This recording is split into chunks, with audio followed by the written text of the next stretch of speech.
finally, White Van Man, what do you make of the fact that Sainsbury's are bringing in square tins? Is that a true? concern for you? Is that true? Apparently so. Why? Don't It's know. like it's easy to stack. This is what the guy in the Sun has said. That should be interesting. That should be his comment on Sainsbury's are bringing in square tins. Is that should be interesting for meatballs.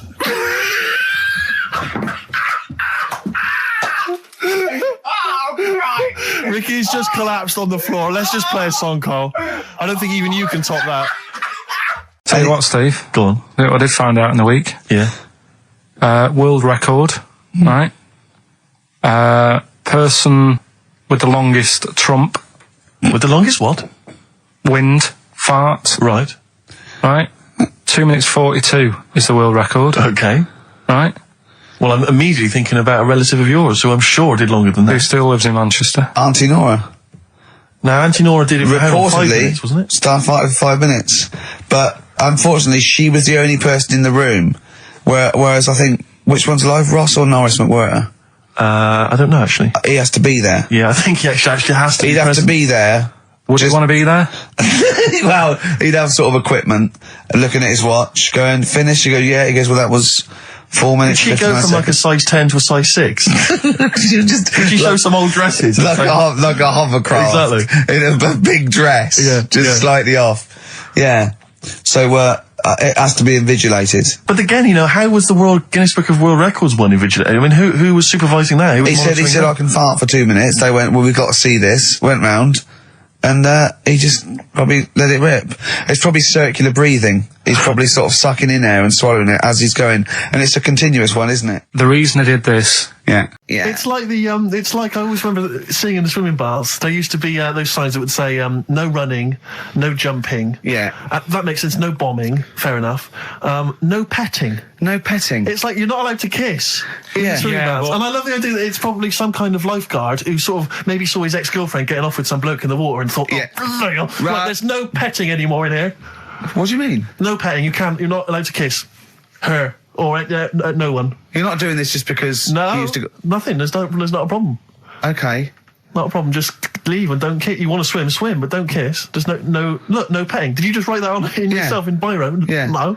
What's this no fiddling downstairs in or out the swimming pool? No. No fiddling with her downstairs? No. Right. Does annoy me though. I was saying to Ricky the other night when we were walking somewhere. No taking her for a drink afterwards. You can't enforce that. People who kiss and that in the street. That annoys me. Yeah, people showing their affection for one another. No, they can hold their hand and that. Yeah. Sure. But it was just. Yeah, I agree. Yeah. I see two people eating each other in a restaurant or something. Two people eating each other? You know, snogging in right, public. okay. Yeah. Sounds that. Answers for Rockbusters, we're doing them now. Yeah, well, come on then. Well, Well, no, I think let's play a record. Let's come back with answers apparently for we got Rockbusters. what about a bit of Cure? Do you want a bit of cow? Yeah. So we're going to go wrong. We're going to go wrong. Ding dong. Oh, here you are. Oh, it's a fat fella with lipstick. Hello. A Forest, The Cure, XFM 104.9. Good track, isn't it? Oh, yeah. Going all the way back. All the way back there. Wow, Rockbusters, the results.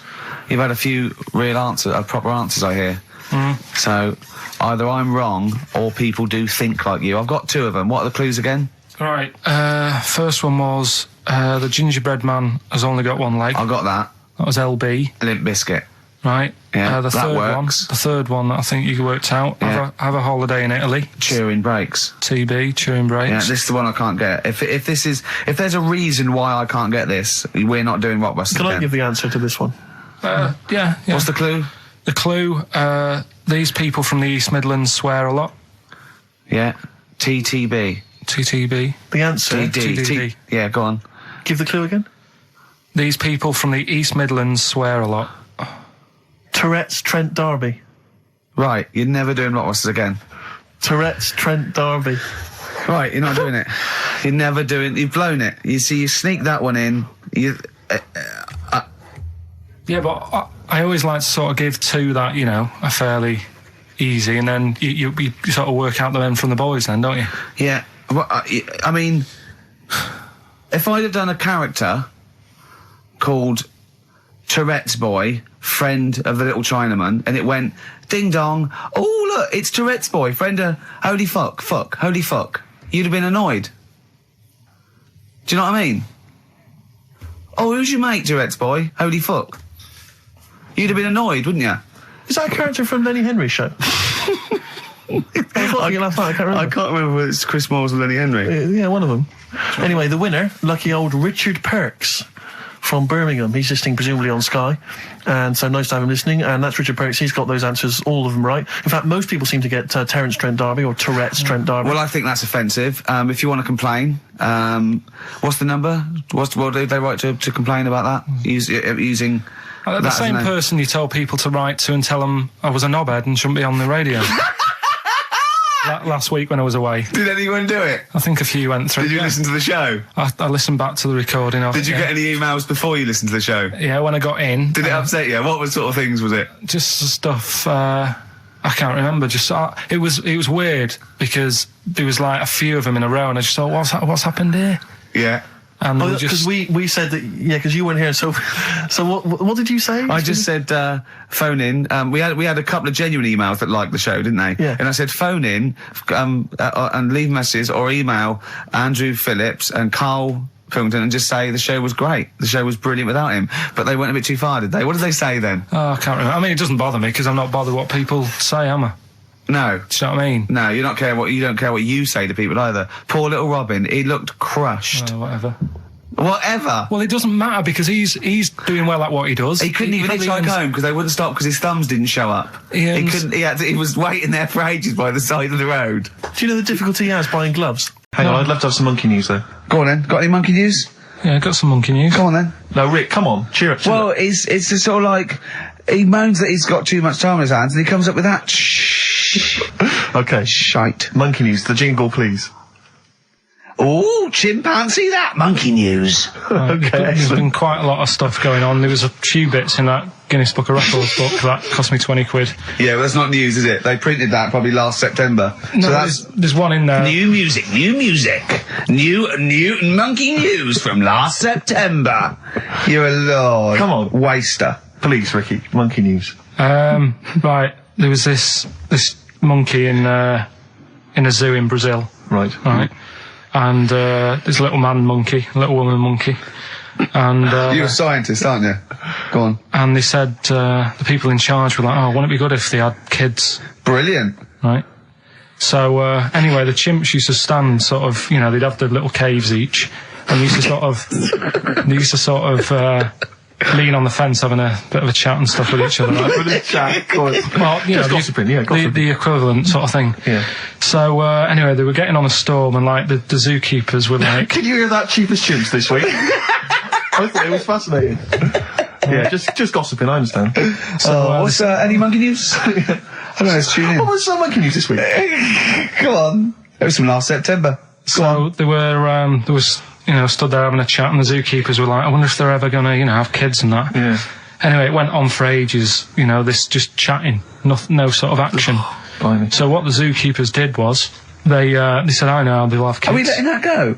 They were just chatting. Are we just letting that go? We're letting it You know go. what I mean? Just doing whatever monkeys do. Okay. Right? So the zookeepers were like, yeah, I wonder when they're gonna, you know, have some kids. Yeah. Anyway, what they decided to do, to sort of do to egg them on, Yeah. bought one of them a suit, one a wedding dress. Right.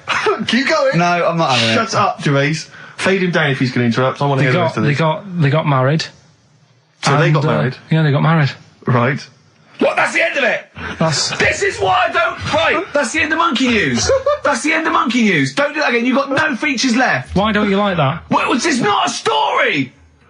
It's about two chimps chatting, which doesn't happen. The zookeeper's going, I wonder if they're going to ever have kids. Egg them on. They got married. That's the end of the story. What are you talking about? Hang on, just calm down. Let me just check that you didn't make a mistake there and didn't lose out. What do you mean you didn't make a mistake? Wait a minute, he may have just left out a fundamental piece of information. What, the story? That would have made it into a story. Right. Let me just check the facts. So they bought them wedding outfits.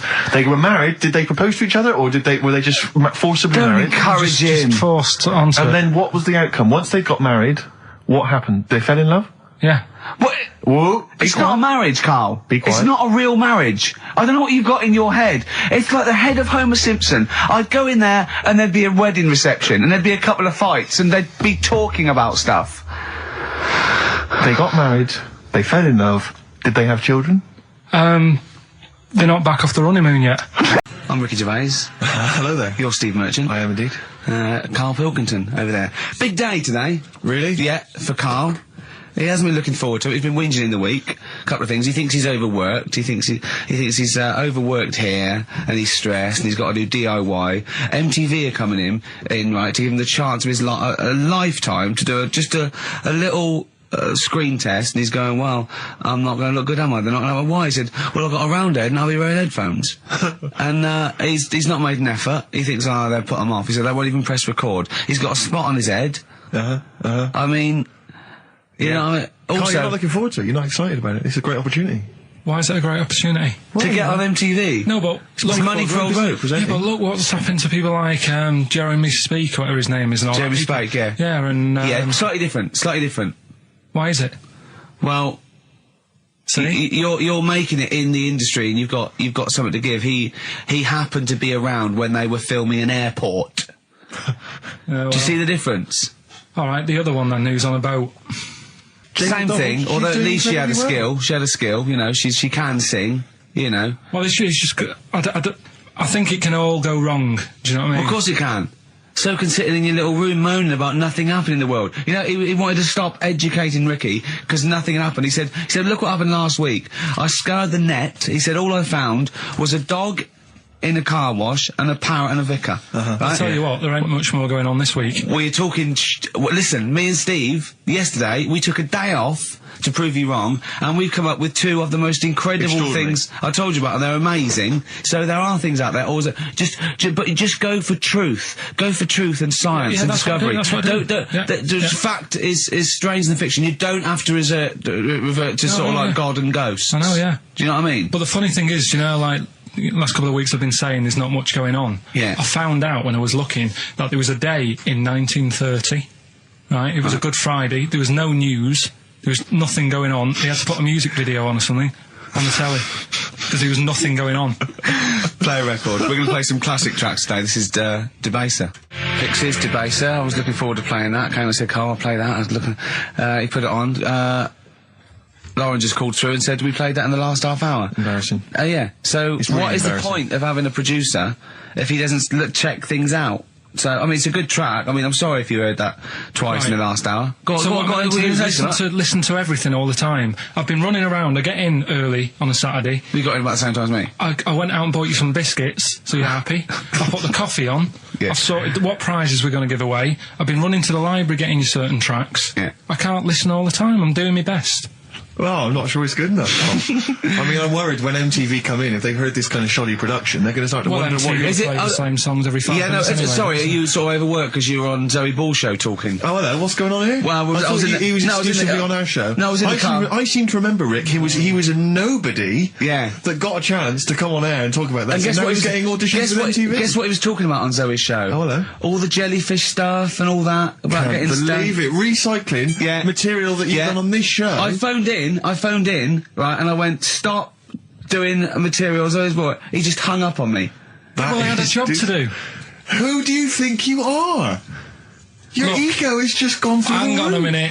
minute. What? I had a job to do in the week. They asked me to drive the desk for Zoe, right? They didn't say talk. Zoe, if she Yes. talks to you, you can't just ignore her. Yes, you can. Well, you Who can't. is she? Who does she think she is? You made a promise to us, a pact, that you were our kind of... Yeah. Monkey. Yeah. What can I do? If someone takes time off, I've got to do it. It's my job. Yeah, but you don't have not to your talk, job. you don't have to use... You're the head of production. We've given you this special gig. This is like taking you out weekends. Yeah, And exactly. you know, if we find out you're getting too much excitement in the week, we'll have to just calm it down. Well, Get another little... that's it now anyway. It was only last week. I feel like kind of solid. I feel betrayed. It's like you were having an affair behind our back. Yeah. And you rumbled He it. was doing all the stuff. He was doing all this like, oh yeah, jellyfish and this, jellyfish Yeah, because that. she was asking, and I thought it was a good way of promoting this show, actually. Oh, did you mention the show? Yeah, I did at some point. What did you say? I just said more about that on Saturday afternoons. So you talk twice. I only heard you talk once. So you're talking all the time. Well, about 5 times in the week. In the full week, 5 times. Deary me. And one, it was just stuff. You that could they never be did. a monk, could you? Chatting away all the time. Right, what have we got? I blame Ball as well, to be honest. I feel Ball's slightly responsible for it. Yeah. She can't find her own, Gibbon to get on the show. She can't find her own kind of, loser, then don't start stealing ours. Outrageous. Well, coming up, right, Yeah, we've got maybe we'll get Fatboy Slim in. Indeed. Next. Yeah. Saturday, if you're listening, Slim, Yeah. come in on the show. What's his name? Ernie or something? What's his name? Norman. Norman. Oh, yeah. Right. Ernie! Yeah. I don't know. that's great, Ernie Ball. Yeah. He wouldn't change his name. I'll tell you what, though, talking genius. about ghosts and that, do you know how I'm into them? Yeah. Right? How weird do you think this is, right? Well, it's not true. Before you say it, play a record. No, go on. Go on. Right, it's this woman. I don't even know if it's ghost, really. It's just a bit weird. Yeah, sure. There's this woman, Yeah. and she's not a woman, she's a kid. Sure. Okay. Sure. She's walking down, like, a street in her area. It's a nice day and everything. Everything's normal. She's walking down, and a woman comes up, cycling past, right? The woman on the bike looks at the kid, absolutely terrified, right? Got a really scary face on her. Yeah. The kid's thinking, why is she doing that? Yeah. Right? So anyway, she thinks nothing of it, goes, I think she was playing in the park or whatever, goes and has a nice day. About 15 years later, Oh, right, yeah. she's, I don't know, I think she was going to work, right, on a bike, She was riding her own bike. riding her own bike, cycling down the road, Oh, yeah. looks at the kid. That's the thing that happened, like, 15, 20 years ago. Right. It's her on the bike looking at her as a kid. Right. What is it? Not another child. No. So it's her, she's seen herself. What, Carl? I mean, I don't know where to start. Firstly, where's this information come from? But I mean, why do you ever? I don't know what part of that you think can be true. I mean, honest. I'm speechless. I don't know what to say. What are you talking about? Bit weird, though, isn't it? But it's not true. It didn't happen. Nothing happened like that. She said it did. Well, Who? she's Who? wrong. She said she saw herself. She saw herself as a kid, didn't she? Did she carry on riding And as an cars? adult when she was a kid. Did she stop and talk to herself, or did she ride on by and think, that's a bit weird, there's me as an 8-year-old. I won't stop, I'll be late for work. Yeah. If I'm late again, the boss said he'd be in trouble. Yeah. Oh. Well, And where is this information? Did it happen to someone you know? No, You overheard it on the bus? no, it was in the 14 Times. Ah, right. Well, Okay. that's the answer. Good. We've Okay. got to the bottom of that. Right. Right, Silence of the Lambs, the bit where Jodie Foster was having a chat. Good evening, Clarice. Right. Just thought I'd come and see you. How very thoughtful. Don't mind me popping in though, do you? It's just no one else is interested in the sort of things I like talking about. People will say we're in love. Well, say what they want. Did you hear the show last week? We were talking about gay people, if they should have their own toilets or not, and stuff. That was good. Yeah, it's alright, wasn't it? Got a good debate going. Enjoy doing the show. It's a favourite part of my week, really, just talking about weird stuff and that. Oh, Clarice, your problem is you need to get more fun out of life. I have a lot of fun in my life. Come and see you, and spend a lot of time on the internet, looking up weird stuff. Reading something about a hairy Chinese kid. There's another thing, there's a fella who, no arms and legs, is known as a pillar man. Everything you need to find him is right there in those pages. Bizarre magazine. Yeah, I get this. The hairy Chinese kid, what annoys me is he could sort it out. He could just have a shave, couldn't he? Do you know what I mean? No, he cuts. Does he? Well, he used some like Emacs stuff. Yeah, don't be getting funny with me, just because you're in a bit of a mood, right? You know you shouldn't eat people. Your eyes are bigger than your belly, I've always said that, so I'll see you later. Interesting. atmospheric, moody, and the question is, okay, here I have it this. How many films have been made featuring the character Hannibal Lecter? How many films have been made? They haven't got time to phone in now, have they? No, they can email in, they'll have time. Do you care? I don't care. No, exactly. Ricky.Gervais, xfm.co.uk if you can be bothered. If you're interested in what, and you want a $4.99 copy on VHS of Silence of the Lambs. He's dissing that as well, Carl. What do you think of that? Bit annoying, but that's it for this week. Huh? But remember what happened when... No, it's not. It's 9 minutes to 3. How can that... Tell him, Steve. No. How can that be it? It's 9 minutes to 3. What's he doing? Is he playing a record? Carl, what can I do to get back on your quiz team? You're not. Right. Songbird Oasis, right. Send Carl a little present. Send him some essential oils or something, or, a little lavender pillow, or just a little message. Send him a little message. Tell him it's all worth it. He's getting all grumpy, aren't you? I just get sick of it, that's all. It's not worth it for going through the stress for 30 quid every Saturday.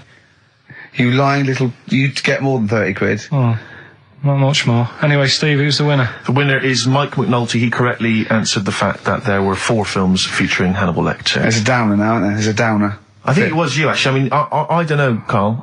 It's not like I'm just trying to win myself a place on your team, but I actually felt that Ricky was really I gave him grapes. I thought Ricky was discourteous, if that's a word. I thought he was rude, aggressive, unpleasant.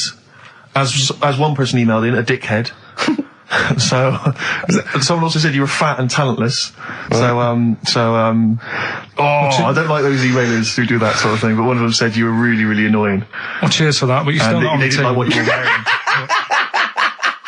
There's this thing, I don't know the full story, I don't know how it happened, right, but little Russian fella. Yeah.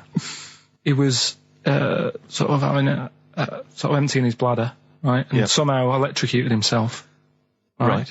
And, sort of did a bit of damage. How did he smashed onto some live wires or something? Something like that. So did anyway, it damage to himself or to an electric fire or something? No, to himself. To himself. Yeah. And, so the doctor... Didn't slip and curling tongs went up his arse when he was pissed, because that's happened a lot in Yeah, we've all been hospitals. We've all shoved the old curling tongs up the arse when having a piss. Right. So, I can't even be bothered. No, go on, we're interested. We're interested.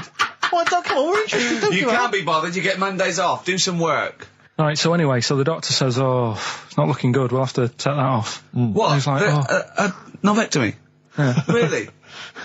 But the funny thing is, right, Nothing funny about that. they've done, you're doing me head in.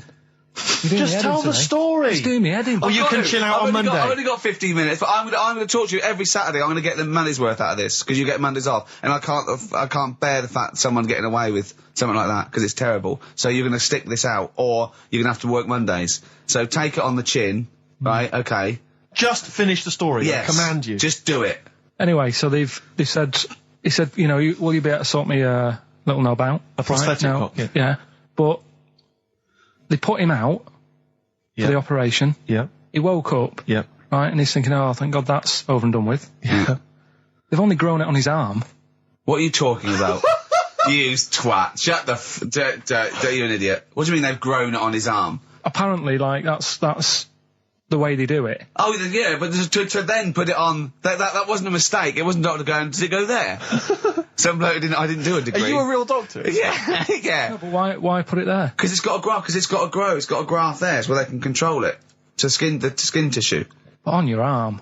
Well, But they're going to remove it or- from the arm itself. What do you mean on the back? on your back. Somewhere, well, we can't wear a t-shirt. Yeah, but you could ridiculous. have a He's in hospital. but this way you can still have a little tug, can't he? But they'll leave it there for quite a bit. It's not... Do you know what I mean? It's not going to be like, it's just there for a few days. Yeah. It's there for a bit. That's not good, is it? So he's got a cock on his arm. Yeah, what's up with that? What do you mean, what's up with that? Well, I mean, you could say it's a thumb or something, couldn't he? Yeah. But they remove it. Be good And for attach hitching. it down below later. If you had a knob instead of a thumb and you went hitchhiking, just tickle it. They can see it like a mile down the road, couldn't they?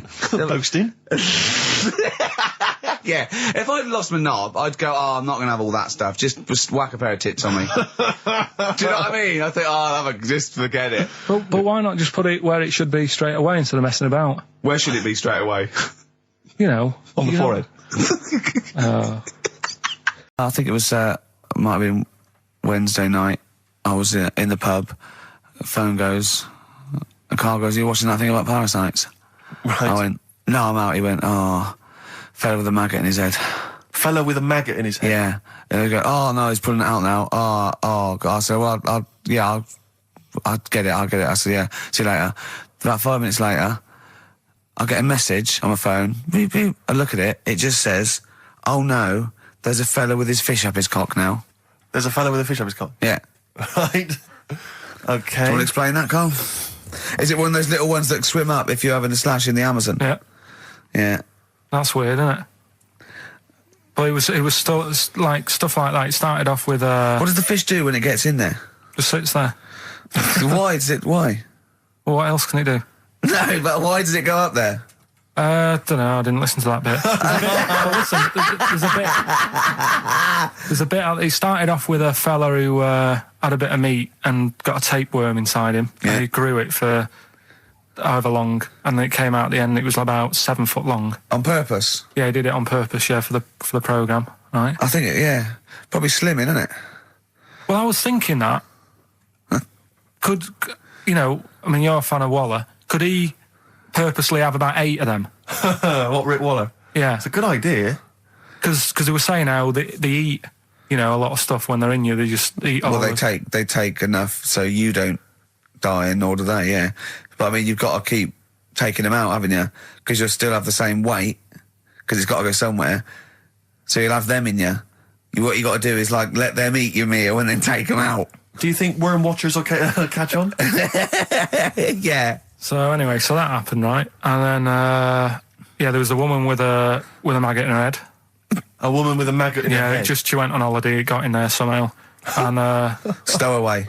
it just it was massive. And the thing is, she had a hole in her head, and she's there being interviewed with the doctor, like, and you can see it just sort of sticking its head out. Like, do you know when you see a cartoon with a maggot in an apple, Yeah. and it looks around like that? Yeah. Why didn't they just take it out there and then?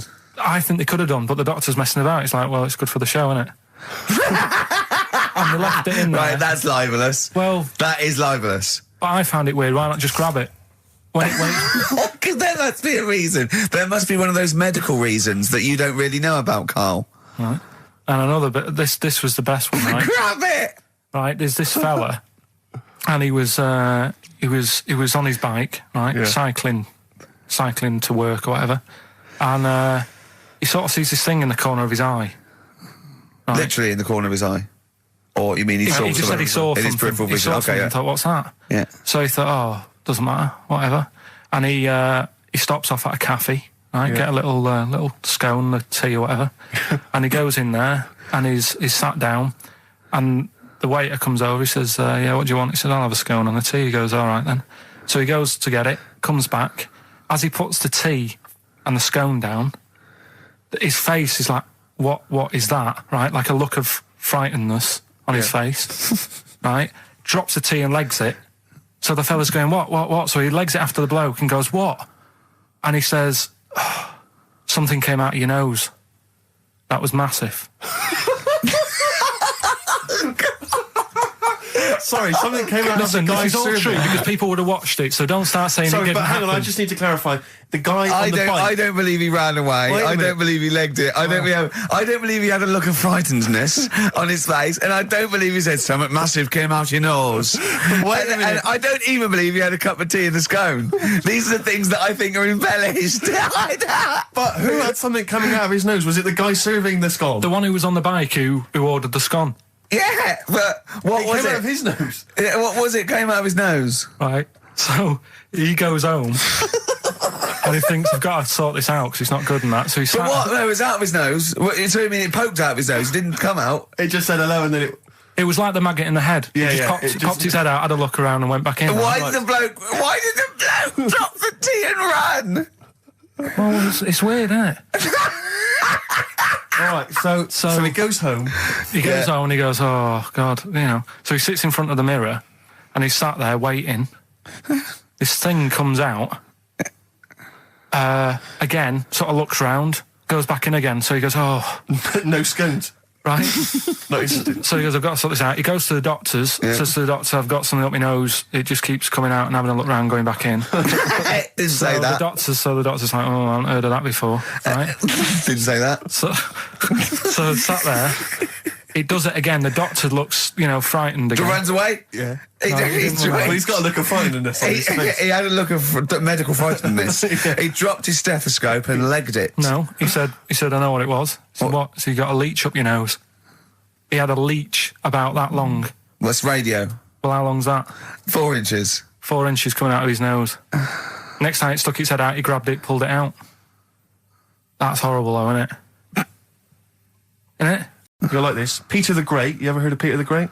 No. Okay, well, anyway, Peter the Great had his wife's lover executed. You'll love this, Carl. Right, so his wife had a lover, he had him executed, and he put his head into a jar of alcohol, and his wife had to keep it in her bedroom.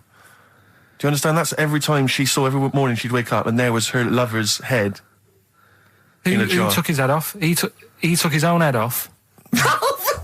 Play a record. Play a record. She had a lover, and oh, never mind. Never mind. It couldn't be any more concise. Mad World on XFM. We just had a text, Rick, from Andrew Barnes. He says he watched the same documentary, it would appear, as Carl did in the week. And he says here, just to clarify, the leech nose man got it up there when drinking from a muddy stream. And he goes on, one can only imagine the frightenedness he experienced. Carl. Explain to him once more what happened with Peter the Great. All right, so we've got Peter the Great, Yeah. okay, and his wife had a lover. on That's the another side. man. Another man. Not Peter the Great. She was having an affair with someone else. Right. And Peter the Great, he found out about that. Okay? Yeah. So he sliced off this bloke's head. He killed him. He executed him. Right. You with me so far? The fella who Oh, she Jesus. she was seeing for a bit. Yeah, there's only 2 fellas involved. There's 2 people right? involved. One's Peter the Great, the other one's Right, not. right. The guy that's not Peter the Great... Derek the Terrible. Derek the Rubbish. Yeah. Right? He's having an affair with Peter the Great's missus. So Peter the Great slices off his head, puts it inside a jar of alcohol to preserve it, and puts it in his wife's bedroom. So every morning she wakes up, she sees her dead lover's head. You'd have thought he wouldn't have wanted to remember, wouldn't you? Oh. Best bury the head so she don't remember. Well, it was a reminder so as not to put it about. And did it work? Oh, I don't know. I love that. Again, that to me is an amazing thing to do. And you go, did it work? I mean, you've got quite an interesting mind, actually. I mean, you are, in some ways, really, really bright and intelligent. I love the way you think. You're one of the cleverest blokes in some ways that I know. Hello, it says I've got common sense. Well, Yeah. And that's more important than knowing about, But it's it's like you follow the subplot, which is quite an interesting thing. Do you know what I mean? It's like you tell you a story, you'll always pick up on something that I didn't even think was an important bit. It's like you're looking out of the window all the time. So what's important about that head thing? What do you mean? The head in the jar. It's It's a grotesque thing to do. It shows Yeah, I know. ego, power, cruelty, and revenge. although I think it probably did work because he is called Peter the Great. Yeah, So you'd assume he got it right. yeah. I don't see how you can query that. That's the sort of facts you give us. You see now, you're on the other side of the fence, and you've got questions just like we've always got questions. No, but in Carl's thing, it would have been, turns out, some weird happened, right? And he was still alive. Yeah. And so she was still having sex with body. And his head was watching. Yeah. And Peter the Great didn't even know. The ancient Babylonians had few... What? And just stop you there. What's a Babylonian? My head's gonna burst! What do you mean, what's a Babylonian? I've never heard of one. No, but we'll work out, what's an Evertonian? Someone who supports Everton Well, or from. from Liverpool. Yeah, so what's a Babylonian? Is from Baba. Yeah, well, anyway, some people from Baba, ancient Baba, they didn't have very many doctors in those days, all right? Because they felt that illnesses should be left to the wisdom of the public, right? So if you were sick, okay, you were placed in the city centre, right? And then a passerby... Outside Baba. Outside Baba. and a passerby who had suffered from the same ailment or who had seen it treated in the past, they would pass by, they would give them advice on how to be cured. Do you understand? So there'd be no doctors, just people passing by would see, they'd say, what's wrong with you? And they'd say, well, blah, blah, blah, I've had the same thing, here's some advice. And pedestrians were forbidden to pass such an individual without inquiring about the complaint and prescribing for it if they knew how to. So hang on, so there's someone ill. Yeah. Midshipman Knowles. Now, Carl, we're going to do another edition, I think, of Wish You Were Here, because that really cheered you up, didn't it? Go on. Where else you been? Where else you been? Have you been, you've been around Europe, haven't you? You've been to any hot country? You've been to Greece? Greece. Turkey? Done Turkey, yeah. Yeah. Been to Turkey. Little fellas. Little midgets working in the canteen in the hotel I was in. Okay. Astley Suzanne as well. Okay. Have you been to Scotland? Once for the Edinburgh Festival. Go on. That's where I looked out of my hotel room, saw a traffic warden putting a ticket on some bin bags. Brilliant. Because they'd gone into the road. So that's Turkey, Scotland. What about places here? Have you been to the West Country where we? Have you been to my neck of the woods, Bristol? I haven't been around. What else is around there? Bath. Been to Bath. Yeah. Yeah. What do you make of it? Once you've been, probably don't need to go again because it's sort of old and they don't change anything. Okay. Do you know what I mean? That'll be the Roman spa he's talking about, Right. I think. What about Brighton? Not gay people. Right, okay, thank you. Next week on Wish You Were Here, we'll go to some other places where there are gay people. Fascinating. And Brilliant. Another extraordinary insight there. Carl. Right. Can I do a little psychological test on you? On me? Yeah. Okay. It's brilliant, this. Someone emailed it in. Brilliant. Right. Little story with a question at the end. Okay. Right?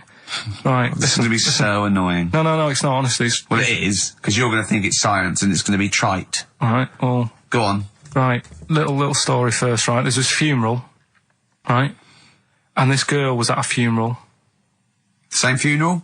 Yeah. Right. It was a mother's funeral. Oh, yeah. Right? She met this fella who she didn't know, right? But she thought this fellow who she met was amazing. She didn't know him, right? But she thought he was brilliant, right? Like a dream fella. Right. And she fell in love with him, right? But never asked for his number, his phone number, right? And she couldn't find him. Now, a few days later, the girl killed her own sister, right? Yes. Question is, why did she do that? Okay, well, it's one of those stupid things then, isn't it? So it's not logic, it's what am I thinking? No, it's not. Seriously, it's a proper, it's proper real mental logic. test. It's a proper mental test. A mental test. It is a bit mental. So you understand the story, yeah? Kind of. Let me just get it right. So there's a funeral. A girl goes to the funeral of her mother. Yeah. She meets the guy, or she meets the guy at the funeral. She meets the bloke. He looks all right. I fancy a bit of that. Right. Has a chat with him, Yeah. but doesn't get his name, doesn't get a phone number or anything. So to cut a long story short, the things are asked, right? So the reason she kills her own sister, is this something to do with finding out something about the man she met? Well, just answer the thing. Just why do you? Oh, okay then. I'll answer it then. She went mental. He was a spy called Derek. What do you mean, just answer it?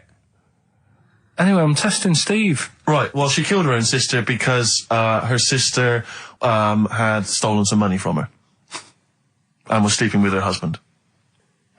Is that it? Well, Well, I don't know. It's an answer. It's an answer. I don't know. What's the answer on the paper? So, Well, come on. What is? come on. what's- Well, the answer is No, an answer is that she was hoping that the guy would appear at the funeral again. He'd go to the funeral. right. That's not a proper psychological test. It is, It's it one of says those here. stupid little shitty things. It says It's here. like a man goes into a field and dies. Why? His parachute didn't open. That's what I'm thinking. I'm surprised you learn anything. Oh, Honest to I God, love I'm that. surprised you Romeo learn and anything. Juliet. Oh, Juliet's a fish. It said she was hoping that the guy would appear again at the funeral. If you answered this correctly, you think like a psychopath.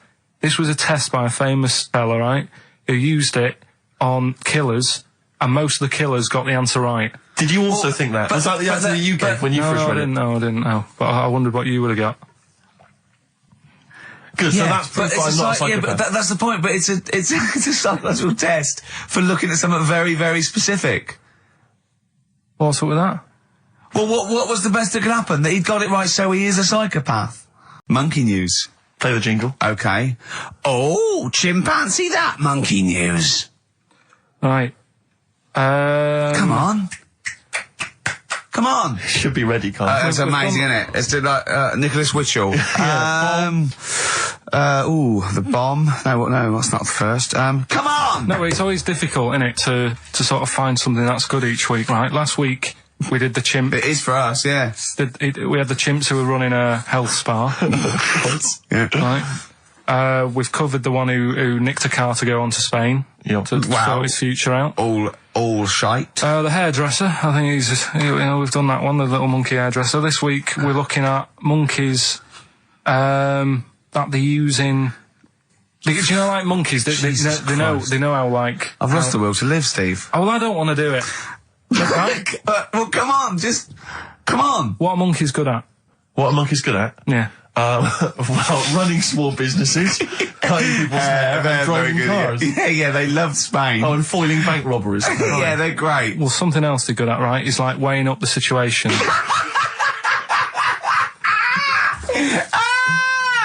Oh, God! If you stick them in like a field with loads of like obstacles on it, right, they're good at sort of, I can get over that, and I climb over that, I'll swing from there to there, that sort of thing, right? Okay. So the people in charge of somewhere, I've thought... somewhere! Come on. I've thought we can use that skill, right? And what they've done is they've got a load of little monkeys, right? They've given an IQ test. Yeah. And the ones that score above 80, right? Get to produce this show next week. Join the army. Right. How do they join the army and what do they do? They just, what they do is they set little obstacle courses up for them. They do that. They do a cross-country run. They do, the IQ cross-country test. run? Yeah. Okay. And then once they've done all that, they make them a little uniform. Made to measure little uniform. Slightly longer arms, shorter legs than usual, yeah. Yeah. And, basically then they start how to use a gun and that sort of thing. Yeah, of course they are. You're talking rubbish again. This came through literally, pretty late on, so... So you've not had a chance to incorporate all the facts, as usual? Just have a look. Right. It's the bit I'm looking for is, well, A, why they're doing it. Why are they doing it? Yeah. Why do we need monkeys in the army? And secondly, why are we giving them guns? I'll just check to see if any of that... I love that we only let gays in recently. Yeah. Talk amongst yourselves. Yeah. Just have a look. I can't read it. There's too much pressure. Well, it's rubbish. But it's rubbish. They don't get it. It's the way that there are things there are animal cores, right? There are horses, there are dolphins, sea lions. There are lots and lots of animals in the army, but they don't have to pass an obstacle test as such, and they're not taught to fire guns. We'll You see. straight away assume that there's going to be loads of squads of men and then just one little monkey in the middle. Like, he came second on the test. He's in, boys. What do you think, Steve? You've read it? Well, as ever, Carl, this is an arbitrary email sent by one of our listeners. You know what Ricky and I think of them. and so we're not really basing this on hard evidence. We're basing it on the ramblings of one of our listeners. Rubbish. Once again, lazy, rubbish, uncorroborated, nonsense. The stupid test that you got wrong. Rick, that sounds like monkey news to me. We've had some tears and laughter. I mean, the only real thing that we learned from today's show that's corroborated and is absolutely true is that, remember, Mancunians take off more sick days than any other area, 11 days per year, compared to sort of like 8 Liverpool. And from that we extrapolate, do not trust Mancunians. Well, I'm not saying that. I think that's a bit harsh. I'm saying, make sure you get in writing that they're not going to have more than sort of like the average number of days off per year. Yeah. Or if they start taking loads off, fire them. Yeah. Do you know what I mean? All right, Carl, we've had a good day? We're going to end with a beautiful song, aren't we? Just to show we're all still friends. To Jimmy Webb and his version of Galveston. See ya next week, I guess. Bye. What we have got though is Educating Ricky, haven't we? What, another one of my little things? Oh, it's brilliant then. So how long's this going to last before you want to ditch this? Well, we'll see. A couple of weeks. It's not like that, Carl. It's all one. It's one love, man. We're on the same team, mate. Yeah, we're just one voice, man. One true voice. Like those lads. Yeah. They could play. Right, well, the Educating Ricky, They could right? play. Well, why don't we play a record and come back with Educating The Ricky? Wind, Cat Stevens. We need beautiful to song. get the Beautiful jingle song. queued up as well. Yeah, I'll get the jingle queued up, No, yeah. I haven't got Neil Young lined up yet. No, not you, young Cat Stevens. I gave it to you. I know, we're not playing that yet. Can we just play a Well, record? no, This I is just told you sounding to. rubbish. Well, I This is told you squabbling. to. See, so why aren't you playing the record I told you to play? Because we've just had something chilled, right, from Tupac. Let's lift it up a bit now with a little bit of blur. Right? Come on, play it. Oh, I'm not sure. I just have. Crazy beats there on XFM 104.9. Right, we're going to do Educating Ricky instead of Rockbusters. Incidentally, on the subject of Rockbusters, we've just had an email from Phil. He says, I could do with this week's rather shoddy array of prizes, as I'm doing a car boot sale tomorrow and need a bit more tact to fill the table. Probably send it we might as well do it anyway. Yeah. But Educating Ricky, it was a feature. Well, actually, about a year ago, I started a feature called Educating Karl because we found out he had 1 E at O level at history, and I'd educate him on things like Rasputin, things that I thought he'd be interested in. You know, Winston Churchill, some of the greats, some scientific facts, and then I said, it's your turn, and he started telling me about people born without legs. Some people have got a funny eye. There's a woman whose tongue's longer than her arm. And really, you know, turning the screw on education. Yeah. So I don't know what he's got for me today. Maybe a dog born a cat. Let's have a look. We've done that one, we've done that. Is there, because often we should point out there's sometimes a crossover between Educating Ricky and Cheeky Freak of the Week, just in terms of subject matter. Yeah, so we've done Cheeky Freak of the Week. We've done all the freaks. What have we done with the Freak of the Week? There's a dog. There was a woman that had the back legs of a dog. There was last week. What was last week? It was the girl who was born with 4 eyes, 2 mouths and 3 legs. Sure. You weren't that impressed, so I thought if we've got to that and it's not impressing you. let's we are a spin that, tough let's audience, I Let's admit. spin it, let's move on. Is there Yeah. a jingle for Educating Ricky? Educating Ricky. Oh God. You've told me Educating Ricky. Very similar to some of the other jingles I've done. Well, they're made by the same people. Yeah, yeah. Right, Okay, what have we got, it's just, I mean, Educating Ricky is just stuff that I learn in the week, and I think that's interesting. I keep it up here, and then I share it with you, right? And some interesting stuff. One of them, right? Mount Everest. Go on. I need more. Right, well, there's a problem, Yeah. because people are leaving rubbish up there and that. And, like, people, whoever owns it is saying, he's saying, forget this, they're leaving a mess, and all that. But do you know why it's called Mount Sorry, Everest? what was that? That's one, is it? That's one. There's rubbish on Mount Everest. No, How no. many people go up there? Are we that's talking about people dumping old tellers and washing machines? Who's fed up? The Yeti? What are you talking about? No, I mean, that isn't what I'm educating you. I'm just telling, this is part of the story, I'm just telling you. It's just a bit of context for you. Like, they're leaving loads of rubbish up there. Well, they're not leaving loads of rubbish up there, are they? No, they are, they're apparently. Not it's like a right mess. trams and washing machines and seagulls flying everywhere. I don't know.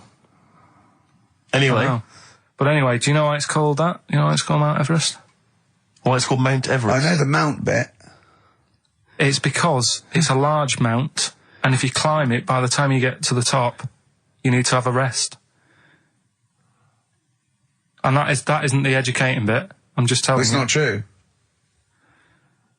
Well, we'll leave that. Well, right? no, Carl, in the name of everything holy, do you think that anyone named it because you have to have a rest when you've climbed it? Well, we'll see. You'll see what people say on email. But Well, it's definitely not. But anyway, that's one thing that I kind of thought, that's interesting. I'll remember that. I'll teach Ricky that, so you've learnt that. Right, now. Carl, what's the worst present you've ever had? You see, we don't really celebrate birthdays in our house, so... What? Where are you from? What planet are you? What do you mean you don't celebrate birthdays? Are you here from another world observing? like trying to blend in, but not quite managing to pull it off. Not that fussed about it. Right. You know what I mean, it's Yeah. The mum and dads are on the same day, and I think that just was like, That's a bit weird, isn't it? and their anniversary, and Well, they got married on their mutual birthday. But Carl, can I just... I mean, and Christmas. But Carl, there's a difference between you saying... What do you we mean don't- their anniversary's on the same day? Of course it's on the same day. yeah, and the birthday. But Carl, what I mean is that you say that you don't really celebrate your birthday, but presumably you have received some presents at some point in your life from your parents or anyone. Yeah.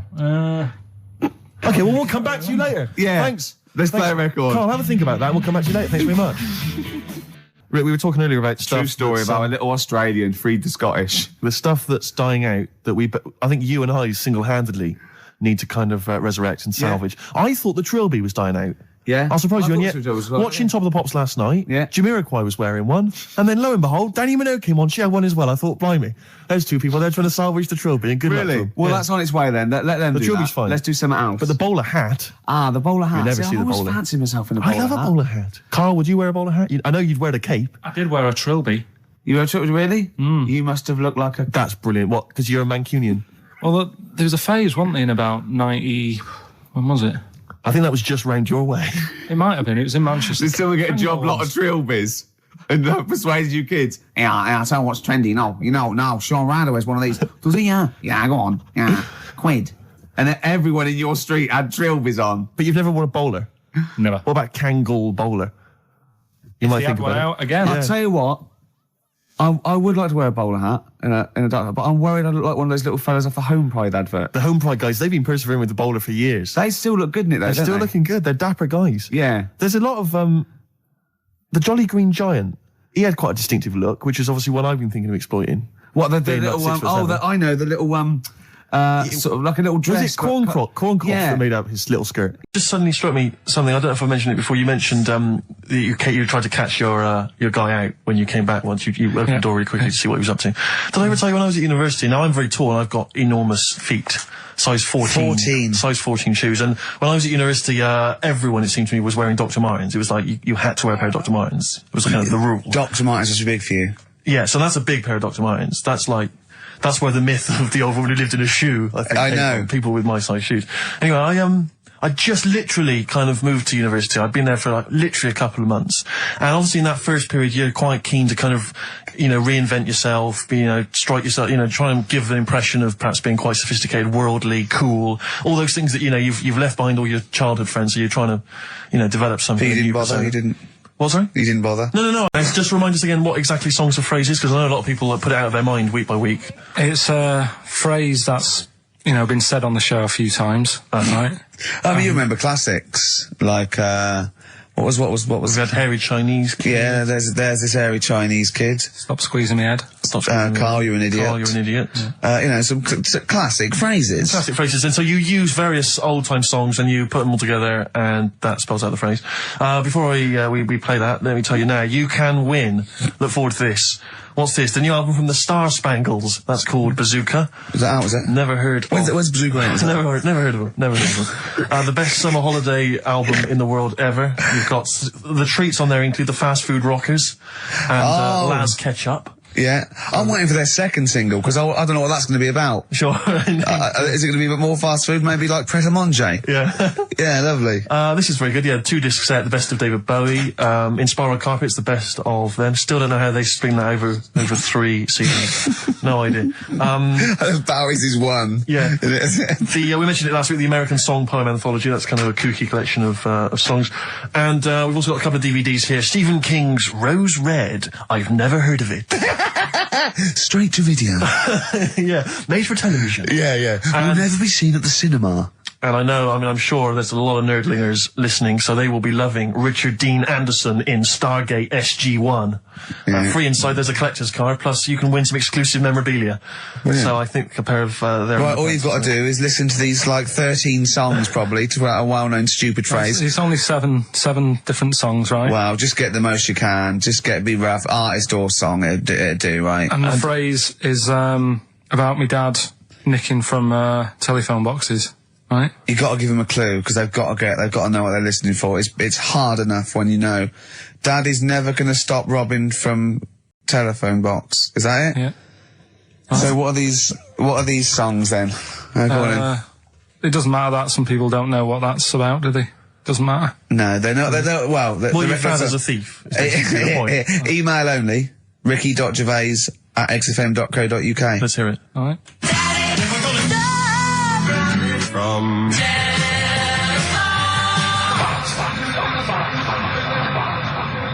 All right. Also not grammatically correct. No. But, so it's Daddy never gonna stop robbing from telephone box. Can I ask, because after last week's show, when you had your breakdown, you went off to Hastings with your girlfriend, stroke carer, Suzanne. Now, what does she... Because whenever we meet Suzanne, we bumped into Suzanne recently at the BBC, Ricky and I. She's always very nice to us, very polite, we have a nice little chat.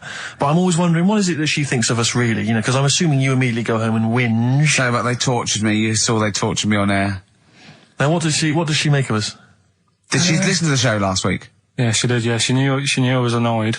Right. So, she sort of gave me a look like... You know what I mean? Like that, because we went to Hastings. That wasn't because you had, like, Marmite or something over your face. No, it was like... So we didn't talk for a bit, I just was like, you know, getting over it. Sure. Thinking, I'm sick of this. Yeah. Right? You know, is the new kitchen really worth it and all that? I phoned him up, left a message after the show. I said, "You seemed a bit quiet when you left. I just want to make sure it wasn't anything I said." Well, no one... You still doing your Samaritans work? yeah. And did it ring or did you just ignore it? Let it go to answer machine. I think I turned it off. I left it off, didn't I? Yeah. Just left it off all day and But that. what does she make of us? Does she genuinely think... Does she not really like us? I think it's weird, because there's no one who she doesn't really like, which annoys me, because she says to me, I'm the opposite, do you know what I mean? I'm like, oh, everybody annoys you. Yeah. And it's like, well, but that's my choice, right? Sure. And that's why I don't bother getting mates and that, 'cause Sure. it's just hassle. Yeah. Right? Yeah. But the problem is, sometimes me being like that affects stuff that she wants to do. So, you know, if a mate... Like see her family and friends. Well, let's not say her family or friends, but say if one of her mates had a baby, Right. right? Right. I mean, you know... Naming no names. No. So this happened? Well, I've just got to watch what I'm doing, haven't I, now? So, The builder who knows you're slagging him off and saying he nicks stuff. Yeah. So, you know, she's got a few mates who have had kids recently. Right. Yeah. So one of them had a kid, yeah, go on. Right. And, she wanted to go and see it, right? And she said, you can come with us. And I was like, you know what I feel about babies. Sure. You've seen one, you've seen them all. Yeah. They all look like Mel Smith. Why do I need to see another one? Yeah. Right? And she's like, yeah, but come and see it. You know, you get on with them. Come and see them. And I was like, it's a long way away. Yeah. You know what I mean? That's probably narrowed it down again. Yeah. You know? So, and that annoys her, because I can't be bothered. Do you know What I did mean? you say? Did you say, oh, no, I'm not coming to see him, I don't I'm like not him? going all the way to Swindon. What is he, did he, yeah, or Birmingham, or Cornwall. Yeah, wherever well, you know who you are, if you had a baby, Yeah, sort of in the last, and Carl didn't show up. Carl didn't show up, and Suzanne said, what Suzanne, what the excuse did she say? You're working or busy or? Oh, well, to be fair, I was working, right? And they Yeah. are nice people and stuff. Oh, now you're backtracking, because No, now, I'm just do they saying, yeah. listen? Yeah, Do they listen to the show? They might do. So you know they listen to the show. So once again, you've got an anecdote where the people who you've admitted to not liking to see their baby or No, care about no, them no, are no. listening to the show. No. Maybe it's, I don't know, maybe the builder's listening once They're again. nice people, I like them. Just sound like their baby. just sneeze in the chili pot. When the kid's older, I'll go and see him. Yeah. Just, you know what I mean? When it's got its own little character. As a baby, it could be any baby. Do you know what I mean? It's got nothing to offer me. I know what you mean. It could be a toy baby. But you know what I mean? It could be a It's bag of sugar. On our way to Hastings last week for me, you know, that's where I went to chill after the... Of course, after the and that's drink. where you decided you couldn't give 100% to the public if you weren't having a good day, like me and Steve do. Come rain or shine on a tin pot radio station that really doesn't, you know, keep me in frappuccinos these days. But we'll say once again on air, this is official, and this is not to put pressure on you, that me and Steve are going away for a couple of months on the 16th of August to do the office special, and if Carl doesn't come back, nor will we, because I see it as a three-way thing, and that's the truth. Rick, you said that a couple of times now, as though you're expecting a flood of emails and calls. Nothing. No, I'm just trying to get in pressure There's been because nothing. because I know for a fact that they want us to come back, and I know. I think maybe not the listeners though. No, the listeners don't care. They don't care Listeners then. couldn't give it. They don't care who stands in. Do you know what I mean? Instantly, what frequency is Magic? It's 105.4. Worth checking out because I had a great. Heart is Bill 106.2. I think. Virgin's 105. Bloody good station. What is that? 105.8. Yeah. Which is Well, check which is press good. for details. But Yeah. there's a new Ride album out, gentlemen. I think you're probably quite excited. It's London's Heart 106.2. it's released on the 4th of August, and it's all the BBC sessions, all the stuff that Ride did over the years for Virgin 105.8 for BBC, and this is one of them. It's called Time of Her Time. I think it was from the album Going Blank Again. It's very good. Play it, Carl. I play that for Pippa, who requested some Ride. That's from a new compilation called Waves, and it's the BBC recordings that Ride made during the 90s, and I think that was originally recorded for BBC Radio 1. That's a good station. Radio bloody 1. good station. That's a good station if they're interested. Radio 1. So one of the. I think they pay quite well as well. Well, I enjoyed working for them I know we used to work for them for a period of time. until we got fired for slagging off. Simon Mayo. I think it was Simon Mayo. Do you remember that? I can't quite remember it. Well, we used to do this thing, Marion Hobbs at night, and we were getting a bit busy, and so we were constantly handing in shoddier and shoddier work. Right, we used to hand it like that and hand it to them. A theme there. A theme, I know, yeah. And to the point where they kept going, like every other week they go, we couldn't put it out. Why? Well, because it was the most offensive, or it was inaudible, or it was twaddle, or you didn't record it. You know, there was things like that. But and then I think the straw that broke the camel's back was Simon Mayo had just broken the Guinness World Record for DJing, and we were going, oh, that's brilliant, yeah, in the air-conditioned studio with loads of scrotes getting cappuccinos for him. That's not work. Our dad used to build walls, you know, that's work, not sitting down. If he wants to break a record for work, and we went off on things like, I know. we know birds who do leisure stuff to feed their smack addiction. Yeah. That's work. I want to see Mayo on his knees outside McDonald's giving a rent boy a blowjob and all this sort of stuff. I want to see him hanging up in some kind of leather strap. In a Amsterdam torture garden with 13 blokes jizzing on him, all with beards. Yeah. But why aren't you still there? When did Wimbledon finish? A couple of weeks ago. Right. Found myself sat there, right? I'm not having a go. I know we stopped Cheeky Freak of the Week and all that, right? So I'm not going to be having a go. Christ, I sat there. I'm scared.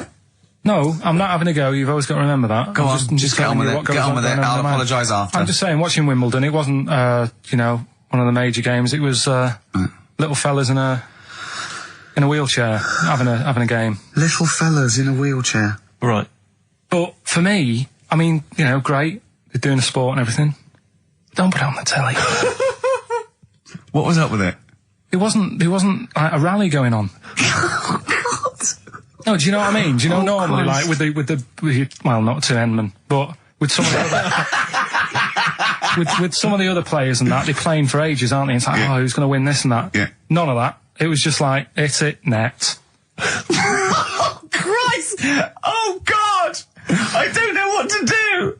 And people were like sat there watching it as well when they've got other games going on in there. That's what I couldn't understand. If you've paid your money to get God. in, Yeah. I mean, like I say, good on them if they. Do you know what I mean? But it would have been. And they know, all start first in the marathon. I just thought it would have, give them a game of swing ball or something. Yeah. You know what I mean? No, yeah, I understand. Oh, God. Yeah. There's never anything on. XFM in the community. Did anyone confirm, actually, I had an email earlier, Swing ball. No, I'm not having a go though. Tell them. This is what I'm like, aren't I? Sorry, this is recording you as well. What do you mean I'm not having to go tell them? Do you think you just said that to me? That do you think you haven't got a microphone? You just said to London, keep wheelchair sport off the telly because they can't get a rally going. You called them little fellas in wheelchairs. What? And I meant to go, what Carl meant was... What? I mean, what? They can hear you as well. Yeah, I know. It's just that they might think that I'm having a go, and I don't want them to. That's why I stopped Cheeky Freak of the Week, because some people got the wrong end of the stick Right. and what have you. So, Well, it was funny that a woman was born with deformed legs. They might think you were taking the mick. So anyway, I just was wondering if anyone could confirm. We had an email earlier, I forget who sent it in, but thanks very much indeed for it. They said that the Paralympics began this week, and apparently during the opening show, the entertainment was provided by Riverdance. Now, I don't know. I don't know if that I can neither confirm nor deny that, but it does seem rather tactless. Let's play a tune. Ricky Gervais. Don't put my name to this last link. Don't put my name to this last link. Ricky.Gervais, XFM.co.uk. Oh. Magic, Virgin, if you're listening, we are available probably sooner than we thought. You seem a little bit happier now. Oh, yeah. It was alright. I'm a bit worried. Like I say, the last thing that we just talked about, I don't want people thinking, we're having a go at anyone, because it does do me head in. Because I'm the one who always has to deal with it as well when people do. What? We're just having a chat about tennis and stuff. Yeah, the little fellas in the wheelchair, as you put it. Yeah, what are you worried about? Just that they think we're having a go on that, because sometimes I do have to take calls and deal with all this stuff, right? You don't see that. You don't see the hassle I have to go through. No, but I don't often say things where I'm likely to get a complaint from someone. But I'm just saying it wasn't meant to be taken badly, do you know what I mean? You're allowed to say you thought that the quality of tennis, because they were confined to a wheelchair, was poorer than, say, Sampras versus Agassi. I don't think that's in question. It wasn't as good a game of tennis. That's what all you were saying. You weren't saying they shouldn't play or... Wreck the grass. Right mess. Well, stop while No, you're ahead. I'm just saying as well. I can confirm, incidentally, we've had several emails, I can confirm that Riverdance opened the Paralympics in Dublin recently. So I'm sure that was very good, very entertaining. Leave it then. Yeah, no, I'm sure it was entertaining. They're very good. Who was it that thought? Was it Jimmy that thought it was short for Paraplegic Olympics? Really? I've no idea. Yeah, it's Parallel Olympics, isn't it? It's yeah. Right. But as we pointed out, that would be pretty much blow football. Yeah. There wouldn't be many sports in the Paraplegic Olympics. It stands for Parallel Olympics. I'm educating, Carl. Don't let me like that. I'm educating. I'm not saying funny little fellas in wheelchairs putting up the grass. What? I'm always educating. I'm always telling you about stuff that I learn about and that. That you get off-handed over and it's about a monkey who became king. No. So it's... No? Have you got monkey news this week? Got a little bit of monkey news coming up. What does he do? Drive to Spain, rob a bank, or get married? No, we're done all them, aren't we? We have done all them. Yeah, no, it's a good one. It's a good one. And in fact, it's a bit related to what we've been talking about in a way. Oh, God. That's good. Last week, after your nervous breakdown, you went to Hastings. Yeah. Can I ask, why the hell did you go to Hastings? It's so arbitrary. What do you mean? Why go to Hastings? You lost him on arbitrary. Why did you choose that above all other places within... It's amazing, isn't it? You look at his face when you say a word that, he doesn't understand, and it just goes dead. It's like when your computer freezes. Yeah, it is like that, yeah. Is there an equivalent to Control-Alt-Delete when Carl just doesn't understand? So we have to press, knob, bollock, finger up arse. It takes him out of his sort of stupid, doesn't it? Now, that's three things to press, but you've only got two hands, so... Wow. Yeah, I know. God, what would I do? I'd have, hold on, so I could have the thumb of my right hand, pop that up his arse. I'd have probably my index finger of my left hand on his knob. How would I press his testicles? What would I use? I'd have to use some other part. Should we try it? Yeah, let's go around there. Let's have out. Look, come on. What? Sit I down. just think it's time you had a little kiss. No, you've been so welcome. I've already had a little... What happened, Carl? He loves it. I'm just going to give you a little kiss. Just for the webcam. Right, hurry up then. All right, on the lips. No. Oh, come on. Oh, God. I love it because he hates it so much. You wouldn't get that Radio 1. But it means I could have kissed Chris Moyles. What? I could have kissed Chris Moyles on Radio 1. Milesy. Give Milesy a little kiss for all his good work. Do you enjoy that? Yeah, it's good, yeah. What happened to Chris Miles's show? Is he not on anymore? On TV? Yeah. No. Turns out he was too fat and talentless. It's a thing that uses sort of metaphor, analogy, just to explain sort of morals. I mean, they're very old for a start, and it's all. I'll give you an example of one. A quick one. Oh, the one about the dog with two bones. He goes to a dog's got a bone. He sees a reflection in the lake, and he thinks, "Oh, that dog's got a nice bone. I'll have that." And as he goes to get that one in the reflection, he drops the one he's got, and that's one about I think I was told one when I was younger. Go on. I think it was one. This young lad, he's got a dog, right, and he sort of is about 8 years old, and this dog, he's had it since he was about 4. and it's a bit tired now, and he chucks sticks for it, and it doesn't go for it. And he's saying to his mum, "Oh, I want a new dog because this one's useless. It doesn't do what, it doesn't have any fun with me." So they say, "Oh no, but Rover's a good little dog. You should look after it." And he's like, "Oh, I don't like it. I want a new one." So they buy him a new puppy, and it's running around, yapping about, and he's loving it, and he's playing around with it in the grass. And then one day he goes to the park and he's messing about and rolling about with it, and he falls into the lake, right? And the little puppy's like yapping at him, and he's going, help me, the little dog's yapping.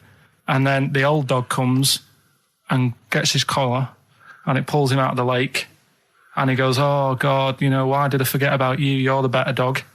And he loved that one again rather than the puppy. I got a feeling that was Lassie. Well, yeah, that was an episode of Lassie. What's the moral? What's the moral there, Carl? What's that telling? What's that explaining through analogy? Sort of, don't forget the old. Look after old people. Tell you a job I don't like. What? I wouldn't want to be doing. The woman, there's a little woman who sits in the little snack stall on Finchley Road station. Yeah. And I don't know how to describe it, really. She is surrounded by snacks.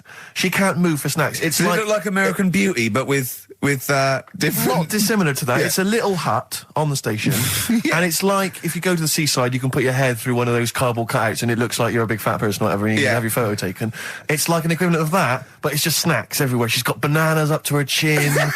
She's got chocolate coming down to her eyes, crisps either side of her. She can't move. She can't do 360 degrees. She's like packed in there. I don't know how she gets in there. I think they put her in there first, and pour in the bananas. Yeah. Then they go pour in the nuts. She has 2 hours of makeup before they open, exactly, yeah. dressing her in there. Because I'll ask for something from the fridge, and she cannot turn her head to see.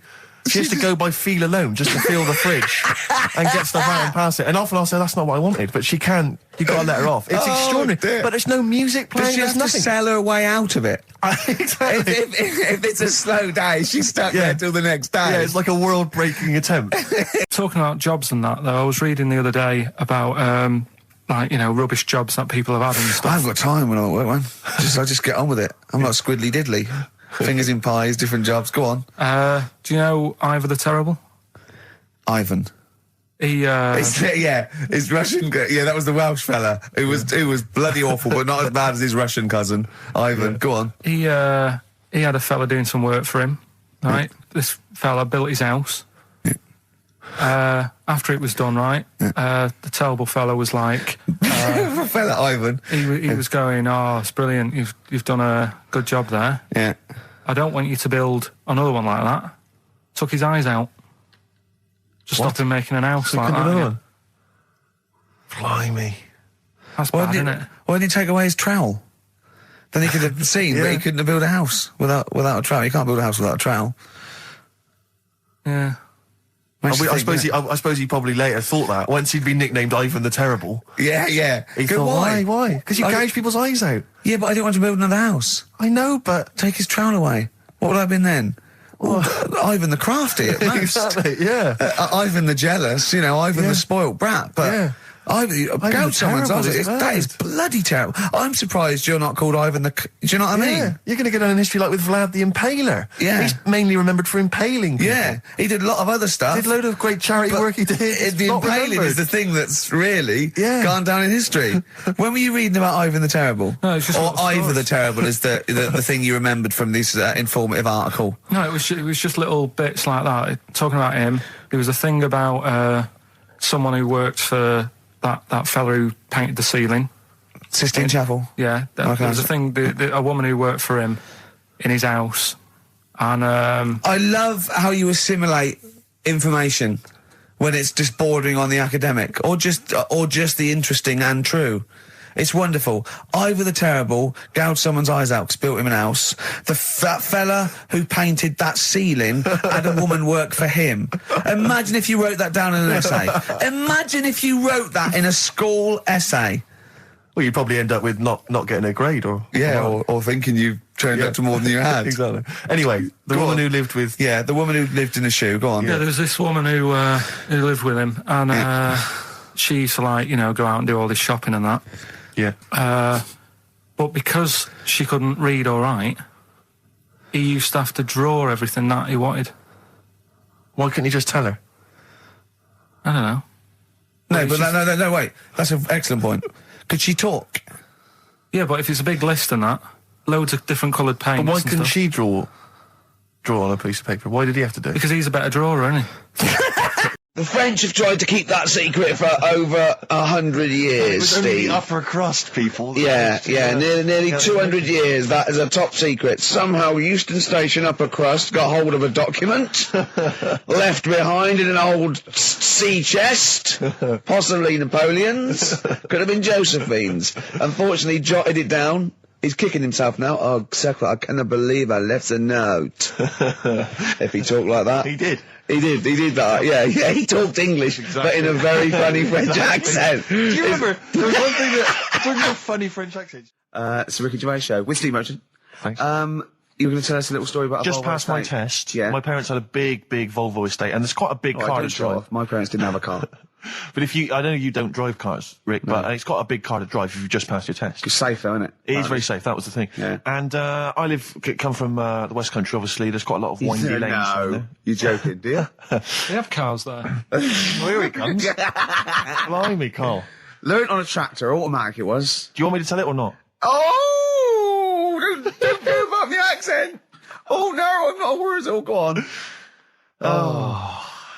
Go on. So I went to this You party. never got him being from the north. Not when he's telling an anecdote. He's never told an anecdote. Oh, yeah, fair point. Yeah, come on. I remember once, right, an American came to our school. We were all about 13 and 14, and he was like, you had to be his friend.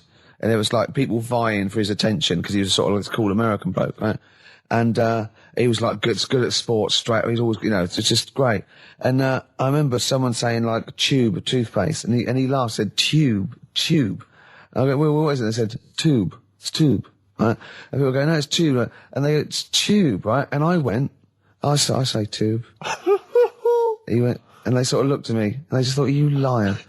That's what, no, I say, let me think, no, I say tube. Oh. When you're a kid, like, any American you ever meet is the coolest thing. It doesn't matter if it's a huge, fat bloke wearing Bermuda shorts and a camera on his neck. It's cool, because they speak with an American accent. Well, that is cool. And they say... Being a huge fat bloke in Bermuda shorts is cool. Sure. Yeah. That's what you keep telling yourself. Yeah. I'm growing into that look, says Rick. I was talking to someone as well recently who, utterly convinced, and you get this quite a lot, don't you, especially Americans, that Elvis Presley's still alive. Yeah. And I think, wasn't there some statistic, like more people believed Elvis was alive than believed evolution? Was that right? Yes. Something like that? No. No, it's something worse than that. It could be something. It was something like that. It's something like, I don't know, it's something like 42% of Americans believe that Elvis Presley has faked his own death and is still alive, right? Yeah. And there's this whole book that's been written about it, because, Carl, you might be interested in this. I know you're always fascinated by things that have been written down and therefore a gospel. Yeah. And that you don't have to revise yourself. You just learn off Ian Wright. Yeah. But apparently, the reason that Elvis is still alive, is that there's a number of, sort of pieces of evidence. One is that none of his family could agree which colour pyjamas he was wearing when he died. That's evidence, apparently. Apparently, he was an honorary member of the FBI. Well, apparently his signature appears on FBI documents well into the 80s, long after he should have died.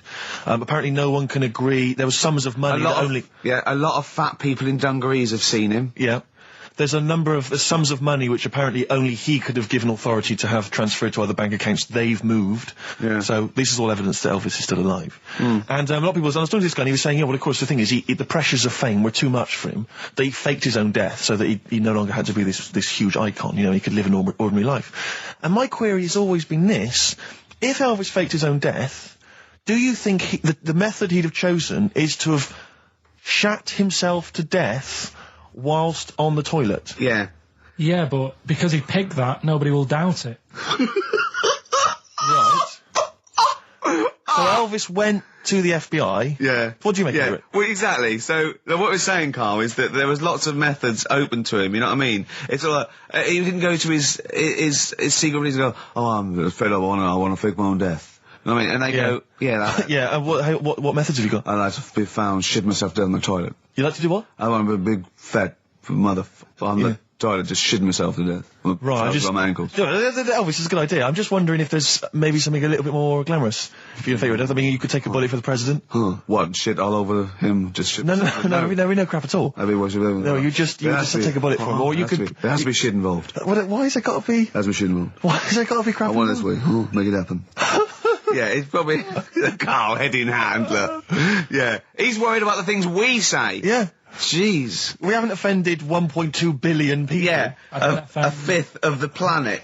So, Carl, what do you make of it then? Are you convinced Elvis is still alive? Am I getting him mixed up with someone else? Because all Elvis, all Elvises look alike. Because that is true. A lot of Elvises do look alike. That's safe. On his gravestone, didn't they get his name wrong, or is that his brother?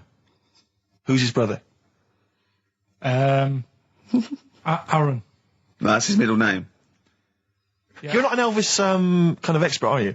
Hold on, wasn't Elvis one of a twin that died? That died, and I'm sure they got his name wrong on a grave or something. Oh, I don't know. But that's consequently that's proof he's still alive. No, the thing with the still alive thing, like I say, he picked that awkward death because nobody would be saying, hang on a minute, going round upsetting the family, wanting to talk about it because they'd be embarrassed to be saying, he was found sort of in a pile of mess. Weighing 25 stone. Yeah. So... Because you notice he also expanded to a huge size as well, so he was just a huge fat blob of a man. He also did that to add, extra... To the glamour. I don't quite understand these people who fake the deaths, because... Well, a lot of them don't. A lot of them don't, Carl. This is what, in a roundabout way, we're saying. We're saying that a lot of people that say people fake that they didn't, like Bruce Lee and James Dean and Elvis Presley, we're saying they didn't fake their deaths. He did die, didn't he? His head come off, didn't it? Thank God. Who's this? James Dean? His head came off. Oh no, I know where I'm trapped in a toilet with no toilet paper. That's where I am. And I'm thinking maybe I peel off some of the wallpaper, things like that, but there's nothing I can do. I got to go upstairs. Well, exactly, but I'm going to have to go upstairs and find... Toilet paper, was there any?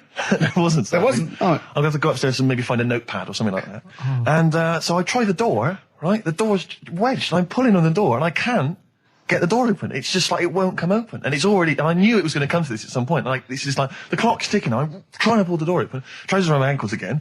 And I'm thinking, well, what I could do is I could open the window, I suppose, and try and climb out, but... Not really, because I got the trousers around the ankles. And that's or if it was raining, just stick your ass out, two birds with one stone. Sadly, it was a beautiful day, Rich. I call it the World B-Day. And so what I'm thinking is, I got my mobile phone in there, luckily, because it's in my pocket. I'm thinking, well, maybe I can phone... I was seriously... Kleenex. Maybe I'll phone the fire brigade. At this point, I mean, it just dried. No, it hadn't. It was... Hold on. Was that little puppy not around? Because sometimes you can call that. It's got a little bit wrapped round it. Listen... Or just use the puppy itself. There's 50 million people around the world going to need to hear my voice in 30 minutes. Exactly. And where's Steve? He's not locked in a toilet again, is he? Exactly. Obviously, Ricky doesn't travel on the tube anymore. He's too rich for that. I never did. I always thought it was beneath me. Sure, but I used to walk everywhere. Didn't you? But I'm still forced to take the tube, and sat on the tube, and it pulled up, and outside the window, just happened to be on the station, was one of the posters with us. So I was kind of there, not realising it was behind me, and these big kind of fat German or maybe Bavarian guys. Well, they're in lederhosen eating sausages. Yes, they were. They're Bavarian. Yeah, they were. And I noticed one of them kind of looked at me, then looked at the poster, then looked at me, just happened to say it, and wittered something to his friend in German. I don't want to try and do an impression. That's freaking goggle eye. Oh, wow. I think that... No. But I know what you're thinking it means. It doesn't mean that. Right, okay. It means... What's a rough translation? Elegant boy. Right, okay, yeah. And so anyway, freaking goggle eye. He pointed out the poster and his That's mate... lanky piss and streak. And his mate burst into laughter. And then we pulled... Well, they've got a great sense of humour, the Germans. Well, that's indeed. the thing. But we rumbled onto the next... we rumbled onto the next station, and the poster was in exactly the same place. And this time they tapped the shoulder of someone else on the train and pointed me out, and that person also laughed. An Italian? There was a French... Was there a bloke with a beret and a little moustache on the other side? Yeah. Was the United... Did you get on the United Nations Express? Just to... Oh, imagine that. Yeah, it was fake. See the freak. Look at his freaky goggle eye. Right, whereas I love the fact that before you were at least pretending to be speaking German. Now this is an Italian with an accent. It's just a guy speaking perfectly good English. So You've not even disguised the insult there. Oh dear. Oh, that'd be lovely. Try and insult me in other cod You languages. could bring Europe together if they just, like, instead of Esperanto, that there was just one common language. The language I'll of tell you what freaky would bring goggle us. I'll eye. tell you what would bring the Europe together is you maybe representing England on the Eurovision Song Contest That would be great. with a wouldn't it? self-penned tune. Shall I do that? That would be magnificent. It's got to be worth thinking What about about. just about everyone being the same? Yeah, like just about the people Euro being and that? equal. Everyone, not and also mentioning the euro. Yeah. yeah, just doing that. I like all different. I like all different cheeses. Oh, je t'aime la musique pop. Yeah. La baby belle. Et le cheddar. I mean, I'm not a fluent I'm French. Le Grand Fromage. Yeah. Oh, it'd be lovely, wouldn't it? And they'll all be there, all in their different. Well, different every line could uniforms. be maybe in a different language. Yeah, and what would I wear? I'd wear sort of like a kilt. You'd wear a kilt, but you'd also have on your head one of those kind of big, what are they called? Those big furry hats that beefeaters or whatever wear. Or Yeah, one of them. Is it kind Yeah. of a busby or something? busby, A busby? yeah. Wear one of those, or maybe a kind of policeman's helmet, That'd be Bobby's good. helmet with the kilt. Yeah, You'd have the clogs. I'd wear the policeman's helmet under the kilt, so they just thought I was really enjoying the show. Anyway, I didn't get around to getting drinks. 'cause I didn't Can't say that believe one. it. No, Can't believe it. round to getting the right, so I said, right, I'll pay for the cab. Right? Oh, what a lovely Christmas gift that is. Yeah, So, £2.50. I paid, no, it was like in £3 Manchester there, it is. £3 back. So £6 you spent on him. Well, no, I spent more. You see, that's what he said. He said, get the oh, Bolton and back, can't he you, said, for that? he said, oh, you spent on me £6 for my birthday. I said, no, I haven't, because I gave the taxi driver a tip. I'm a little bit worried about his attitude as well. Because even if, I mean, that is a stingy present, but you don't say... I mean, let's be honest, that's the worst Christmas gift ever, because, I mean, you're pretty bad, like we discussed in the past, but at least you spend a bit of money. Yeah. It's just thoughtless. Yeah. This is nothing. I You know. haven't given him any time. I mean, I would... And I knew my demographic. They loved it, my yeah, family. the They couldn't scratch believe card. their luck. You know. Well, a tenner. You spent a tenner on him. Well, the cab fare was £6. But the thing is, I don't think he's saying that. I think it's the fact that this is like, you know, frittering away and over it's their kind life. of He would thoughtless, isn't have loved to, I'm sure he would have been appreciative of a lovely £10 gift that you cared about and bought. A book he probably likes, Fly Fishing, doesn't he, by J.R. Hartley. If you'd have bought that, he'd have gone, that's what I was looking for. Or what I was looking for, Carl. Bloody hell, Carl, you little bald twat. That's just what I wanted. So, alright, so just calm down. So what have you got planned for Christmas? Is this what, I mean, are you doing the same approach with Suzanne? Excellent. You've paid me milk bill for this week. That were reet nice. I'm spent this year. So have you planned anything for Suzanne, or are you just... Yeah, gonna- I'm taking her out Christmas Day for something to eat. So, do we need them? Do we need them? No, there's this lad who called Mark, right, who I used to go to school with, who used to call me that. And his mum, right, was like obsessed with cleaning. And I was never allowed in their flat. He makes the place look untidy. So she used to, I don't know if it was just me or all his mates, but I used to turn up and she goes, yeah, he is in, but you know what you've got to do? And I used to have to go round the side of his flat, and he had a computer, right, which I used to play. I didn't have one at that point, but he had one. And I used to have to go round the side of the flat and stand at his bedroom window with his window open, and I'd be sort of leaning in playing the game. You are joking. I'm not, his mum- You had the weirdest upbringing I've ever heard. The things you were willing to do. It's the strangest. What is this town like? No, I stopped going once Was I there got my always own. music? Like, there's the horse in the house there. Oh, look at these two kids with big heads and webbed feet. All right, Ronnie. All right, Reggie. What was it like? She was obsessed. It is like you've grown up in a cartoon made for children. Yeah. No, his mum was really obsessed with cleaning.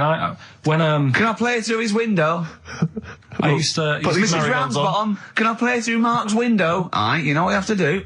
She used to be up till about 3 in the morning. Pilkington again. What Have you washed your hands? Well, up till 3 in the morning, She washing. used to be up doing the tiles in the kitchen. Washing until 3 in the morning. It was at 3 in the morning. And for ages and ages, that saying that out on the tiles, I used to think that came from, like, his mum. Because she was out, like, cleaning them late. So, till I was about 13, I thought that saying, out late, on the tiles. Yeah. Funny thing happened to me on the way here. Okay. Actually, it was about Wednesday or Thursday. I was walking along Charing Cross Road. I was on my way here, actually, to meet Carl for a drink. And, this little fella came up to me. I think it was an overseas student. He's sort of like a student type, but he had an accent. And he came up to me and went, "Excuse me, are you one from the office?" And I went, yeah. He went, "Would you sign a script book of the office for me?" I went, "Yeah, by all means, yeah." He went, "Can you come to the bookshop?" And I went, what, you haven't got it on you? He went, "No, but if you come, I will buy one for you to sign." And I went, "I can't really." He went, "Were you going to pass one?"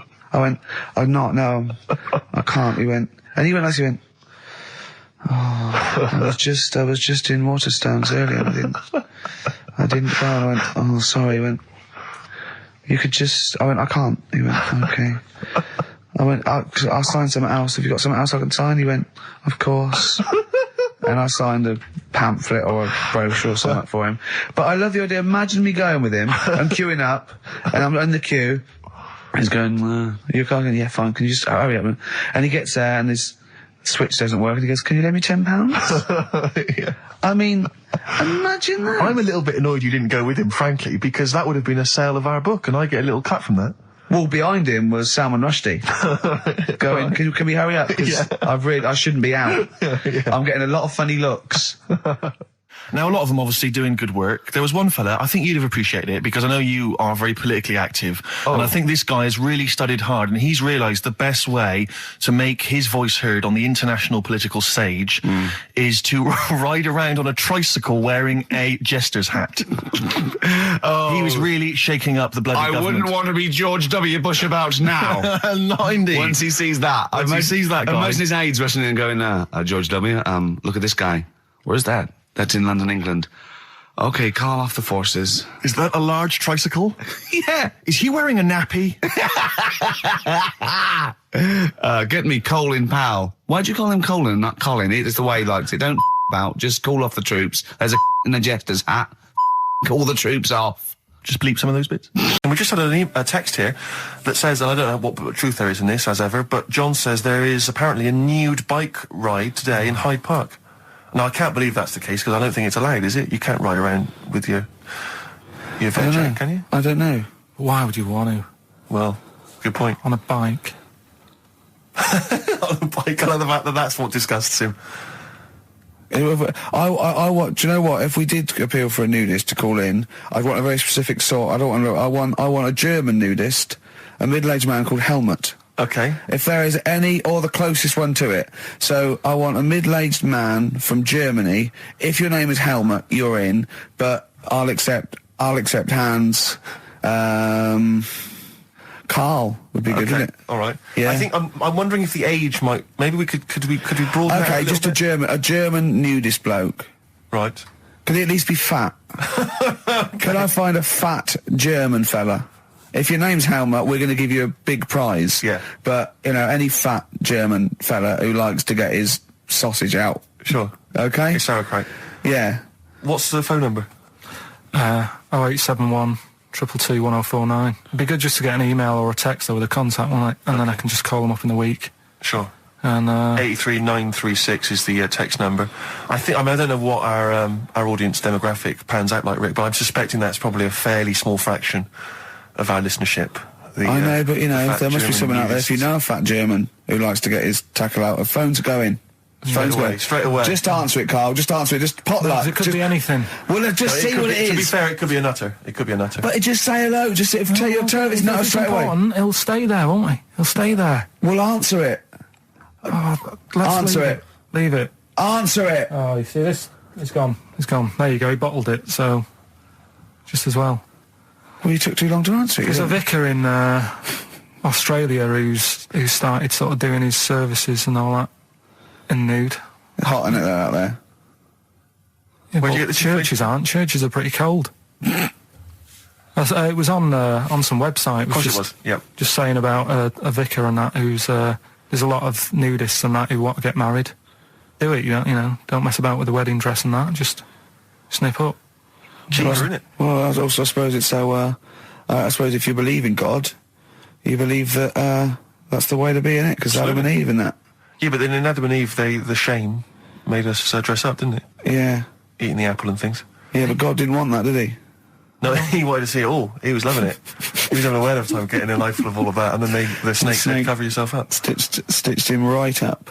So if you believe in God, which clearly I don't, do you believe in God, Carl? Don't know, don't really worry about it. It was ages ago, wasn't it?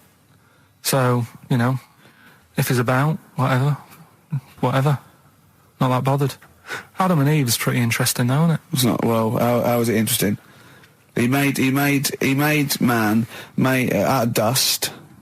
Then just because he could, he's having a laugh. Then he made her out of one of his ribs. Again, he'd like to vary it a little bit. Then they had 2 sons, which gave rise to the entire human race. What was going on there then? What would have happened if they didn't get on? That's interesting. Sometimes with pandas, they don't fancy the other one, do they? They go, well, that's my choice. One. You've brought me one panda from Lisbon Zoo, and I've got to shag that. What if I don't fancy it? What if they bring in a right slapper? Do you think what if it's the equivalent of like Love Island, whatever it's called? It was like Celebrity Love Island. Yeah, and they're going, I am not shagging that slapper. Every panda in the world has seen that dirty old mott in magazines. Why am I meant to mate with it?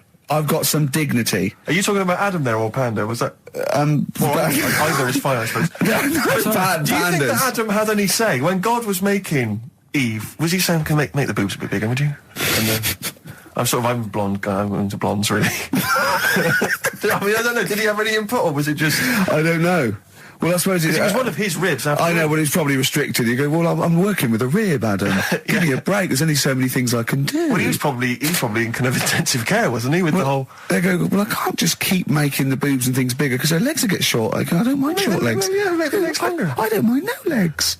As long as the boobs are sizeable. I tell you what's weird though, Steve. Right? Everyone's heard of like Adam and Eve. Yeah. What's the surname?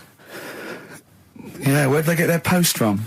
Unbelievable. Now listen, talking of campaigns and things and that, did you see Sir Bob on Jonathan Ross last night? Sir Bob Geldof. Yep. Are you going to walk to Edinburgh or sail to France, Carl? What do you think of all this? The G8? I think it's good that, you know, he's doing some stuff for the world and what have you, but probably won't bother. No. Having a walk.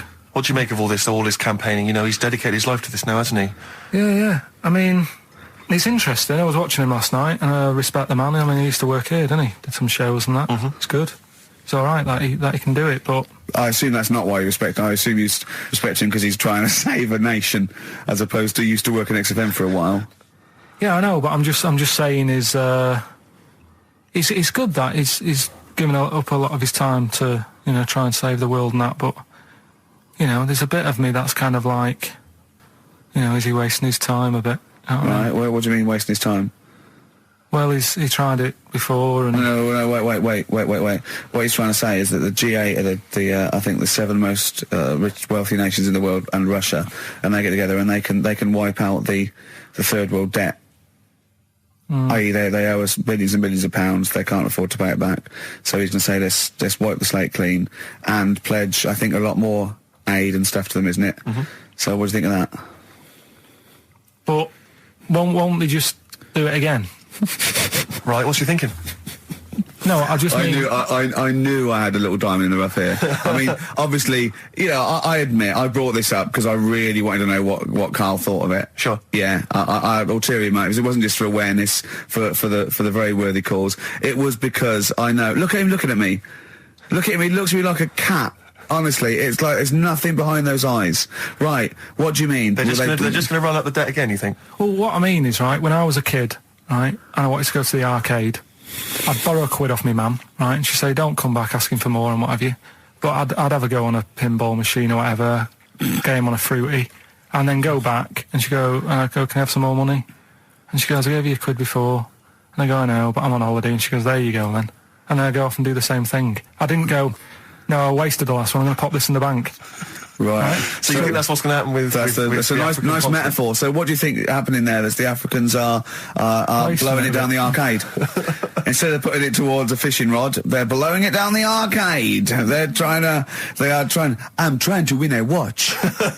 Look, I've got 100 goals. I think this thing is dodgy. Yeah. I'm trying to win a fluffy toy. Bob saying you're never going to get the Snoopy. You're never going to get the Snoopy. It's always going to fall out of the little claw It's before it rigged. gets to The the top. claw is not strong enough. Yeah. Do not waste it. No, Midge. Midge, you have to write a song. Write another song, mate. They've blown it down the arcade. Brilliant. So that's your genuine logic, is it? Well, I just don't know. If they put me in charge of it, I don't know what I'd do. I just think it's a. Could I just say that will never happen? No. Could I just say to London, and anyone listening on Sleep Saturday, don't worry, Karl is not going to be put in charge of G8. It's not going to be him, Blair, Chirac. That would be a joy if it were. That would be amazing. But anyway, so let's assume some alternate universe you are in charge. What would you do? Monkeys, obviously, it's like Planet of the Apes. What are you going to do? You're the only person with opposable thumbs. What's your solution? We've done a lot of it, haven't we? We've sent, money out there. We've sent them clothes and that. Yeah. Have you? It's gone. You say we. Have you sent? I've done loads for charity. Go on. No, loads. I've done loads of stuff. Go on. Well, what? I give stuff to Oxfam. Yeah. What stuff you don't want anymore? Yeah, junk. You mean? Well, yeah, but it'll be all right for them. I mean, I said to you the other day, like when they collect clothes for over there, I don't know, none of my stuff's going to fit them well. But the thing is, I do loads of charities. I do loads of things like. Go on. I pay for tools. I do that thing, a monthly payment of £5, paying for toolbox and that for someone out there. I help old people, which I'm going to stop, to be honest. Why? Because do you know this thing I do, Steve? Right, No. this is a £5 a month as well, right? I got stopped in Leicester Square one day. He said, there's a little old woman somewhere. She's cold. Are you going to help her out? So I was like, why me? Right. So anyway, so they said it's easier if people look after one old woman, right? So why me? I've signed up to look after this old woman called, I don't know, call her name June or whatever. It doesn't matter. So it does to her, but go on. So anyway, I'm paying this £5 a month, and the first £5, first time I paid it, I got this thing in the post, right? And it had, thanks a lot, Karl. You're looking after June. Here she is, here's a little picture of her, and she's sat there, what have you, with a cardigan on and stuff like that. Every £5 you pay, it'll be cheering her up, and, look after her, pay for her food and what have you. So, for a bit, you feel good, don't you? And you think, well, I've done my bit for the world. Anyway, 2 months later, get another package, right? Picture of June in there again. She's got a tan.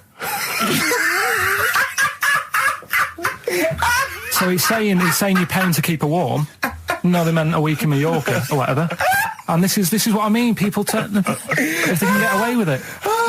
So, whilst Geldof's there every year or every couple of years going, let's do this for them, let's do that. I tell you what, I wouldn't get off my arse if I was over there. But that isn't having a go. I don't know where to start. That isn't having a go, though. What do you think? So what do you think? You think they're going, don't bother getting a job or anything. Geldof will be here. Geldof will be, it's June. I don't know. It's difficult, isn't it? It's difficult. So you think Sir Bob should just wash his hands of the whole affair? You think it's a complete waste of time? Is that what you're saying? That you should just leave them to it? Just leave them to it, let them sink ever more into debt, ever more into hunger. You just think that should just carry on? Do you know what I think you're saying? I think, now, I'm not putting words in your mouth. Are you saying they blew the last lot we gave them, they've got to learn a lesson? Is that what you're saying? No, I'm not going to say that. I'm not going to say that. Is that what you're thinking? No. What are you thinking? I'm not thinking anything like that.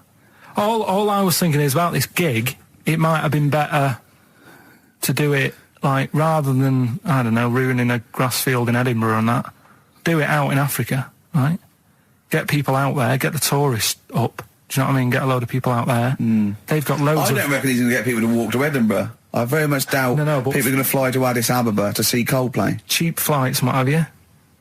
Right. Hot dog stands and that, locals will love that, right? Job done. Brilliant. Let's put him in charge. Yeah, just for one day. Let's put him in charge of Live Aid. If Bob Geldof is listening, I know, you respect him because he used to work on XFM. No, but he's done a lot Bob, as if well. you're listening, please, I would love, oh my God, a conversation, Bob Geldof talking to, forget Kate Bush, forget That would be Halma. amazing. Can Bob please call in and speak to Carl? No one call except Bob, so we know it's Bob calling. Right, get on the phone. What's the phone number? What's the phone number? Can't we talk to him next week? He might be busy next week. No, He's he got won't. stuff to organise. You won't, don't worry about it.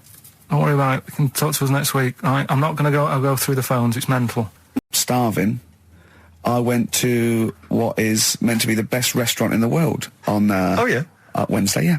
Sure. You must have been famished. Well, Jonathan Ross booked a table there. It came out, I think he's been trying to get there for a while, and I think there's a waiting list and everything, right? And Well, was you've got an voted- OBE, you're walking straight in. he's walked straight in with that, yeah.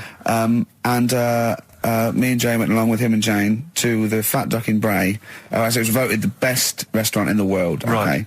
And it was incredible. I mean, it's across from the restaurant and sort of Barnum. They do, Yeah. you know, just incredible food. But all the way there, I'm thinking, well, I can't eat stuff in normal restaurants. I don't eat red meat.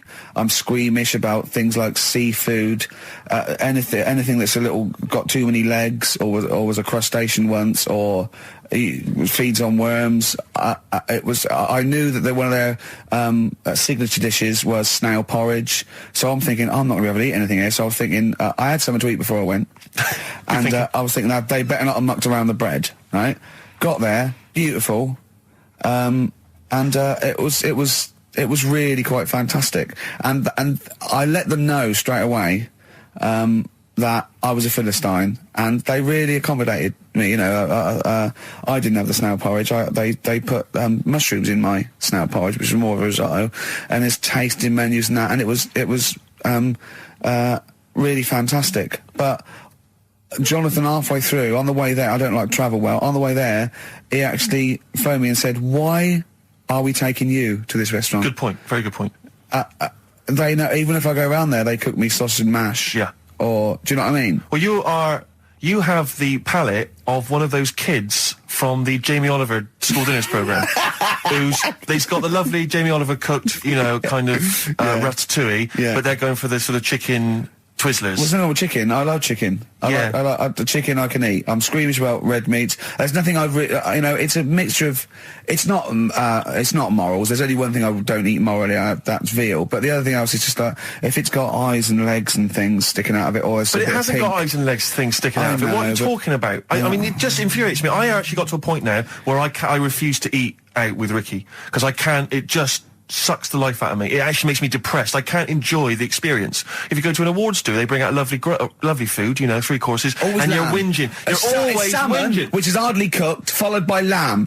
Lovely bit of lamb. Who doesn't think lamb is the best of all the meats? Oh. And you whinge, you complain, you look at Jane like a little boy who's like, "Oh, Mum, why have you brought me here?" You are just... and I tell you, and I put it at the, you know, I don't want to, you know, badmouth people, but I suspect it's your family. I suspect it was your upbringing. I imagine that if I came to your house, you know, late 60s, early 70s, came round to your place in Reading, it would have just been the smell of chit fat. Always just on. everywhere, Chit fat pervading, fire was just on. one of those chit fat fires that's just, like you say, constantly, 24 hours a But day, I used to eat just things. bubbling away. I used to eat beef and pork and that, and I used to have to, eventually, when I was getting sort of squeamish and getting older, I'd make her burn it so much that it was just like chewing on a piece of leather anyway, where I couldn't stand the sight of blood or so. A salad in your house would have been I'll tell you what a pickled salad is. onion and a packet of crisps. No, a salad in my house, right, was when it was summer, we were out in the garden, lovely salad, grated cheese, grated egg, 2 bits of beetroot with your leaf, a pickled onion, and a packet of crisps. And that was a salad. But now, is that? Do you agree that is probably the reason why you've got this palate? And it's not even a palate. That's too nice a word to I've use got for more it. squeamish as I've got older, because I say I used to eat beef and But what pork. do you mean squeamish? I don't understand what you mean. Squeamish. If I It's suddenly fish, think it's about cooked. it, I can eat like, you know, like, it has to be blasted, it has to be unrecognised to be an animal. You know what I mean? I mustn't see a bit of pink or a bit of fat. So or if we were in biblical times, Yeah. and you're there, and Jesus Christ has just fed 40,000 with some fishes and some loaves, you'd be going, "I'm not into the fish, JC." I say take the head off, really cook it, take the skin off. I can see a bit of spine. And unless Why leave that in? bread is mighty white, I'm not interested. Yeah, but the thing is, what he hasn't said is, well, he gets frustrated because we have to go from restaurant to restaurant for something I can eat. But the reason we've only got about 3 restaurants to choose from are that because he doesn't want to spend more than a £5 at lunchtime. At lunchtime? If I was going out of an evening, you'd spend a decent amount of wallop. But lunchtime, Would why ya? would I spend? You'd be happy to spend 20 quid on lunch. Imagine that every single day. There's no one out there who's eating lunch 20 quid a day on lunch. It's crazy. You don't need that much food at lunchtime because I know what happens. You go in there, you have some kind of tiger in curry for lunch. You're asleep by 1:30. We're trying to work. We're trying to write TV shows, and you're dozing off like one of those giant anacondas that's just eating a sheep and is slowly digesting it. It takes like 3 weeks. He doesn't eat Carl. He does not like the spare. He'll walk a mile out of his way to get a sandwich that's mostly bread that only costs £1.20. It's about value for money, Rick. That is all it's You don't about. have to tell me. I remember Oh, come on, let's have having an argument over that 50p that time. That's what they're waiting for, is the Rockbuster dancers. That's right. Right. Okay, give us the clue. Give us the answer. Right then. First one. Hurry up, was- because we haven't got long for monkey news. Don't worry about it. Don't worry about it. First one. There's a vehicle over there that's It's changed. selling kebabs. Oh, it's changed. Go on. Initial D. Yeah, what is it? That was Donovan. Okay. All right. Yeah. Okay. Yeah. That Good. worked. I'll give you that. Yeah. Second That's a one. real clue. Well, they got it. Like they always do, so they're always real clues. Second one. You're asked if you want that bit of the egg, right? You think about it. Then you decide against it. I think I know this one. What was the initial again? Y-O. Is this, John Lennon's, wife, Yoko Ono? Yeah, that's right. I think that was her name, Yoko Ono, wasn't it? Yeah, it's Yoko No. that was- It was Yoko No. No. You've got it no. wrong. You're thinking about it. You're asked if you want a bit of the egg. Yeah. You go yolk. You think about it. Oh no. Oh, so you say it twice, you stutter. So No, it's no, Yoke, no. Yoke, oh no. No, you didn't No, her wrong. name's Yoko Ono, though. Yeah, Yoko Yeah. Ono. Listen to the clue again. Okay, no. Listen to the clue. So what you say is, do you want this bit of the egg? You think, oh, the other bit, no. Yolk, oh no. That's Yolk, right. oh no. Yolk, oh no. Yolk, oh, no. Oh, yolk. Yeah, go on, brilliant. Yeah, okay, yeah, Yolk, oh no, yeah, go on. works Yeah, perfect. next, yeah. And the last one was, It's like I know. Once, right, I was talking about this in the week, actually. We had this, teacher, and he must have been sort of 60 then, right? And we're all about sort of like 12. We had to do French. You had to put your thing on the booth, and it was I told you something. Le chat est the and all that, right? And What does that mean? répété, cats on the wall, right? He'd repeat it in French, and of course everyone was going F. C, just for fun, and he heard this, and he listened back to all of them, and he realised they're good, and he went mental. He went, I don't believe this. Do you know how much these cost? He was going mad, and he was going red and bursting like Carl was earlier, and it was like, I can't stand this anymore. Anyway, he picked up an exercise book. He said, "Look at this exercise book. Look." And I won't say the kid's name. He went, "So and so. Look. Oh look. He's put." And I'll change his name. Smithers. He went, "Oh look, he's put Smithers his shit." Oh, he goes, "Oh, he's got Clever on this side. He's put Smithers in the Lambert shit. That's good." Right? And he went berserk. He went, "Oh look, he's drawn a picture of a penis with wings, and he's written underneath Dicky Bird." He went, "Is that clever?" He went, "Do you want me to put a piece of paper up so you can come and write swear words and draw ladies' genitals all day?" And I went, like that laughed. He went, "I'm glad you think it's funny, Mr. Gervais." And he stormed out. Oh God. Yeah. And did he ever come back? No, but we put the bit of paper up for him and said, look what we've done, you sir. That's a fanny. Yeah. There's some knobs. Good. Just talking earlier about teachers, weren't they? Have you got any amusing anecdotes about teachers or anything around that subject? I didn't go to school that much. Go on. When I did, it was, I was telling Suzanne about it the other day how, you know, she goes out with me now and she thinks I'm great. She's lucky what she's got. No, she's done well. Yeah. Right? But I was the sort of kid who she would have hated at school because I never had, like, a pen. Oh, yeah, I know what the sort you are. Never a pencil case or any stuff. I'd start off the term, I would, and have, like, a brand new carrier bag with my stuff in.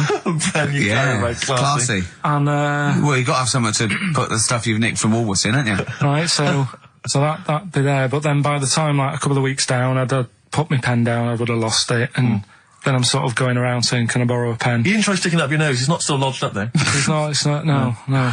But the funny thing with, like, you know, you were talking about teachers and stuff. Were you disruptive? Were you a disruptive kid? Were you Not the sort of really. causing trouble? No, not really. I was No, one he of wouldn't them- cause trouble. He's terrified of the boss here, isn't he? No, it's not that. It's just that, what's the point in winding people up? I find it quite annoying if people do that. So I don't wish it up on anyone else.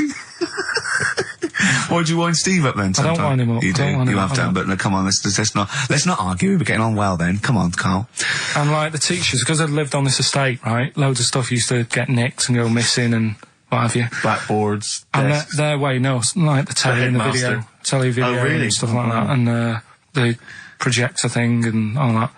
So the way they used to try and find it, right, my little conspiracy, because you know I'm good at them. Yeah.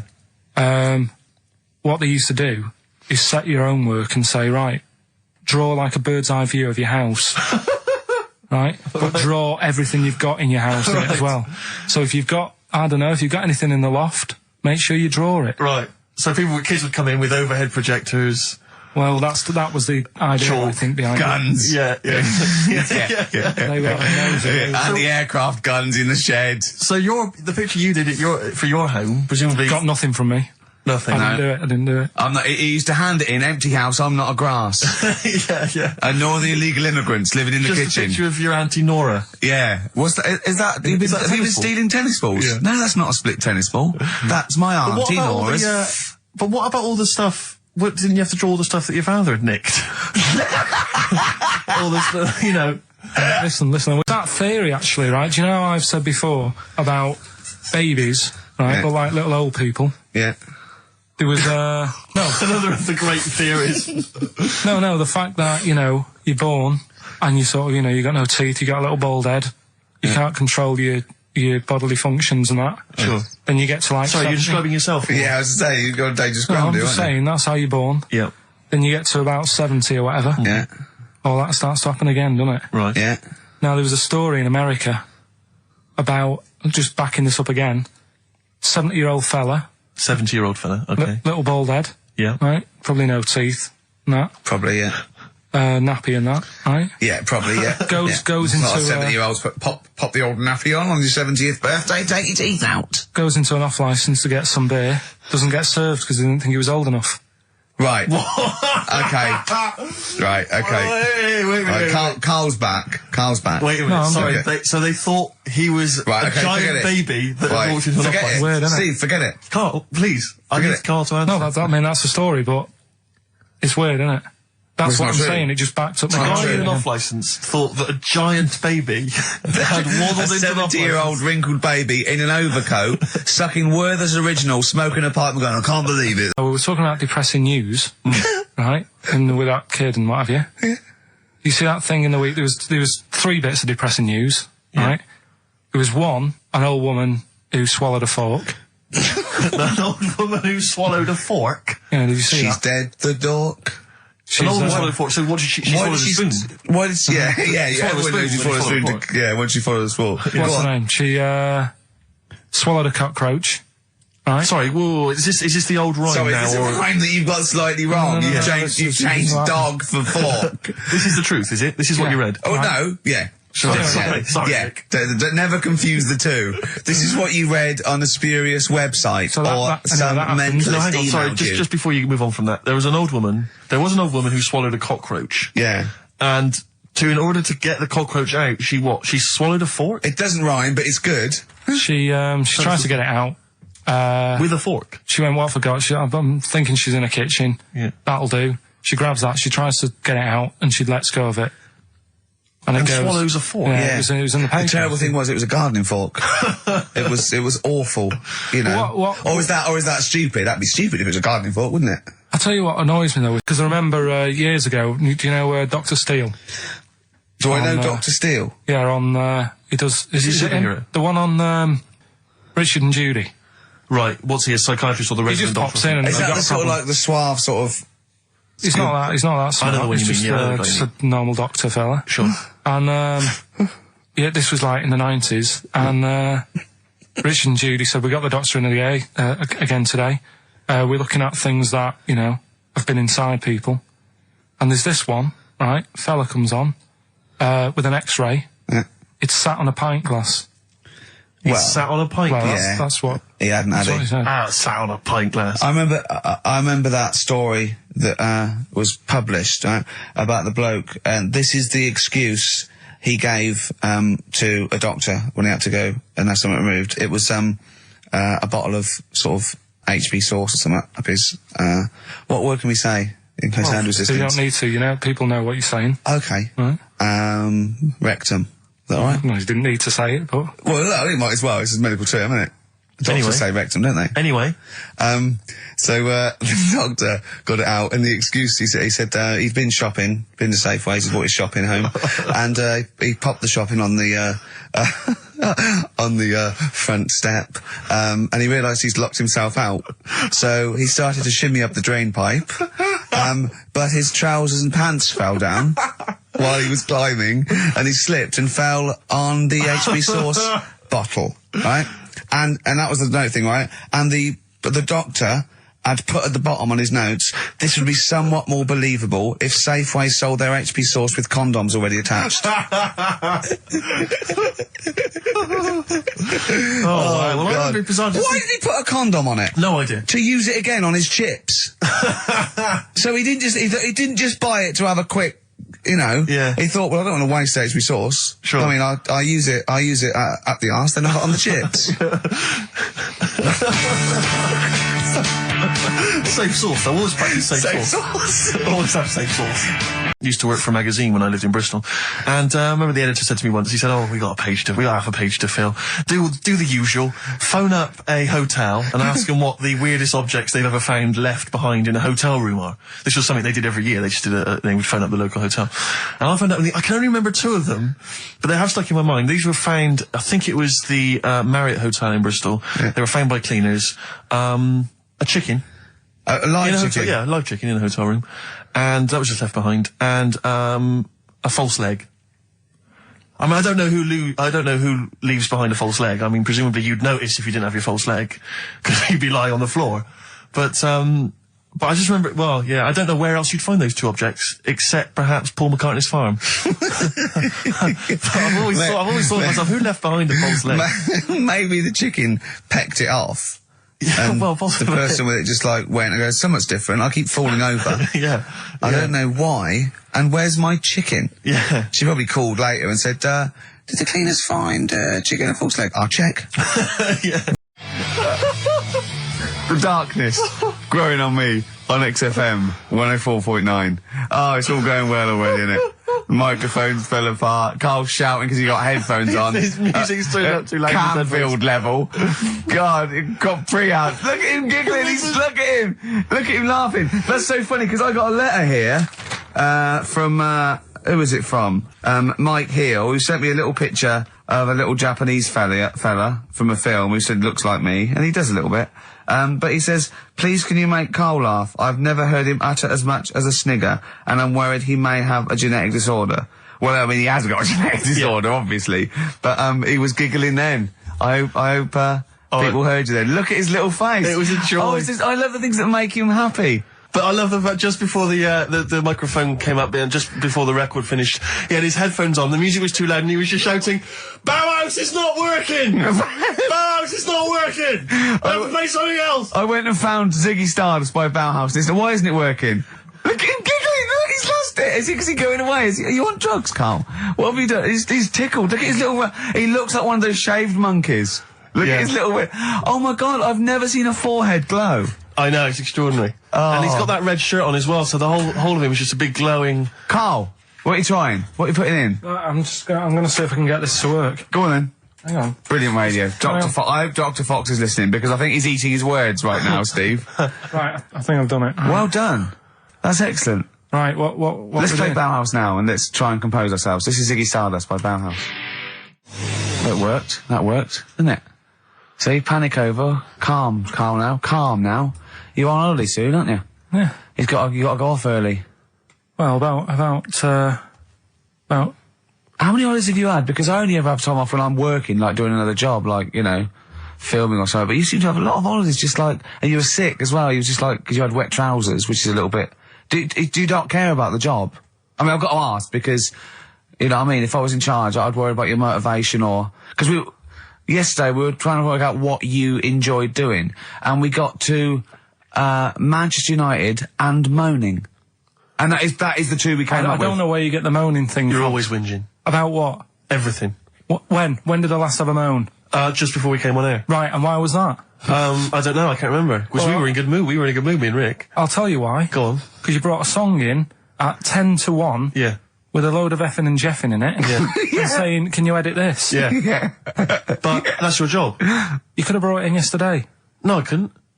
Why not? I hadn't thought of it.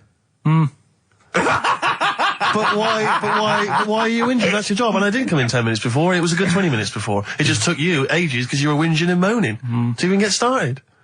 I'm not being dragged into this. You are always... I'm on my holiday now. Well, not yet. No, you're not on yet. You're still working. Well, that's what's funny. This isn't even work, right? And yet it should be. Compared to what I do in the week, this is a doddle. Well, it's because you're not putting any effort in, clearly. Where are you going anyway? Where are you heading? Cornwall. Yeah? What's happening down there? Well, there's a monkey world. You're excited about that? We'll go and see that. Probably go twice to that. Yeah. Whilst I'm down there. How long are you in for? The whole week? Yeah.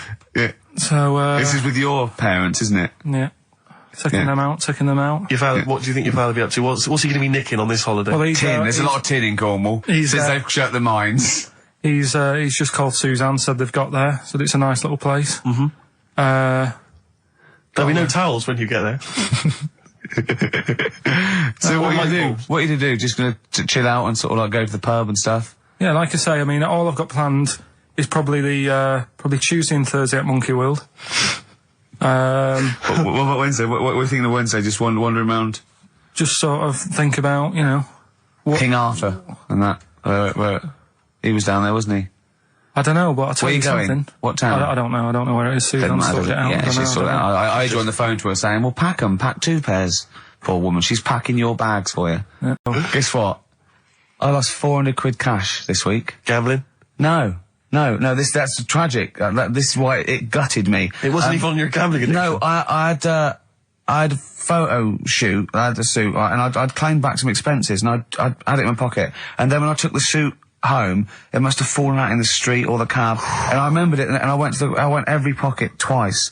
And it was just the fact, I don't think about, oh God, that's terrible, that's a terrible blow. I think, oh God, if I had it back now, it would be free money. Yeah. If I suddenly found it now, I'd have £400 that was just free money.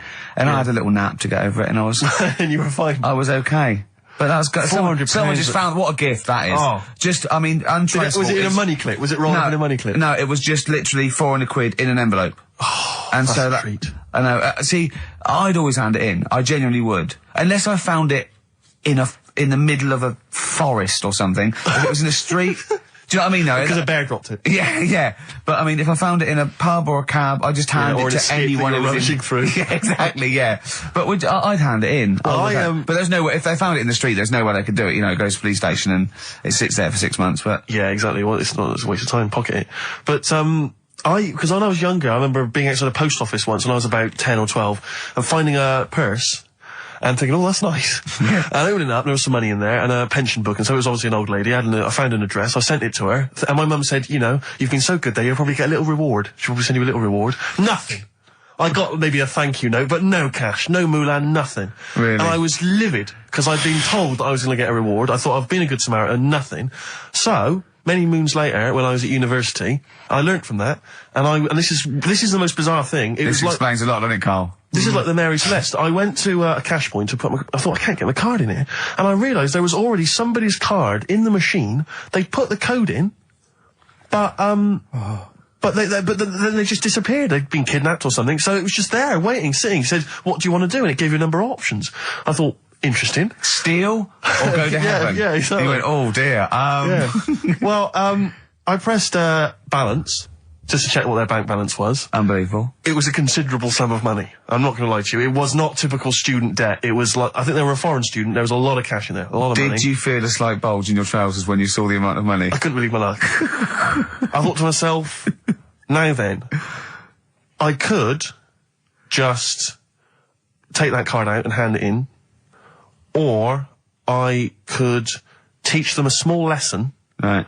And maybe give myself a reward, because last time I did that, I didn't Yeah. get a reward. So if I give myself £30, then I'll take the card out. 30? Give myself 30. You didn't really? pounds. Well, I thought that's a good reward, and I went in, I handed the card in, I took that, Steve, and that's a little reward for me. And I'll tell you this, don't think it's evil, because I went in and I bought everyone a drink. Well, brilliant. Yeah, I didn't tell them I got the money free. Well done. Excellent. So probably gangsters are quite generous with the money they've stolen from other people. Yes, but someone's negligence, Rick, has lent. Well, the thing is this, Steve, right? I believe it, except that buying people a drink, Carl. What do you think? Well, I kind of thought that when he said it, but then I thought, but they'll be buying him back. So he's still for up. that, so in a way, he's still a winner. Yeah. Everyone's a winner in that situation, including the student, because frankly, if there had been a less scrupulous person who found it, they'd have probably helped themselves to a considerable sum. I cannot believe he did that. There was thousands and thousands of pounds in there. What if it was? What if Beadle had jumped out and slapped you with his little claw and said, "We've been filming this, merchant"? Well, what? So what? How old were you then? I don't know, 19, 20? Would you do it again, or was it just to get the world back for the old lady's purse? Possibly do it again, yeah. You're joking. Well, you've got to think of it this way. You've got to think of it as there was a lot of money in there, and someone less scrupulous than me would have taken a fortune. They'd have cleaned them out. Whereas I just took a small reward, which I thought was more than enough for someone's negligence. And I've returned the card. They've got the card back. Everything's fine. Think of someone else. I could have gone on a spending spree. I could have been buying stuff, all sorts. Yeah, but it wasn't yours at all. Yes, but they probably would have given me a reward. And because, you know, sometimes people forget or, you know, they don't give you a reward, I thought I should You had take to it go at your myself. dad for nicking a loaf of bread out of a phone box. Yeah, but that's because it's for old people, geriatrics and How stuff. do you know how old was your people who you were robbing from? It was on a student campus. Well, Wow. I think it was more, I thought it was excellent behaviour. I thought it was that's good, honourable incredible. behaviour. That's showing another side to him, isn't it? Talking of money, Steve, look at this, right? It's in the paper. A wife has had her beauty insured for £100,000 in case she grows ugly and her husband walks out. Nicole Jones, 26, of Chipping Sodbury, Gloucestershire, says £200 a year, pays £200 a year for a policy. She arranged it as a present for her husband Richard. Her beauty will be judged by a panel of builders.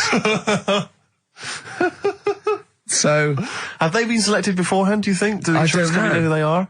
I assume they're complete strangers. So suppose, like, in 30 years' time, he looks at her and goes, "Oh, you've lost your looks." She goes, "Well, have I?" Yeah. He goes, "Well, yeah." "Well, have I?" They're calling the panel. Some girls going, Yeah. "All right, get him out for that." Well, never mind that. It's yeah, she's lost it. Right, 100 grand. well, 100 grand coming your way. They stand on some scaffolding. Yeah. She walks by. Yeah. And if they wolf whistle. That is amazing. Do you think they give her a quote first? Yeah, what if they say, "Actually, love, you've got nothing to lose. You're not oil painting anyway." Yeah. We can't come round and judge your beauty for at least I mean, that is just open to abuse, isn't it? £100,000. Because I remember, in Japan, they're mad on golf, right? And if you get a hole in one, you buy everyone, you throw a party. And it was costing them like thousands and thousands of pounds. So they were insuring themselves against getting a hole in one. And so miraculously, everyone was going, "I got a hole in one." "Did he?" "Yep." Yeah, yeah. Paying out insurance. I mean, they could be in that together, couldn't they? They're bizarre. not. I'm sure they're not. Well, They're probably more honest than you two that would take 20 quid out of a cash point. But, you know. No, 30. 30. Yeah, 30. I like the wording, though. A wife. Yeah, a wife. The word wife. The word wife. I don't know why I just find it's just an odd word. This is my wife. Hello, the wife. Yeah, the wife. My wife. It just seems a word that you have to say if you're 60. You can Yeah, go, I know. Have you met the wife? And even then, ironically, unless someone, you don't know exactly, "Are you married?" "Yeah, my wife is from," you know what I mean? that makes sense, but it's still wife. People go, "Oh, better get back, I'm meeting the wife for dinner." But especially when you know them. I remember bumping into a friend of mine somewhere at a party, a couple that I knew, and I'd known both of them before they got married. In fact, I'd known her, I think, longer. And I said, "Where's so-and-so?" And he went, "Oh, the wife will be along in a minute." And it's just this notion that, but what, use her name. I know she is. I know her name. The wife. I used to call her by that. Why? It's like someone going, "You know I'm married. You know I'm married." It's like showing in the off. eyes of God, we are wed. Exactly. Yes, that makes me more of an adult than it's you. the ownership. Yeah, it's like going, "You know I'm a real man. I've got a wife, and here she is. She's my wife." I find it, there's the words that I find hard to say. in a shop, I could never ask for wet ones. Do you know what I mean? If I have to go and ask for wet ones, I won't bother. Or toilet duck. Another one I have a problem with, I never say, Snickers. Why? Dunno. I think it's I grew up with Marathon. Yeah. See, this is so pathetic, I still get embarrassed buying, toilet paper.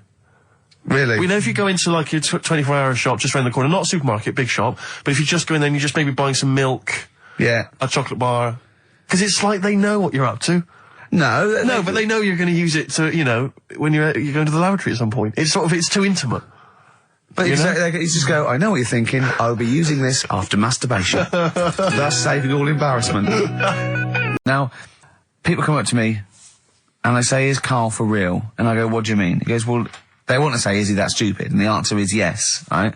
Some people think that he's putting on. Some people think that he's a character that we've invented, like we've got an actor in, like he's a Gareth Keenan or a Tim or something. And I go, that we've scripted. Exactly, yeah. No, he's absolutely real, aren't you, Karl? I go, where did he come from? Well, just to tell the story, we came here and, I was much too important to run the desk myself this time round. So they just gave us a tea boy. Steve came in with you, I remember that. Yeah. Why do you remember that? Well, Steve knows, I don't want to keep going over it, but it's just the way he looks. It's just... Were you taken aback? A little bit. Yeah. Right. And he's just developed into my favourite thing. I also said that you get bored with, like, you know, battling tops or, you know, pets sometimes. I mean, I love my cat, but he's not as, you know, Colin. my cat. Yeah. Colin. Actually, Karl's away next week. Is he available to run the desk? No, well, he's actually not as intelligent as Karl, and that's the truth. He's not, you know. Well, he's marginally. Yeah, and then in the week, he's like one of those little Tamagotchi toys, Karl, because I have to phone him every day and keep his interest up. Yeah. Like I'd give him an interesting fact. And, I got a book out and I found out that I'd call Karl like that. And I thought this was a great fact, right? A 2-day-old gazelle can run faster than a racehorse. Right? I thought that was incredible. Sure. Okay. So I phoned him, I said, a 2-day-old gazelle can run faster than a racehorse. He went, what does it do after that? I went, what? He said, well, how fast can it run when it's adult? I went, well, even faster. He went, oh, I thought we could just do it then, but then it sort of lost it. I went, what are you talking about? I went, you know, that's incredible. A 2-day-old gazelle can run he went, well, no, that's what they do. I went, what? He went, that's what they do, isn't it? I went, what do you mean? It's 2 days old. Right? He went, yeah, but a 1-day-old fly can fly. I'm 30 and I can't fly. It's not what I do. Right? And I went, right. He went, a jellyfish can hold its breath underwater for hours. I went, it doesn't hold its breath, does it? It hasn't got lungs. So he went, what? I know I had him. He went, what do you mean? I said, well, they don't breathe, do they? He went, what do they do? I went, well, they get oxygen directly from the water via osmosis straight into their cells. And it just went quiet. And I went, a 2-day-old gazelle? And he went, yeah. Do you know what I mean? He was just thinking about the jellyfish. Yeah. I know. He was looking up osmosis, and then he was thinking about the jellyfish. But I just think, I mean, if Bambi's anything to go by, this little gazelle spends a whole day trying to stand, and the next day it enters the derby. And you don't think that's incredible?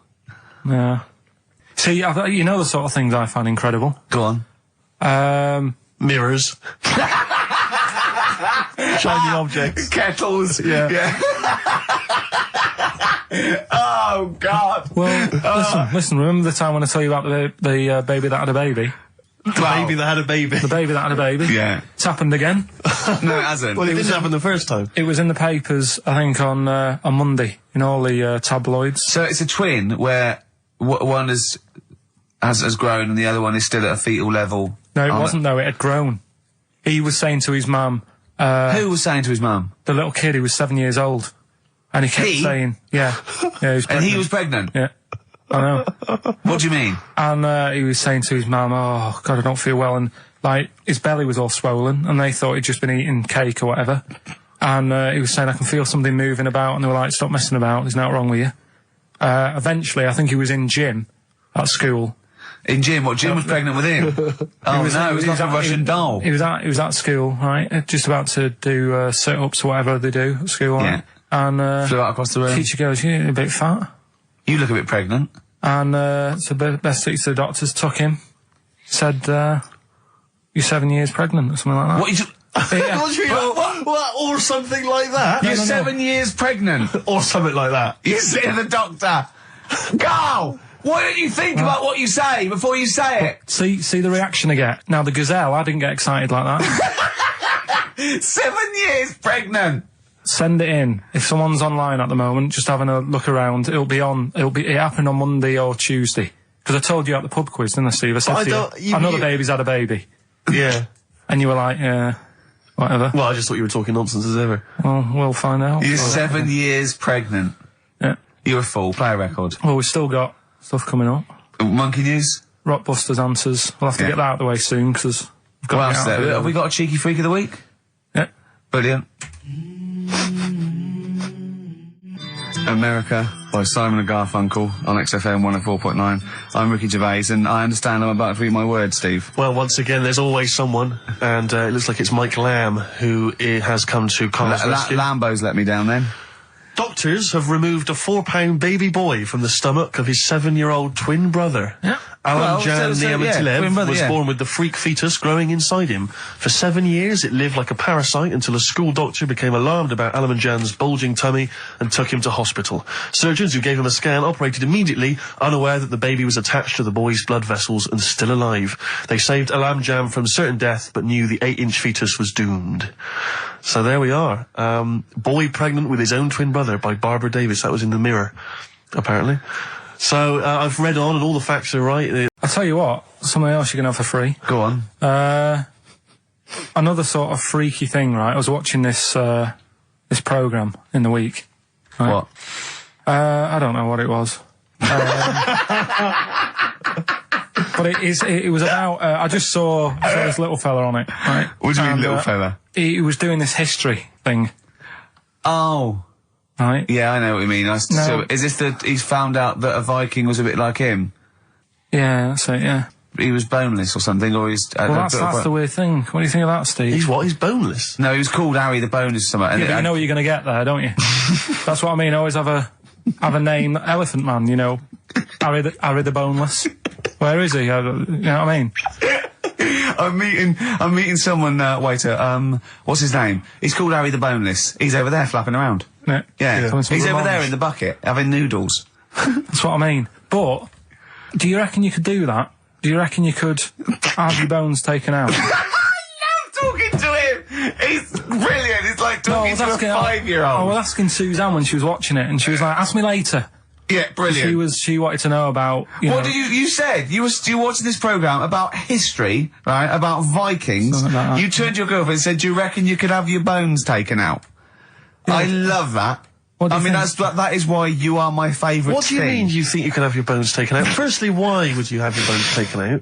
If you've only got a small flat or something, and there isn't much room, Yeah. right? And what I mean is, would all your organs still do the stuff? No, they wouldn't. You'd just be mush. Listen, I'll teach you something now, right? The skeleton, right? Spam. Yeah? Support, movement, anchorage. No, support, protection, anchorage, movement. Spam. That's what the bones do. Yeah? You couldn't stand up. You wouldn't be protected because they protect us rib cage, skull, of course. Anchorage, everything holds onto it. Every muscle is tethered to pull against something, like a crane, a pulley system, so you wouldn't be able to move at all. Do you know what I mean? So you'd be in a bucket. There'd be nothing, you'd die immediately, obviously. No, you can't have your bones taken out, Carl. I mean, why do you need to ask that question? Sorry, but Boneless Bob, or whatever his name was. Harry the Boneless. he presumably didn't have any bones. I mean, that's why he had that name, obviously. No, he did. No, I've had an email here from Graham, old Ken Rowe. He just says, I had a dream about Carl last night. Can I sue? I've no idea what he looks like, apart from the boldness, and yet he turns up in the middle of my dream. I don't need this, it's harassment. Yeah. But people are having dreams about you now, Carl. You actually, it's like you're one of something that was created by the Brothers Grimm.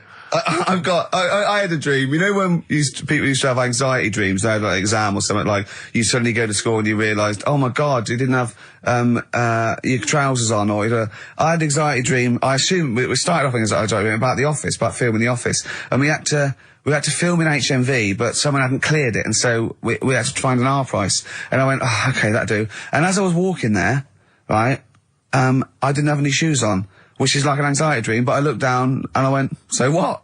Yeah. So I'm so lazy now, I think even anxiety dreams don't kick into me. I'm not sure that's a dream. I think that's just a memory. I would be at all surprised if you, turned up with the film in the office. Yeah, with going, no shoes. We don't need shoes. when we were originally doing the pilot for the very first series, obviously Ricky's the main character, he's in it all the time. It's obviously important, it's our big chance to get something made for TV, you know, it's going to launch our careers. And, I turn up on the Monday, he's twisted his ankle. He has to be wheeled around in a wheelchair, because he went out jogging, stepped on a tin can in the street, and fell over. Who left that there? Like a 40-year-old man with brittle bone disease, he just twisted his ankle and he was out of action. It was pathetic. Yeah, that was the pilot. Absolutely pathetic. But I still turned up, Carl. That's the sort of trooper I am. Well, yeah, but you moaned the whole week. Wait. Well, I didn't like having to go around in a wheelchair, did I? It's not pleasant, you know, but in a weird way, it taught me all the problems. do you have anxiety dreams, Carl? Do you ever lie awake worrying about stuff? Because I have a lot going on in my head. Yeah. I don't have that. What do you do, rent it out to people? Is it two monkeys swinging in a tie at the moment? Yeah. I just don't have that many dreams. No. I love that. I love the fact you don't have that many dreams. Well, you haven't had a decent night's sleep since you were 14, according to you. 12. Really? Yeah, so I remember I know once- what you meant. I know what you mean though now, when sometimes you're so tired, because I'd forgotten that. You're so tired and you think, well, I'm so glad I don't have to go out tonight. I'm going to go and just lay on the couch and then go to bed. Yeah. Have you had one, Steve? Have you? Anxiety dreams, I do have them periodically, yeah. It used to be a lot of, you know, things like running to get to school in time, but, you know, suddenly your feet are running in treacle and you can hear the school bell and you I can't haven't had get them for there, so- years. I just haven't had an anxiety dream for years and years and years. Yeah, don't know. I just don't care. No, well, no, you just genuinely don't care about anything. This is the problem. You've just got to a point now where nothing bothers you, really. It's like you're just too lazy and disinterested in anything. This show, your career, my career, Carl. No, I never give up on Carl. So, Carl. I didn't go to school much because my mum and dad had a caravan. Right. And No need, is there? No need when you've got that sort of fun at home. I used to just go away for weeks. Really? Yeah. Is that true? Yeah, honestly. Where'd you used to go? Port Maddock. But And, so you didn't go to school much? No, I did, but not as much as everyone else. yeah. How many holidays were your parents having? Oh, What was their income that they could... No, my dad used to work nights, and he used to travel back, because to Manchester from Wales, it wasn't that far. And Manchester to Wales? He used to do 4 on and 4 off, so me and my mum were, like, loving it. But what Port Meredith? Port Maddock. Port Just Maddock, down the road from Port Merion, where they filmed The Prisoner. right? Oh, so that's cleared up for me. Location-wise. So what did you do then? You were in this little 2-berth caravan on the back of a Cortina estate. Right. Well, what was it? What was the car? I want the. What was Granada, full Granada. it? Ford Granada. What are we talking? 1980. Yeah, 82, 83, 80, right. 84, 85. Okay. And you in the car down there, park up. Yeah. What was it? What was Port Meredith? Port Maddock. Port Maddock. Remember Ruth? It's just, Oh, yeah. it's just a holiday camp. Yeah. And had an arcade and a beach. I was loving it. Yeah. But, so of the 52 weeks of the year, let's assume, I don't know how many weeks you take off normally for holidays anyway. Let's just say, I don't know, you go to school 45 weeks of the year maybe? Generally, most kids? Nah. Bit less. Bit less than About that. 42. How many weeks would you say you actually spent in school? Well, how many weeks do you have off for summer? We'll work that out. That's what About I mean. 6 off for summer, about 3 for Easter, about 3 for Christmas. Put it this way, I'm surprised I'm not Welsh, to be honest. Right. Because I was there more than was in Manchester. Did the school authority not come and check you out? No, they didn't. Didn't get Manchester, I suppose they didn't care, did they? Not really. Yeah. They're lucky you turned up at all. Why did you just turn up for the last day when you could take in your best toy? Did you know that when you could take in any game? Just play with everyone else's. Why, I break my stuff. Sure. Yeah. Yeah. No, that's a good Well, this point. answers a lot. This does answer a lot. The fact that you spent most of your time on the beach as a kid. Teachers were no good at my school. We were talking about it yesterday. So you were teaching them a lesson by going off in the summer. Yeah. Anyway. And did you go to university? No. No. Did you go to sixth form or college? No. When did you leave school? When I was about 15.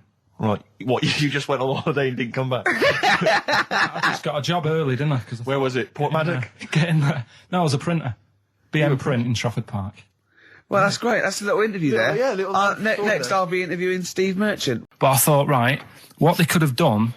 Remember when I studied Che Guevara? Yep. Right? And don't be offended by this. It was just an idea because they did it with Che Guevara. Remember when they cut him up? Yes, Remember? they cut him up, yeah. What was the reason for cutting him up?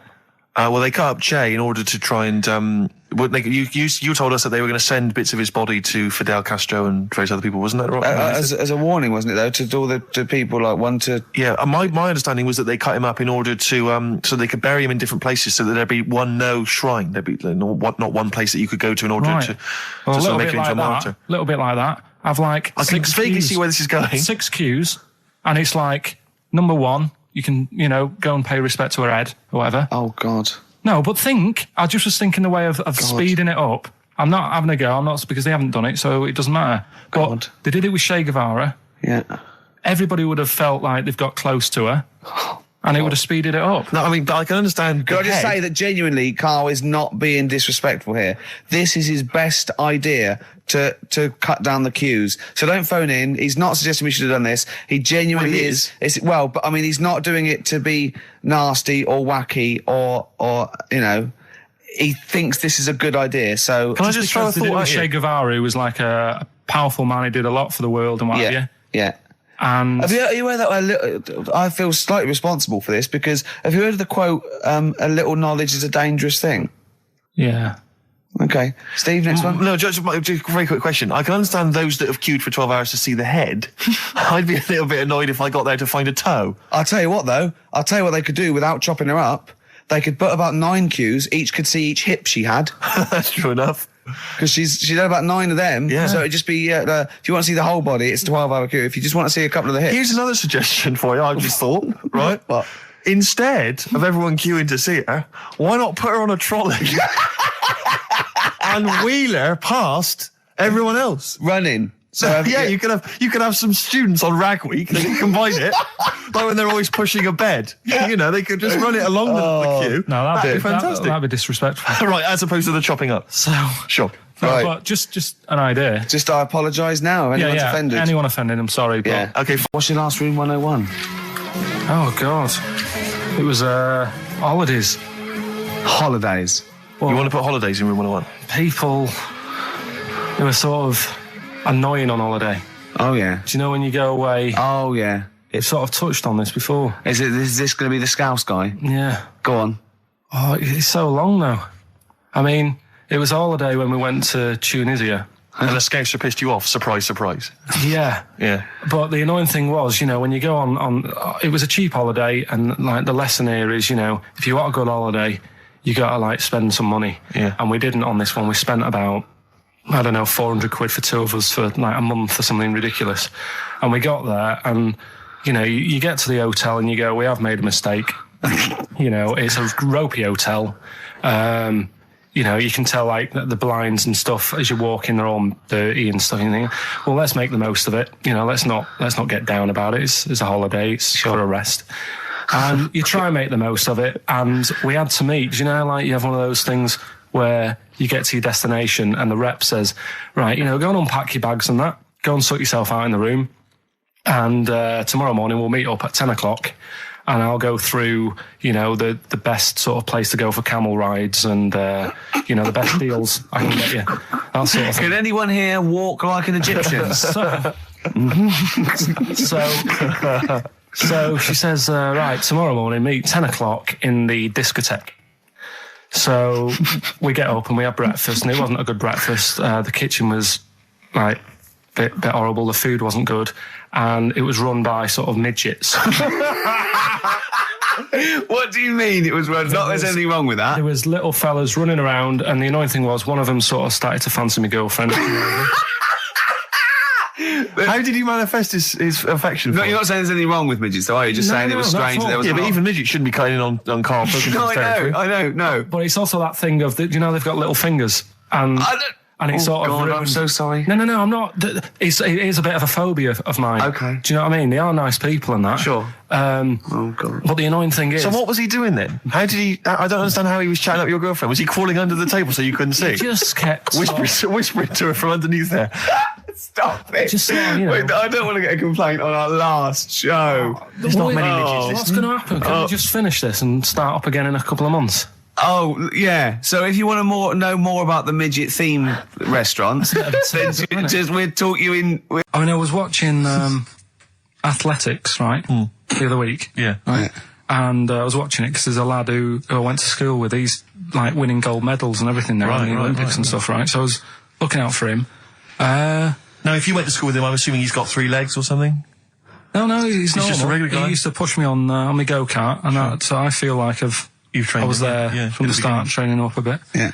And watching the programme, and there was swimming in it, and I was watching that for a bit, getting a bit annoyed, because that butterfly stroke, Yeah. I don't know why they do that. No, nor do I. It's just hard work. It doesn't make you go any faster than, let's say, that stroke. The crawl. Yeah, don't do that. That stroke on radio doesn't work. The crawl, yeah. So I was watching that, thinking, that's annoying. Yeah. And then they got onto the running bit, and my mate's in this race. Yeah. Now, they do the side shot, don't they? So you can see who's in the lead. Sure. And then they do that front shot, where it's absolutely pointless. The only reason to do the front shot, I think, is to keep women interested. Because you can basically see his tackle going from left to right, being battered all over the place. Why were you looking? Seriously, you had no choice. If you wanted to watch it, it was like, I was interested if he was going to win, but it's like, you know... But why did you turn over and showing watch that Charlie's Angels instead? Because I wanted to see if he won the race. But... Or flip back at the end. Just flip back to get the result if you don't... Well... Yeah, or at least turn away or close your eyes that's weird. on the front shot. No, I wasn't. I just... Suzanne weird. was happy. Suzanne was loving it. Yeah. And I was like, whoa. Yeah. Just go to the other shot. But they were showing you the front shot and running along there. They could have just shown the top half, but they didn't. Sure. It was there. It's just heads moving along at 25 miles an hour. Yeah. Well, I think you're meant to see the running, the actual legs moving. It's athletics coverage, isn't it? It's not like... But they don't show you a shot from behind. Did you want that? Oh, no, I didn't want that either. It sounds like you were disappointed. There was a Vietnamese snake that went inside of a soldier. A little, like, maggot or some sort that you have to get out of your body because it causes problems. Yes, and so in order to get it out of the It runs body, amok. they strapped bacon to his head. Yeah. That is great. This doctor... And did that work? I think so. They had a picture of him smiling. Oh, God, what, the worm or the bloke? The bloke. Oh, dear. Honestly, I hope someone knows the story. And Right. it was about 3 years ago, I reckon. Okay. And, yeah, it did work. GI bacon. So this is why when So what, the worm burrowed out of his head to get the bacon? get to the bacon. Right. A couple of emails. Different people have visited various tourist attractions. Oh, yeah. Let me see who's this from. Not quite sure. But thanks very much indeed for it. So, there's a link here. It's apparently in Devon. Barometer World. Brilliant. It's the world of barometers. It was established in 1979.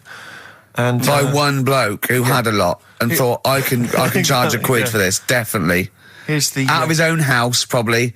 Converted back scuttle. exactly. Yeah, that's not a euphemism for a sexual act.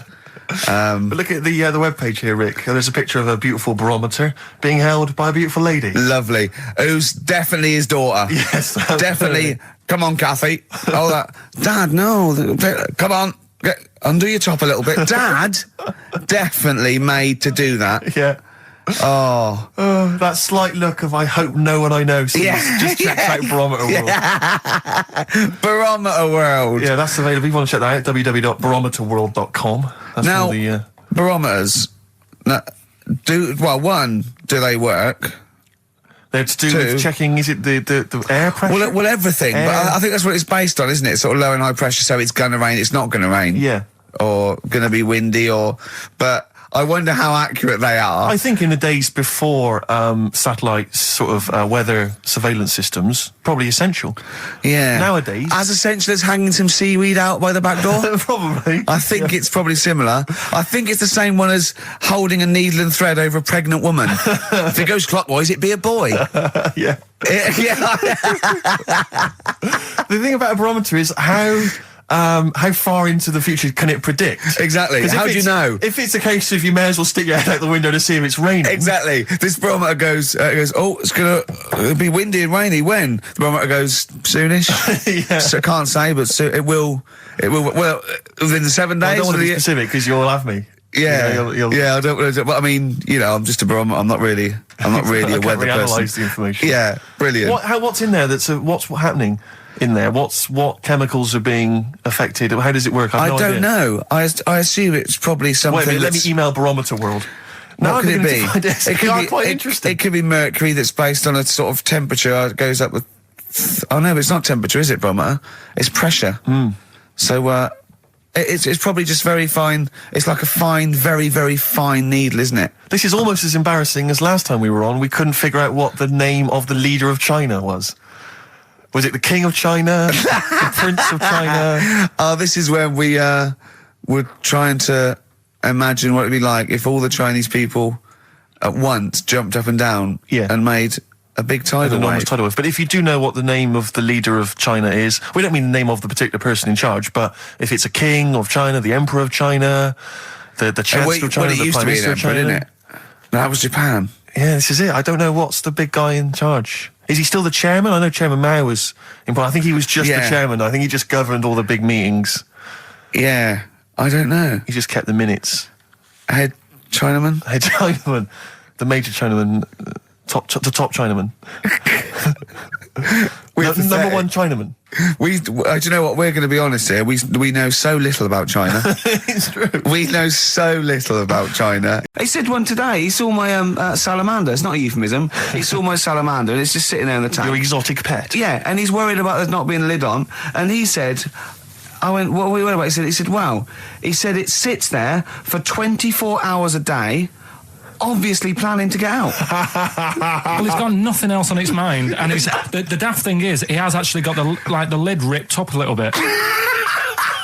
And he'll be looking up there, and it's going to get out. But what's the worst that could happen? What's it thinking? What do you think it's thinking, this salamander? It's got its eye on the DVD player.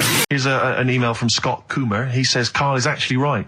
I've got an A-level in statistics and probability. It doesn't matter how long they have and how many monkeys you have. You cannot guarantee they would type the complete works of Shakespeare. Infinity makes it probable they would get it right, but not definite. Yeah. Well, yeah. Yeah, that's what I was saying. No, you weren't saying, Carl. You don't understand it.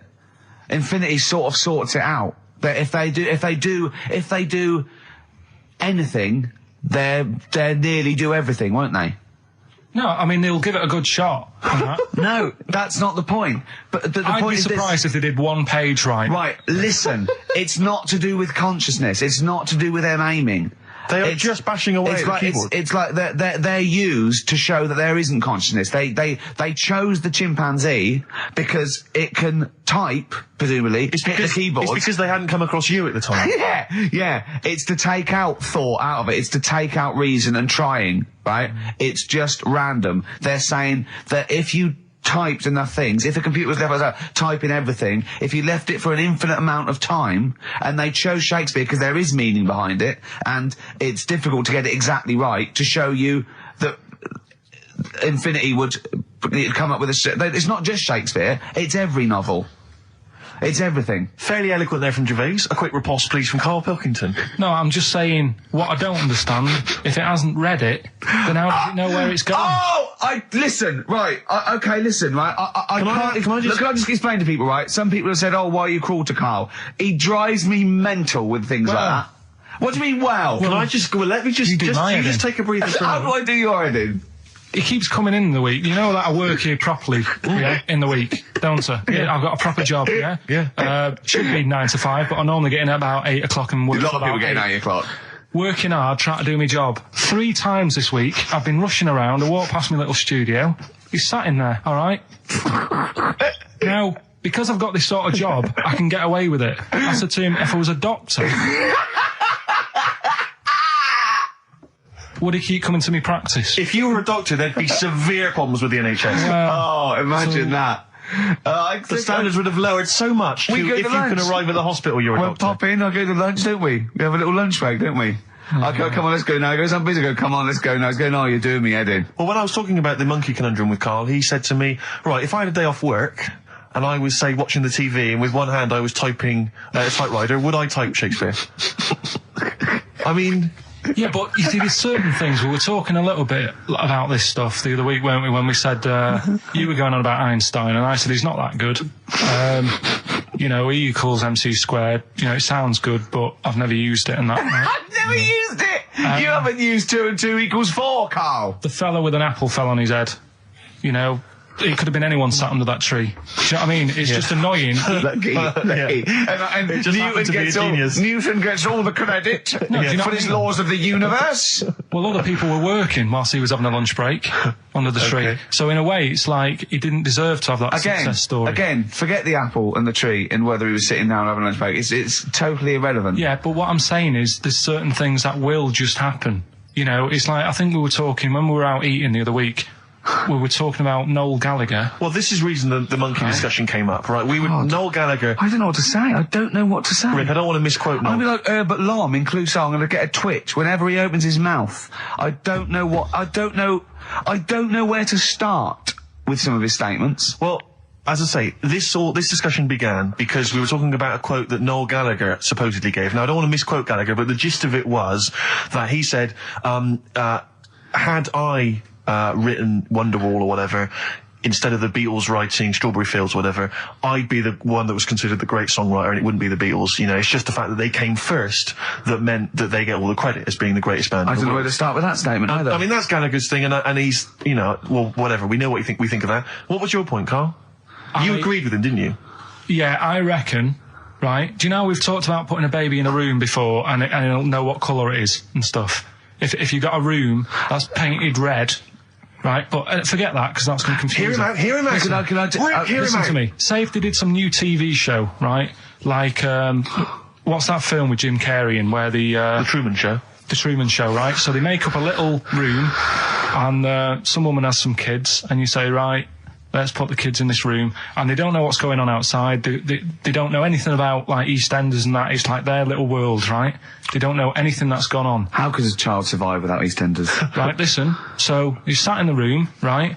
And then when they're all asleep, right, wait for this bit. Someone Have you heard this bit? Wait for this bit. They're all in a room. Yeah. They're asleep. Yeah. Someone pops in, puts a guitar next to the bed, right? Nips off out again. They wake up in the morning. And one of them goes, what's this? They don't even know it's a guitar because they've never seen one, right? They're talking English, though. Yeah. We just left guitar out of the vocabulary. Right, so... There's plenty more to come.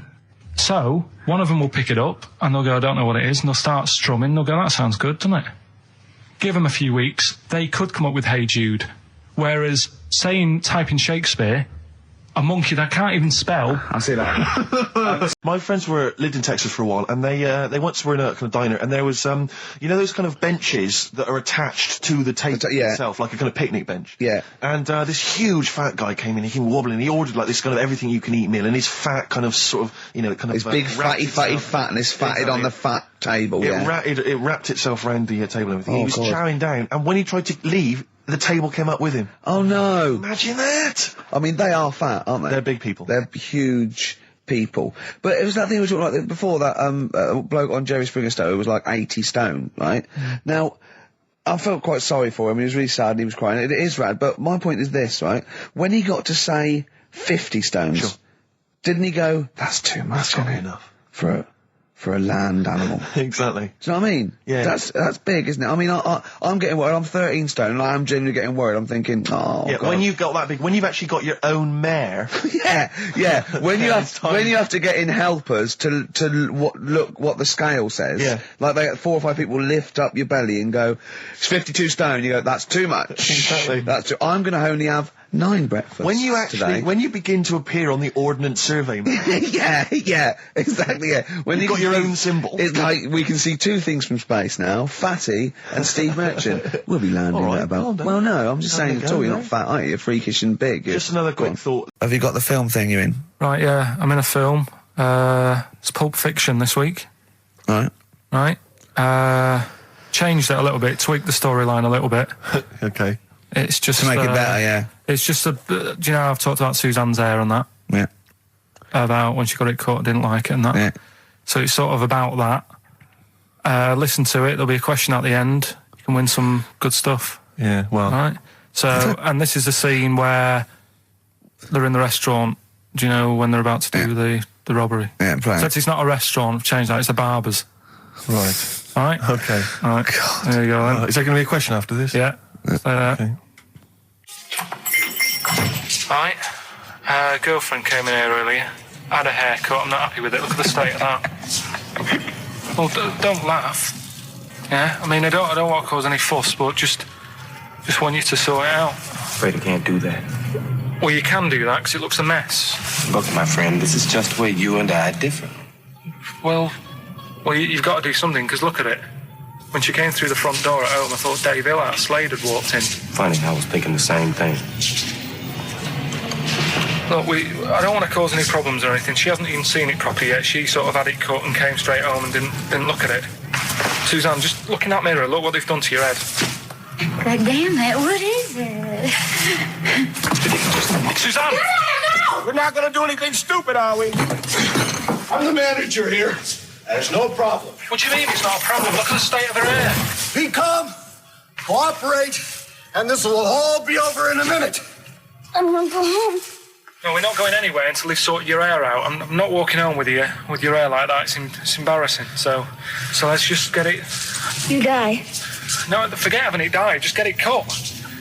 Colour's not a problem. Just sort it out. Just get rid of. Let's see what we can do. Right. Good.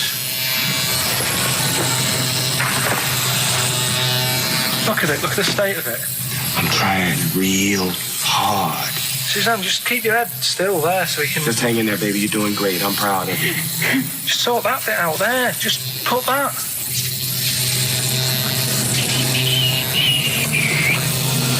My barber says I've got the hair of a Chinaman. Have you heard that before?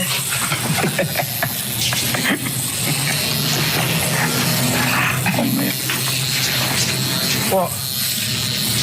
What's so funny about that? Is it serious or what? Freaking me out. If my answers frighten you, you should cease asking scary questions.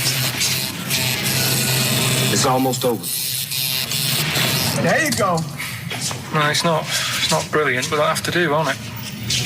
I reckon we'll have to buy her a hat on the way home. Yeah, that's probably a good idea.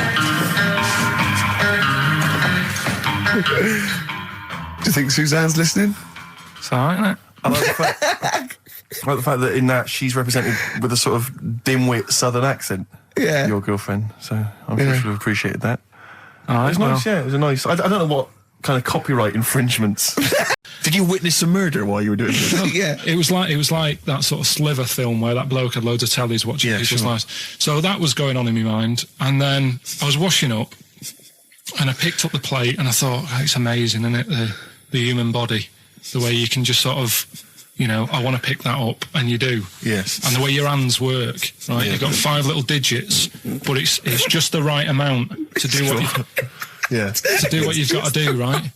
So I'm washing, I'm cleaning the plate. Sorry, Carl. Stop.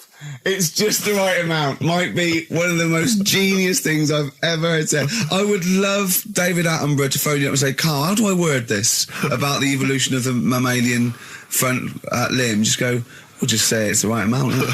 But it is. One of course extra it would is. get in the way. Yeah. And one less would just make it that little bit more tricky when picking up a bit of a slippery dish. Sure, or buying gloves. Yeah. A slippery dish. So then I was thinking, imagine like going to the doctors and he's saying, yeah, everything's all right, your heart's good and everything, but... Your art's good? What, your Larry's, or...? Yeah, your heart, you're in good form and what have you. It's good news. I had Giano in earlier. He's not looking good. Yeah. I had fat smaller. But you're all right, but your hands need to come off. Right. Blimey. But, that's bad. Like, I'd get a second opinion initially. but I better good news, I've got a nice pair of feet I can sort you out with. Yeah. And he puts them on, and then I was thinking, right, first of all, washing up, what would that be like? I thought, Steve. that'd be tricky. Yeah. And then the second thing was, it'd probably ruin the sort of the shape of your jumper. Because you have to keep putting the feet through there. Yeah. And then I thought, I could still cycle in. Okay. To work. You could run in. Well, that's the thing. You'd be really fast. Well, that's what I was thinking. I thought I could still cycle because I could balance. If Tony Blair came to you and he went, Carl, listen, I'm having a bit of trouble here. I don't know what to do. I've tried everything. I've tried spin. I've tried being tough. I've tried backing down. I've tried getting other countries involved. They don't want to know. What do I do? What do I do? Oh, you don't know? Tricky one. It's a tricky one, yeah. I don't worry about it. If it's going to happen, it's going to happen, isn't it? Yeah. Do you know what I mean? Yeah. Just get in the bath, put a mattress on top of you. That's it. Sorry, why are you doing that? Ooh, slow down. Why are you doing that? That's what they say you do, isn't it? If it kicks off. If what kicks off? If there's a war and that, you get in the bath, put a mattress on top. Right. Did they do that in the Second World War for 6 years? Was that making bunk beds? That's just what I read somewhere. Yeah. Is the bath full of water? No. That'd be daft. Okay. But I think they were enamel baths then, though. I think they'd stop a bit of shrapnel. I think the plastic ones you get nowadays would probably melt on you. And the mattress, where your dad has cut it in half, all the foam would come out and the springs would get you in the eye. Oh. I've got something to tell you, actually. You know, we teased Steve about not ever spending any money. I'm careful with money, I'm not. Yeah. Guess what? He's treating it like, he's nurturing this, right? He keeps running off, right? In the edit, he's having a suit made, and he wants to be just right, because I reckon he's forking out quite a lot. He's having a suit made. Think of that, him. Let me tell you this, though. I don't want you thinking that I'm getting all flash with my cash. It's very hard to buy off the peg when you're 6'7". So, you know, it was a necessity. Carl, I don't want you thinking that this is the beginning of some new phase. Well, is everything you buy sort of made to measure? Or? No, I'm afraid if only I could afford it, mate. But, no, I'm off the peg generally, but...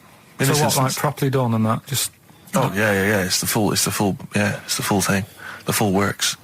Got to keep going back for fittings. They got that little bit of chalk, you know, the pins. It's where I had mine made, you know how good I look all the time. Did you have to have that, thing done where they say, what side do you wear your member? What side you dress? They don't say what side you wear your member. That would hardly be a euphemism, would it? So they say what side you dress, sir. It means what side your little poke, your little John Thomas leans, doesn't it, on rest, usually to the left, isn't it? Your little left testicles. If I said to you now, what side do you wear? Do you know? It would be left. It would be the left. That's what I mean. If standing there, right, with nothing restricting it or holding it in or holding it up, right? It sort of leans. Your one ball is sort of like slightly back and lower, isn't it? And your little John Thomas rests there, so it's left. And the reason they ask it is so they don't put the tape measure up on the left and squash your willy or touch your willy. So it's nothing to do with like, well, you'll need a bit more room of sort of more material on that side, or. Well, no, I don't think they compensate. It's just when they when they stick that up into your groin, they don't want to come in contact with your little... The thing is, I don't know what side I wear stuff on. I just sort of pull my pants up and... Someone passed this on to me. It's from the Guardian's media website. There has a sort of website that's dedicated to kind of media information. Is this about our complaint? Well, the headline is "Comedian Rapped Over Radio Innuendo." Right. Jessica Hodgson has written the article. Are you familiar with this? Have you seen this? Be careful now, because we actually got a complaint, and not people don't know this, we got a complaint upheld, and well, all of this we're very sorry. We didn't mean to offend, and it was a while ago, so we are going to be very careful. Carl's getting very nervous. We're just going to read out. We're not going to editorialise, Carl. We're just going to read out what the Guardian printed about us. All right? Okay. Comedian Ricky Gervais has had a dressing down from a broadcasting watchdog for his repeated use of the word cock in a lunchtime radio show. That's all right. That's what it says. Fine, Carl. that's what He's not going to say it again. He's not. Yeah. Go on. Imagine this is the news and I'm reading it. Yeah. The Broadcasting Standards Commission upheld a complaint against the comedian for coarse sexual innuendo in the programme on London station XFM. The Commission acknowledged that the presenter's remarks were intended to be humorous, but took the view that the amount and detail of the coarse sexual innuendo had exceeded acceptable boundaries for broadcast, said the BSC in a statement. The complaint objected to a section in the Comics Saturday afternoon show when he discussed the different meanings of the word cock. Gervais wondered aloud whether the word was acceptable when discussing birds, but not the male sexual organ. A BSC spokesman said the comedian went on and on about it for nearly 5 minutes. XFM, a self-styled alternative radio station, said in its defence that its remit was to provide cutting-edge programmes for a youth audience. The station said the programme's brief was to include elements of alternative comedy within certain shows that would not fit within a more mainstream radio station format. In this particular show, it was not the presenter's intention to shock when they took a humorous look at how the English language could be construed in different ways within different contexts. Gervais, whose big break was on Channel 4's 11 o'clock show, has shot to household status through the portrayal of David Brent, the middle manager from hell in BBC Two's cult show The Office. Just in case you didn't know who I was talking about. Yeah, he's a household name, but they just thought... You might not have heard of him, but he is a household name. Now, that's good. That's good reporting, and they're quite right about it. And just to remind people, it was when Steve said the only bird that hasn't got a penis is the swan, and I went on about the male bird being called the cock, but I couldn't use that to mean, and you know, it was childish. You know? But what annoys me is, I'm sure I've heard things on like Radio 1 like that. Or what's the what's her name, in the morning, Sarah? Cox. Yeah. And as there's a DJ, like Carl... Cox? Yeah, so you got... Carl, what's the matter? I'm just saying. You're just saying... There's a pair of DJs on, Yeah, but you know... we've done this. And, What are you talking about? We're just talking it's about... names. They're just saying the names. Now, I love Cox in the morning. You're a big fan of Cox. And at night. What's the matter with you? Come on, Carl. All right, we've taken it. We've been... Have you actually been rapped over this? No, I don't know what Have you that had a means. dressing down? No. When did that happen? I don't know. I was meant to tell you, and I never got round to it. Okay. Thanks, then. So don't do it again. To look up, because... Yeah. Did I tell you the time when the doctor said I was going to die? All right, keep talking. Right, ages ago, must have been about 15, right? And at lunchtime there was this... We used to have a choice of stuff to do at lunchtime, right? We used to have like a burger place that had an arcade machine in it, right? So we used to go there and play on that and have a burger. Or there was this baker's, right, that my mum worked at, and did great cakes and stuff, right? So she used to like bring some home and that, but she couldn't always bring them home every night because, you know, they'd cost money, and she used to get them for free. And they used to say they'd rather chuck them away than give them to the staff because there's a chance that the cream might be off. Right. Right, so they used to chuck them round the back. So I used to go around the back with my mate and eat a load. Brilliant. Scavenger eating out of bins. No, it wasn't out of bins, they were still in trays, but they just stacked them up near the bins, right? So this got out, I mean, it used to be chocker. Once the school found out, everybody used to go there, and it'd be like, well, have a cake. The headmaster fighting the kids off. Right, so I'd have, you know, you'd just eat, I don't know, 6 jam donuts or something, and then you'd spend your dinner money on the arcade machine. Brilliant. Right? So it was a good afternoon, really, right? So you'd do that, and this one day I must have had 6 or 7 jam donuts, a few Congress tarts. What's a Congress tart? I love them. I can't get them in London, right? So I'd have some of them. If anyone can get a Congress tart for Carl in London, please let him know. So anyway, this day, that was just a normal day. Do you know what I mean? You'd once, twice a week, you'd have a load of cake. In your life, yeah. A So normal anyway- day in your life. Were the frog boys there with the webbed hands and the big heads? So- and the horse in the settee? Yeah. But the day after one of these days, I had really bad cramp in my belly. Right? I was like in agony, could hardly walk. So I said to my mum, You could hardly stagger to the free cakes. So, I was in absolute agony. I said, I don't like doctors, but you'll have to get a doctor in because I don't know what it is, I can't walk. She gets the doctor round, I won't say his name, but he said, well, doesn't look like he's got long left. Blimey. So I was a bit like, hang on a minute, I've only had a few cream donuts. Yeah. My mum was panicking. Sure. He went, my dad came in from work, she said, oh, something's really bad with Carl, I think it's serious, you know, the doctor said he ain't got long left. So he said, what, he said that and just left? So she said, yeah. He said, I'll have to call him then. So he called him up, said, what's all this about? You know, Carl hasn't got long left, how long's he got? So he goes, oh, I was only messing. He's just had some bad cream. Can you believe that? Well, the thing is... I like the fact your mum didn't ask any questions. I know. She didn't go into detail. No, Can you explain more, Doctor? No, I got to show off. But she doesn't. She doesn't like talking. You know, I don't want to diss you or your family, but I imagine if I was there, I'd have known the doctor was joking. Yes. That's all I'm saying. I mean, I sound very arrogant there, but I imagine he went, what's he been doing? I had about 6 cream granules. Oh, right. Oh, wow. He hasn't got long to live then. I'll see you later. That's what I think the doctor did. Yeah. It always starts with a sort of doorbell. So it goes, ding dong. I go, oh, no, hold on, Steve, hold on, Carl. Who's that at the door? Yeah. Hello. Oh, hello. Oh, look, it's Camp David, the right queer gay. Oh, hello. Hello, you look all gay today. Is that because it's nice weather? Oh, no, that's not what it means. Oh, have you got a girlfriend, Camp David, the right queer gay? No, but I've got a boyfriend. Oh, bye. Right. So there you go. We'll be hearing more from Camp David, the right queer gay, and Holy Fuck the funny little Chinaman. What? All right, Carl. Yeah.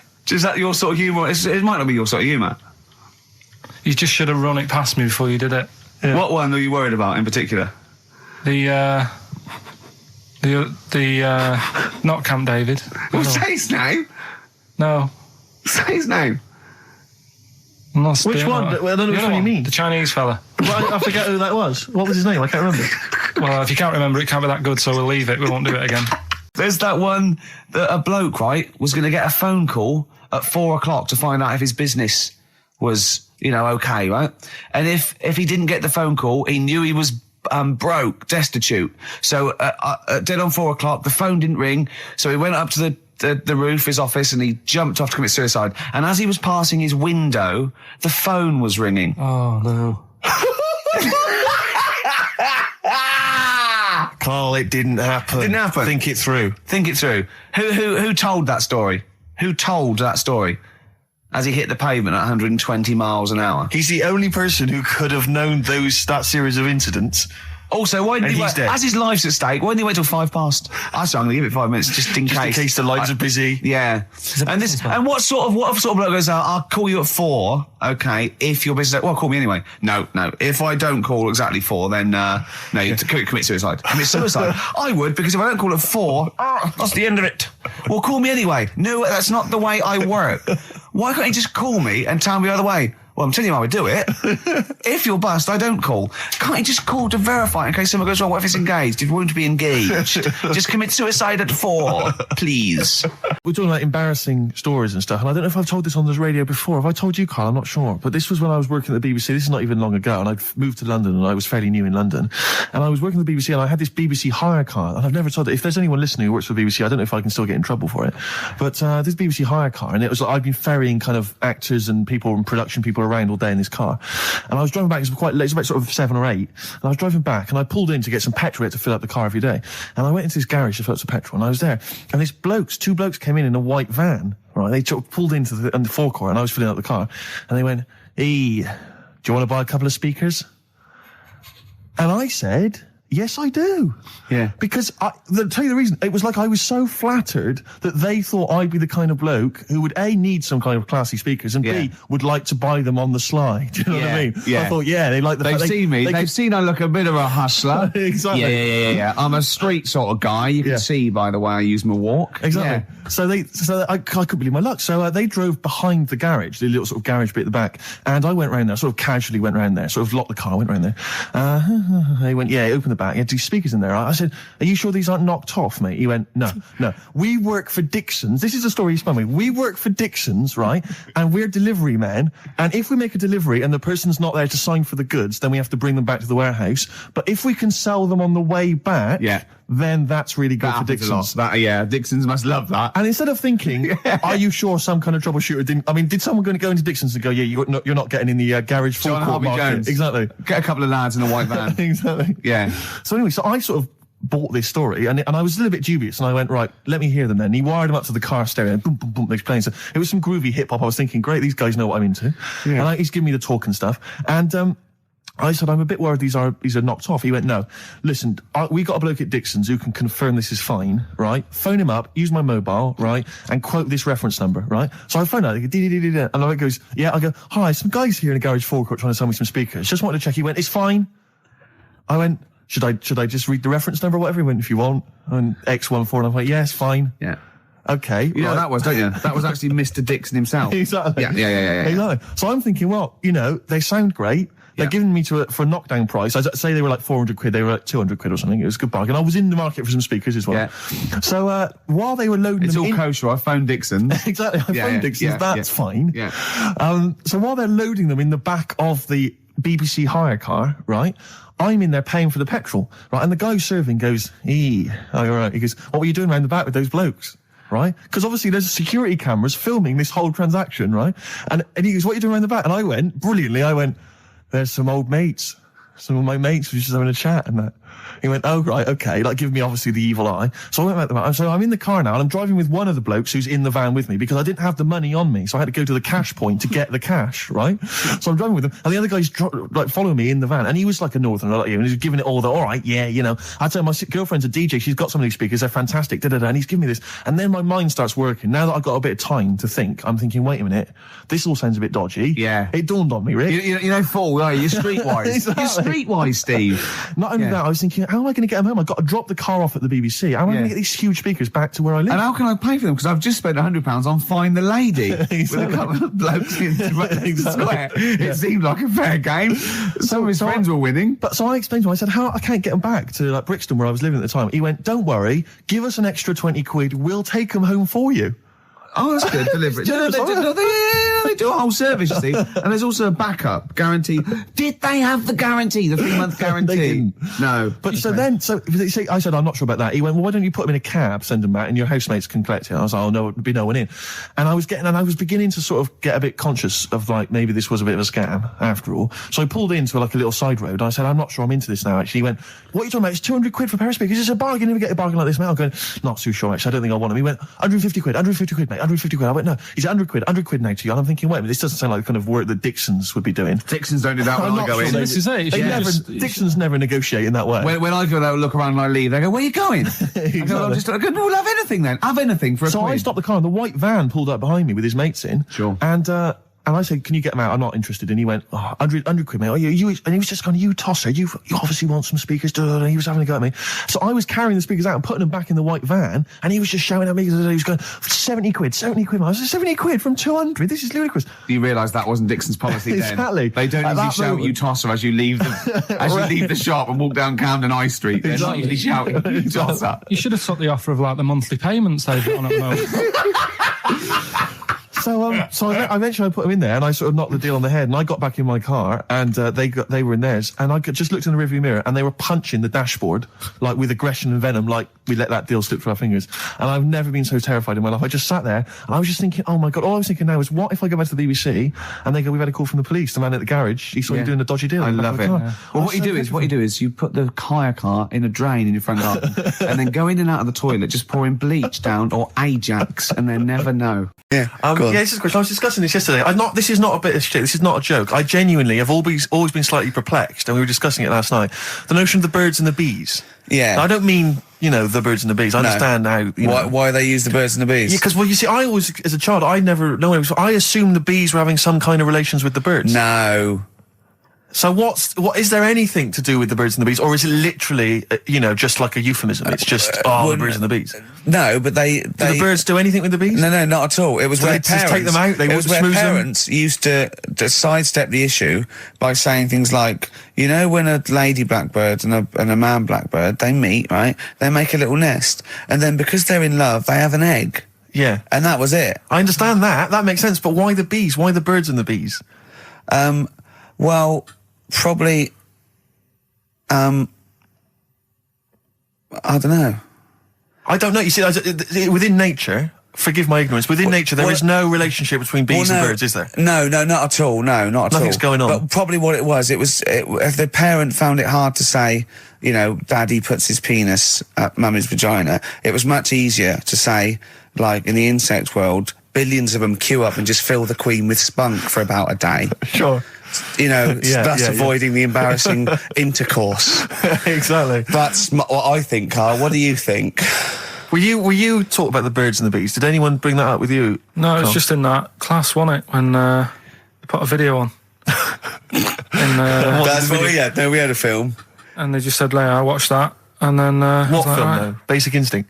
It was just like, two people. And all sat around the telly and watched it. One girl fainted. And they said, right, that's that. Next week, prisms. Or whatever. And did it teach you everything you needed to know? Well, how much do you need to know?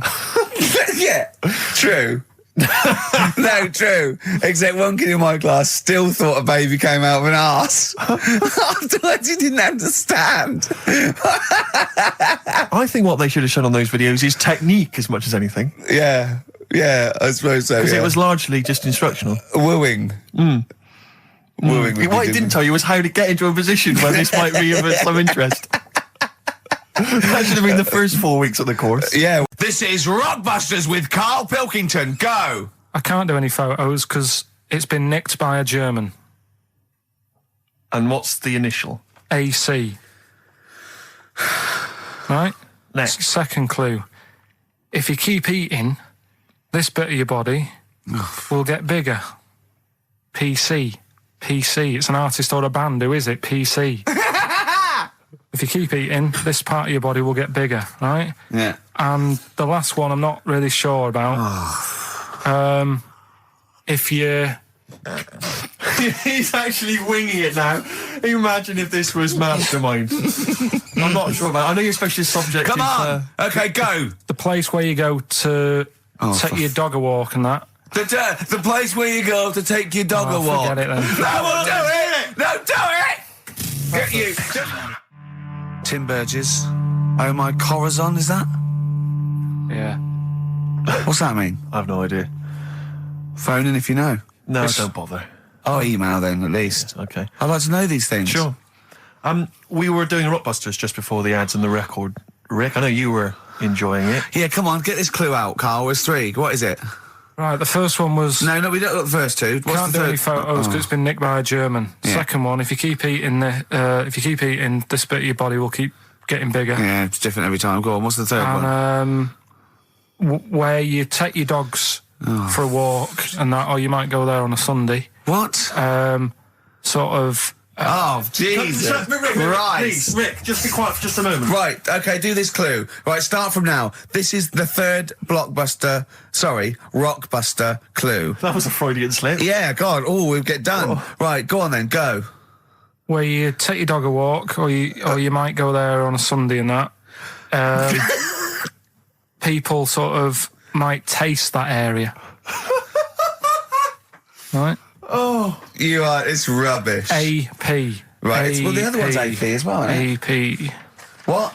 I AP. see. Ricky.Gervais at XFM.co.uk. AP. A quick reminder of them again with the initials. Quick, Oh, go. this is such The rubbish. first one, can't do any photos because it's been nicked by a German. Second one, if you keep What was the eating... initial? AC. If you Don't keep, get annoyed, that's what the game's about, the initials. Yeah. if you keep eating, this bit of your body will get bigger. That's PC. Right. Right? And where you take your dog maybe on a Sunday and you go for a walk there and that, have a taste of it. Right? Different. AP, just email in and you win some stuff. Ricky.Gervais at xfm.co.uk. What rubbish. I wonder where we stopped this game. No, there's this lad who called Mark, right, who I used to go to school with, who used to call me that. And his mum, right, was like obsessed with cleaning. And I was never allowed in their flat. He makes the place look untidy. So she used to, I don't know if it was just me or all his mates, but I used to turn up and she goes, yeah, he is in, but you know what you've got to do? And I used to have to go round the side of his flat, and he had a computer, right, which I used to play. I didn't have one at that point, but he had one. And I used to have to go round the side of the flat and stand at his bedroom window with his window open, and I'd be sort of leaning in playing the game. You are joking. I'm not, his mum- You had the weirdest upbringing I've ever heard. The things you were willing to do. It's the strangest. What is this town like? No, I stopped going once Was I there got my always own. music? Like, there's the horse in the house there. Oh, look at these 2 kids with big heads and webbed feet. All right, Ronnie. All right, Reggie. What was it like? She was obsessed. It is like you've grown up in a cartoon made for children. Yeah. No, his mum was really obsessed with cleaning. When Can I play through his window? I used to... Mrs. Ramsbottom, can I play through Mark's window? Aye, you know what you have to do. She used to be up till about 3 in the morning. Pilkington again. What do Have you washed your hands? What up till 3 in the morning? She Washing? used to be up doing the tiles in the kitchen. Washing until 3 in the morning. It was at 3 in the morning. And for ages and ages, that's saying that out on the tiles, I used to think that came from, like, his mum. Because she was out, like, cleaning them late. So, till I was about 13, I thought that saying, out late, on the tiles, Yeah. was... And now you're not confused by anything. Well... There's no misunderstandings in your life now, is there? So he was allowed to walk in and out of the house, was he? No, he was alright, and he used to come round to ours a lot, and my mum used to get these pies from Hagenbach's, right? So... I don't know what that is. It's at that bakery where they used to chuck the cakes out the back, I'll tell you about. Yeah. And you ate six? He loved it, but I could never go round to theirs, or if I did, it was like, well, yeah, he is in, and I'd go, alright, and then I'd walk round the side of the flat. Stand outside. Why did you ever knock at the door? Why don't you just go around and knock on the window? Just to check he's in, because he wasn't always in his room. If he was in the lounge, he'd have to go to his bedroom, and then that's where he'd meet you. This is the strangest. And you'd play a computer game through the window. You say it was a flat. It wasn't like a fifth story one, and you had to get in one of those kind of cleaning contraptions and like winch your way up. There was a big bust up in the week. I'm only allowed to wind him up. I'm not allowed to wind him up socially now. I'm not allowed to. What am I not allowed to do socially? I think squeezing the head, socially, has been crossed off. Right, okay, and I agreed to that because it got to a head where, Karl was really upset and he was thinking of just giving it all in, weren't you? Yeah. Yeah, why was that? Because you were just winding me up too much. Yeah. I mean, do you want to bring it all up again? I don't mind, what was I doing? It was just... I should say now that there was a conversation where we were all sort of really walking on eggshells. It was frosty. It was a conference call, and Karl was on one end. And I'll tell you, I was very much a mediator. I was very much a UN mediator. What do you think of that? It was difficult to sort of keep it serious when I'm saying stuff like, "I'm sick of you putting a Burger King bag on my head." Do you know what I mean? Yeah. There's a part of me that's like, I can't believe we're doing this.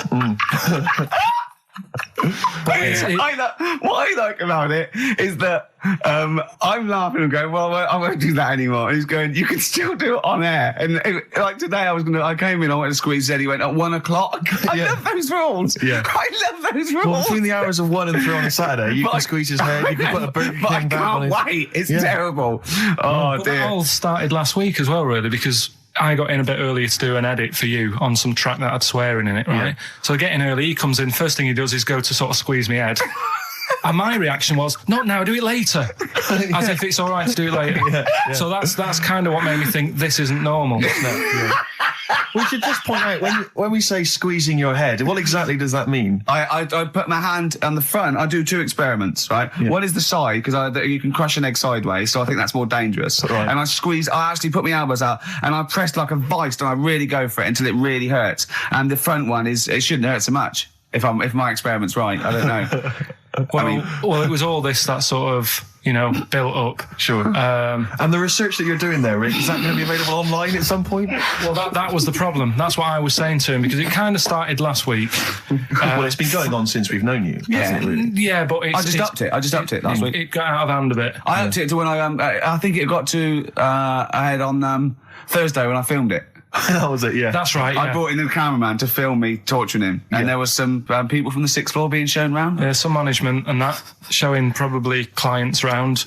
Sort of, they've probably been on all the different floors, same what all the different radio stations do. Fox. This is XFM, the sort of this sort of noise going on. Yeah. You see them all look down and saying, don't do that, right? Sure. They might want to spend a load of money. Yeah. Right? Yeah. And he's doing that, he's wrestling with me, he's filming it.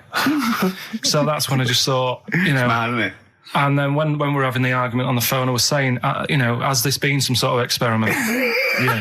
He did. He said that, and of course I lost it. Yeah, but it's all good now. Do you want to squeeze his head before we play the next? I won't at the moment because we've got to get on. It's not right, and that annoyed me as well because I was trying to find out where he was going. I was filming him. I was going on waiting for Karl. Told Johnny he's meeting a mate at 6, which annoys me on 2 counts. And I'm just doing it to the camera, So I'm gonna follow him and just turn up and go. All right, where you been? But then when I came in, he went, "I'm meeting a mate," and he told me where it was. So I told him that spoils my fun. Of course. Because you'd want to just track him down. I don't want him to like it. Yeah. So, what's the best bit about the holiday? Come on, pretend you're Judith Chalmers. I have been doing. I would have done all. I would have said that. Don't bother. Well, I mean, the hotel was good. Yeah. That was all right. What was that like? It's all right. Just, clean. That's all you want, isn't it? See, that's not quite what Judith Chalmers does. She doesn't go, what's the hotel like? All right, yeah, clean, isn't it? All right. Well, what was it like? What was it? 3-star, 4-star? Did it have a swimming pool? What was the room like? Yeah, had a swimming pool and that. Yeah. Yeah, it's good. I think it was one of the better ones on the island. Okay. Nightlife? Wasn't really. And there was a bar. There was some bands playing. Yeah. Not very good. Food got a bit boring. Yeah. It was always the same food every night, but they sort of themed it and made out as if it was different. So, like, on Mexican night, it'd be chicken with a nacho on it. Right. And Chinese night, sort of chicken with a little prawn cracker on it and stuff. Sure. But that got a bit boring. That's me just turning on my phone, because I want to read to you a text that I got from Karl. I think you sort of sum up the holiday in this text, don't you? Do you remember it? I can't remember. Let's have a look. Let's have a little look. Instantly, what did Suzanne, your girlfriend, make of it? Similar view to you, that they should fill in the holes? Yeah, it's just that thing, you see, I went on a coach trip, right? And you go and see the volcanoes. Like I say, there's 36 of them. Yeah. Which, how many do you need? And when we're on the coach going round all these volcanoes, the fella on the front's going and look out your left window at the moment, and there's a volcano. And if you quickly look out at the right-hand side there, there's another one. Right. And on the left, he's just like, all right, we've seen it. Sure. Do you know what I mean? Yeah. And that trip, I mean, we'll talk about that trip in a bit. Right, this is the text I got from Karl, right? All right. Been up to a volcano. Been in some dead artist's house who built his house in the lava. They said they would show me science with volcanoes, but all they did was chuck some water in a hole and it shot up in the air. No dwarves in the canteen, no scousers here, but there is a Swede woman with a big head. She looks effing gormless with a cap on. All right? So a little reference there to... A Swede woman? What's that mean? Do you mean Swedish? Yeah. Or she looked like a vegetable? No, a Swedish woman. But they've all got sort of quite big bill, aren't they? So me and Karl went out for a beer, and it was great, wasn't it? Yeah, I enjoyed myself. We started off, and you met my mate Robin, didn't you? Yeah. And some of the stories. Do you want to tell Steve some things about Robin that you've done? Do you know him well? Yes. Well, do you know about his worm problem as a kid? Go on. Right. What I can remember is he had worms as a kid. Not sure how you get him. He never answered me. He was getting a bit touchy about it. Right. This is like the second time I met him.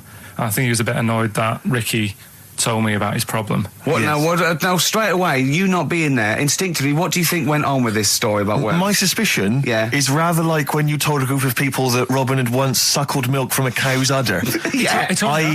Did you mention that as well? Yeah. Yeah. My suspicion is that, like the cow story, the worm story is not true. But and why would he get so sort of uppity about it? Well, imagine if that wasn't the first time he'd done it. Imagine if he did that every single time he was with somebody for the first time and Robin was just met them. He will tell that story to anyone. But they do say there's no smoke without fire. Robin. I also told him that the way Robin cured these worms was because the doctor told his mother, right, to hold a piece of ham or cheese near Robin's anus so the worms would come out for the food, and he believed it. I'll tell you why, though. I said to Robin used to sit on Spam to try and get the worms out, and he believed it. But Steve, right, do you remember that story about 3 or 4 years ago where there was some bloke in the army? He went away to somewhere, Vietnam or whatever. He was messing about in the woods. Messing about in the woods? Shouldn't he have been fighting? Whatever. Yeah. Right, and he walked through some lake, and I think he cut his toe or something on something, and some worm of some sort crawled in the gash. Yeah. And it was in his body, and the doctor said, we've got to get this out of your body.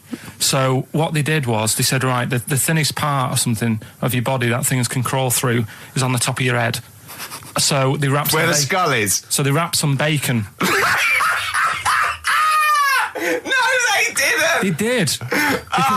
That's right. Thing. So he's gone in via the toe. So what we do is, I'll tell you what, that worm's probably heading straight for the head. We'll put a bit of bacon on it. The thinnest part of the body is the skull. Of course, it's not the thinnest part of the body. It's where your brain case is, isn't it? It's the skull. There was a reason for it. And it was like they stuck some bacon on his head.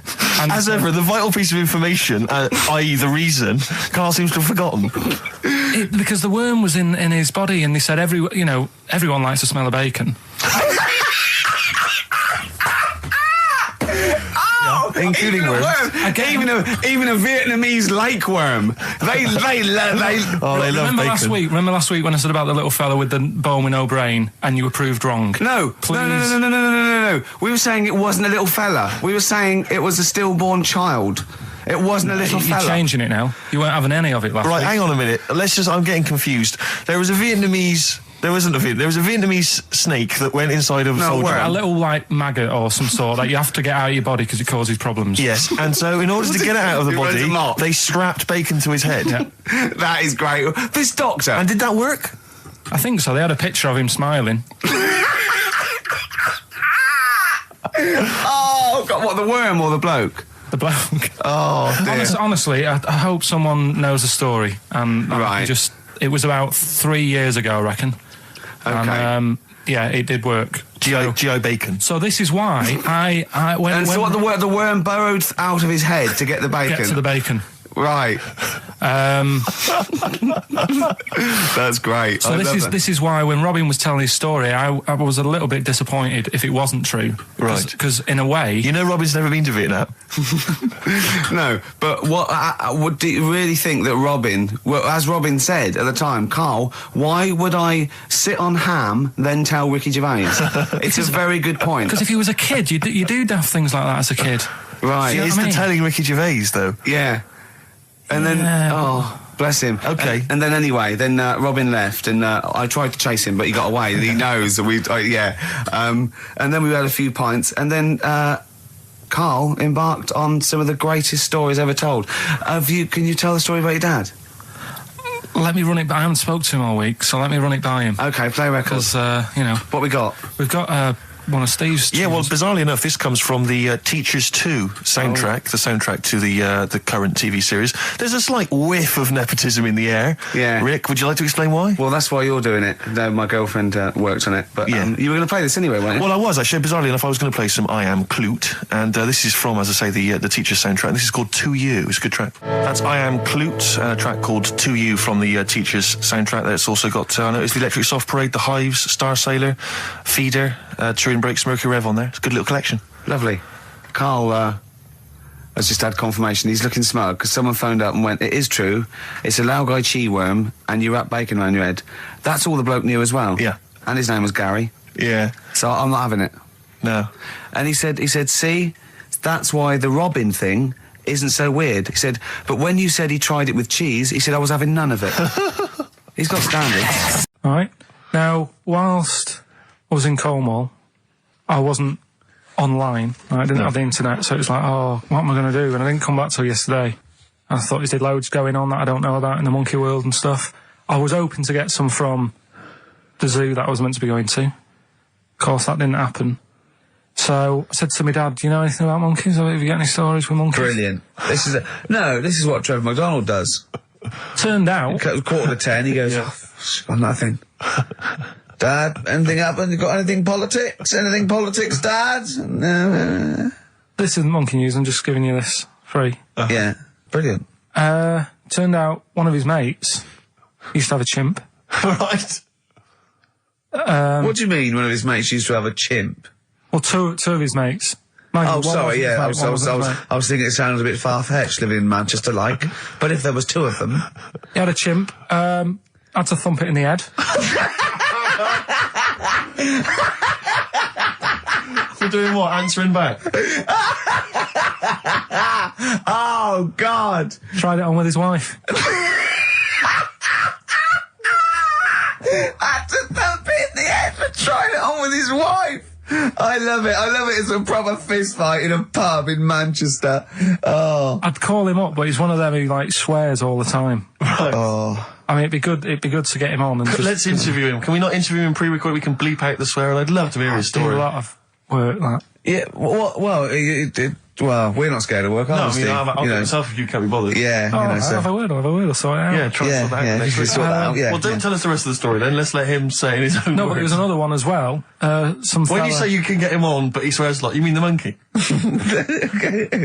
I'm assuming he's more coherent than your dad's mate. But there's him, and there's some other fella he knows who had a funny name. I'll have to find out, because you'll love his name. But he was a drag artist. Yeah. And, I think he said my dad went round one day, I don't know why, right? went around there, knocked on the door, chimpanzeed. Carl, I don't know what you're doing, mate. I don't know where this place you live. Next door, there's an horse in the front room. There's chimps running round. Mad. Anyway, chimpanzees. Is that it? Is that the end of the story? There's a chimpanzee in the door, and that's the end. You sure it wasn't the drag artist before he shaved? no, Sure, it wasn't your gran. Because I like the really airy ones that decide they can be female impersonators. Yeah, your gran. Kind of, you've probably got experiences of your own that you might want to talk about, but people ask me what Ricky's like in real life. And I don't want to get grotesque. It's Christmas, people are listening, people are eating sandwiches, but he has a flatulence problem. I don't know if you're aware of this. It is... It's not a problem. Right. Well, it is for us. It is for us. Yeah. You may not. Yeah. I think the problem with Ricky is Ricky hates to miss out on anything. He's terrified that there's going to be something going on that he's missing out on. A conversation, a joke, someone falling over, you know. And so he daren't spend any time in the lavatory because it's too... Any period of time he spends in there, he could be missing out on some fun. So he kind of tries to get his lavatory, you know, occupying time down to a minimum, an absolute minimum. Plenty of pissing. There's loads of that, but none of the other activity, really. I mean, you keep that, really, it's like you're in, you're out, and sometimes I don't think you've done the full job, Rick. Yeah. And today, I'll tell you this, my eyes were bleeding. It's intense. It's just a word of warning, because the kitchen at XFM is out of bounds now. No one's going in there until the new year. A to J in the library. A to J in the record library. I'll tell you this, I don't know if, like, Tony Blackburn's in the building. His wig will fall off. But seriously... Not that he wears a wig. He doesn't wear a wig. But if he's going down now, maybe he wants to play some Beach Boys. I mean, seriously, forget I'm a Celebrity, get me out of here. Caught by the River on XFM 104.9. I'm Ricky Gervais, Steve Merchant, hello, Karl Pilkington and everything. No, I'm going to be honest with you. Go on. A little bit hungover, Yeah. Don't feel very well. Yeah. I don't know if I'm hungover or still a bit drunk. I don't feel... You sound like you're still a bit drunk. Yeah, so what I'm worried you about... do every week, so... But what I'm worried about is that the standard will slip. Yeah, Sure. if I'm not right on the ball. And the other thing is, I haven't had a lot of time to prepare the show today, Okay. so I don't, I don't really, I don't feel, you know, 100%. yeah, I haven't done the Carl. Right. Look, have you finished that sentence? I don't make me laugh because it hurts as well. And Sure. There's the other side effect to me being a little bit hungover or drunk or whatever, right, is that I can be annoying. Right, yes. Because just to amuse myself, I sort of like turn my body off a little bit and just poke and like that and annoy people and that. I want to sort of like... Well, you do the physical equivalent of freewheeling. Yeah, don't yeah. you? You just I sort of want to climb on Carl and go to sleep on him. Yes. Do you know what I mean? Yes. They both annoy him and it'd be comfortable. Yes. Which is... you know, can be annoying. Just a little thing just to make this show a bit easier. If you'd put your hand up when you want one of us to speak, because I'm not quite sure when the sentences are finished. The hands are up. Okay, good. So, the hands are up. Okay. Okay. Good, alright. Okay. Are you gonna just keep them up the rest of the show, or? No, Carl, do what you... Huh? Good, alright. Do you want to, I mean, is there an excuse as to why you're a bit hungover? Too much wine. Okay. All right. Last night, yeah. Yeah. Good. Thanks for Okay. that. Because this is the only work you've got to do all week, isn't it? It's like, unless I'm very much mistaken. You don't have to do anything. You just sit at home eating cheese. Yeah. And then occasionally you do a bit of sort of shadow boxing. And that's exercise. And then you sit and watch TV. Yeah. Is that roughly what you did this week? Yeah. Uh-huh.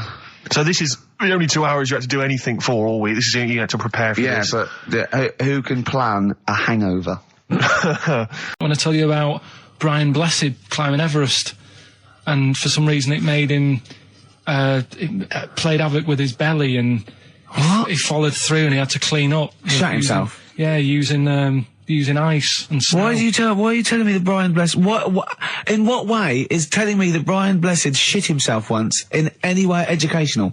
Because I was saying how he was climbing Everest, right? Right. I give it to him, he's an actor and that, but he gave that a go.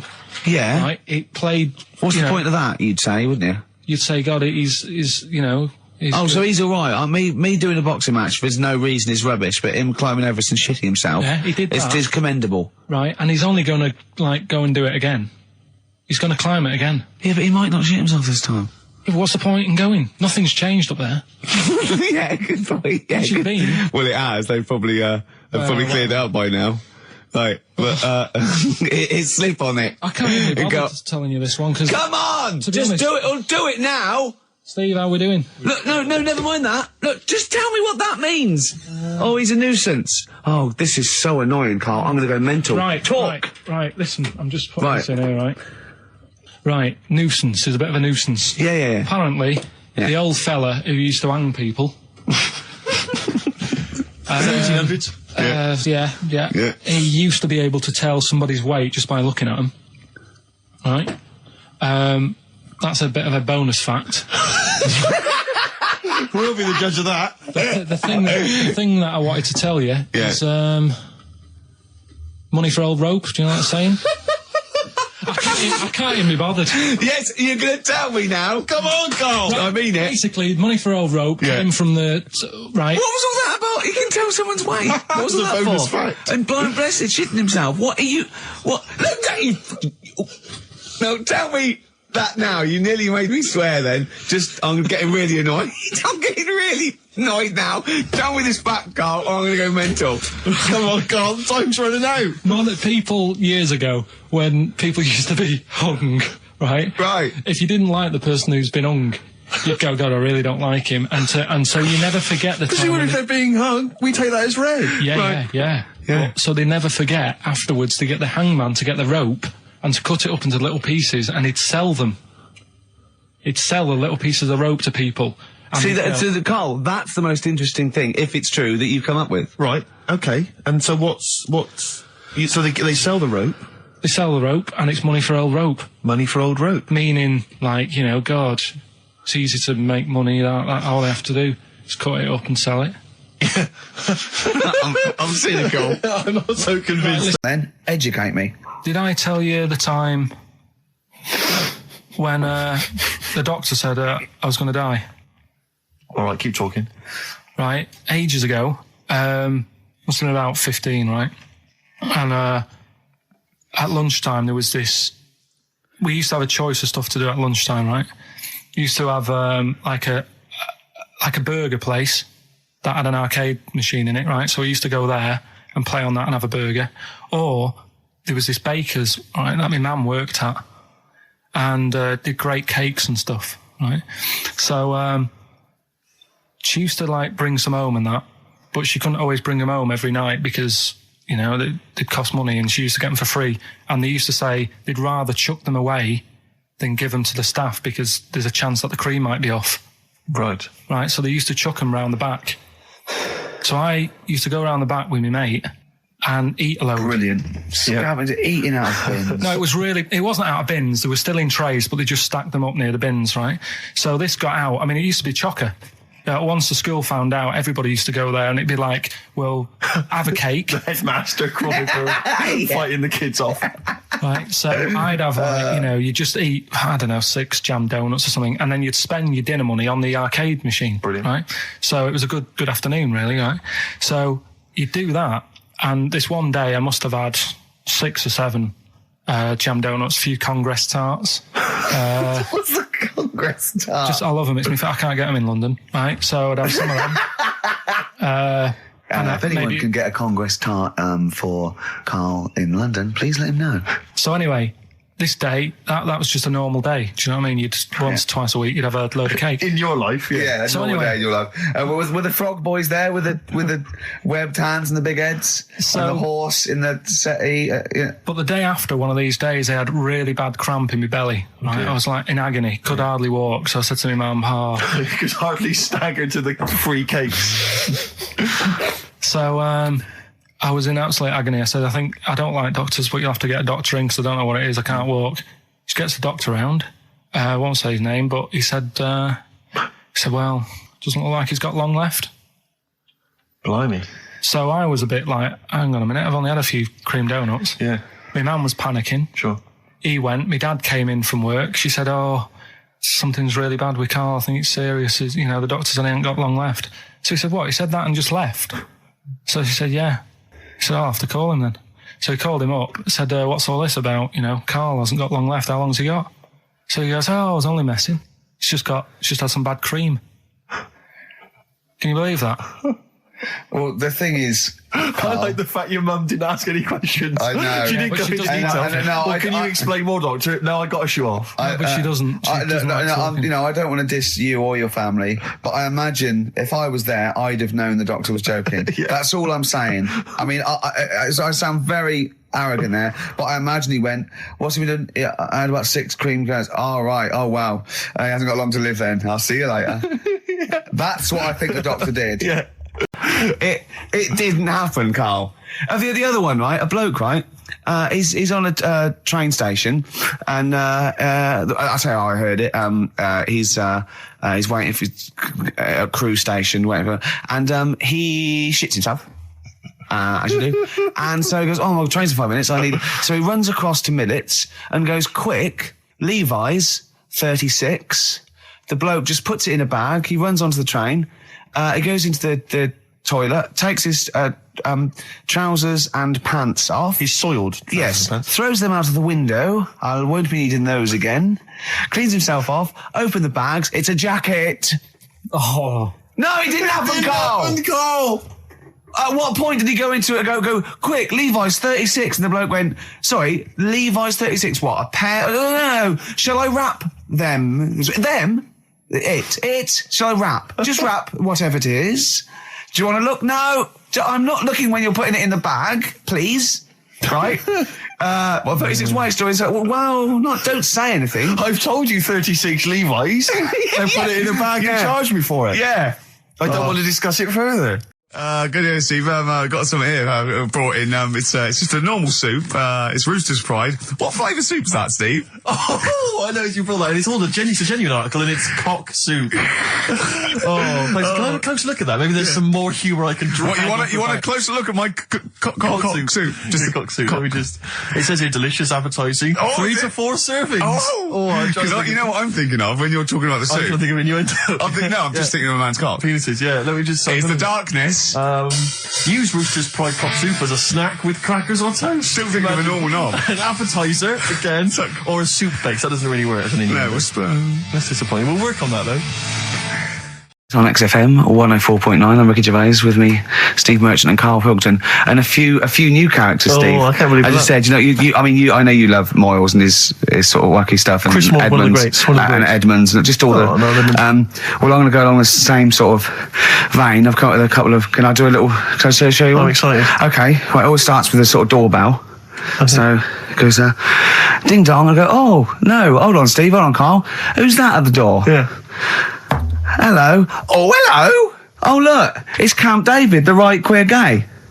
Oh, hello. Hello, you look all gay today. Is that because it's nice weather? Oh, no, that's not what it means. Oh, have you got a girlfriend, Camp David, the right queer gay? No, but I've got a boyfriend. Oh, bye. Right. Oh, ding dong. Oh, it's another one. Another comment. Hello. Oh, look. It's Holy Fuck, the little funny Chinese fella. Wait, that's his name, Carl. That's his name, Carl. Carl. Hello, Holy Fuck. Harold. Yeah. Right? Yeah, that's fine. Mr. Fuck, you can call me Holy if you want. No, I prefer to call you Fuck. Yeah. Right? You're right. Nothing wrong with this so far. No. Have you got a girlfriend, Mr. Fuck? Achoo. Oh, you haven't got that SARS, have you? Yeah. No, that's my girlfriend's name. See? Yeah. Just before you go, Mr. Fuck, I've got two things here. I've got a nice Trilby hat that you could wear, or I've got a little lampshade. Right? Which one do you want to put on your head and walk around? I presume the Trilby. No, but it's not. No. Yeah. The lampshade. Lampshade, of course. Bye. See you later. Yeah. I thought they were genius. Can I be honest? I'll be honest. I thought they were brilliant. I thought they were. You didn't steal them off Chris. No. They're original. They're original. Sometimes characters. Chris Moyles has done stuff as good as that. I know. Yeah, I know. But no, these are all mine. So there you go. We'll be hearing more from Camp David, the right queer gay, and Holy Fuck, the funny little Chinaman. What? All right, Carl. Yeah. Is that your sort of humour? It might not be your sort of humour. You just should have run it past me before you did it. Yeah. What one were you worried about in particular? The Not Camp David. Well, say his name. No. Say his name. Which one? I don't know which one you mean. The Chinese fella. I forget who that was. What was his name? I can't remember. Well, if you can't remember, it can't be that good, so we'll leave it. We won't do it again. Right? I'll tell you what I've got, Steve. Oh, what? I'll tell you what I'm thinking. Go on. Right. Do you know, like, TV programmes sort of get rested in the winter? Ding dong. Oh, no. Hang on, who's this? Oh, go on. Hello again. Not now, Mr. Fuck. We're talking. Bye. Is that Holy Fuck again? Yeah. Look at Carl's face.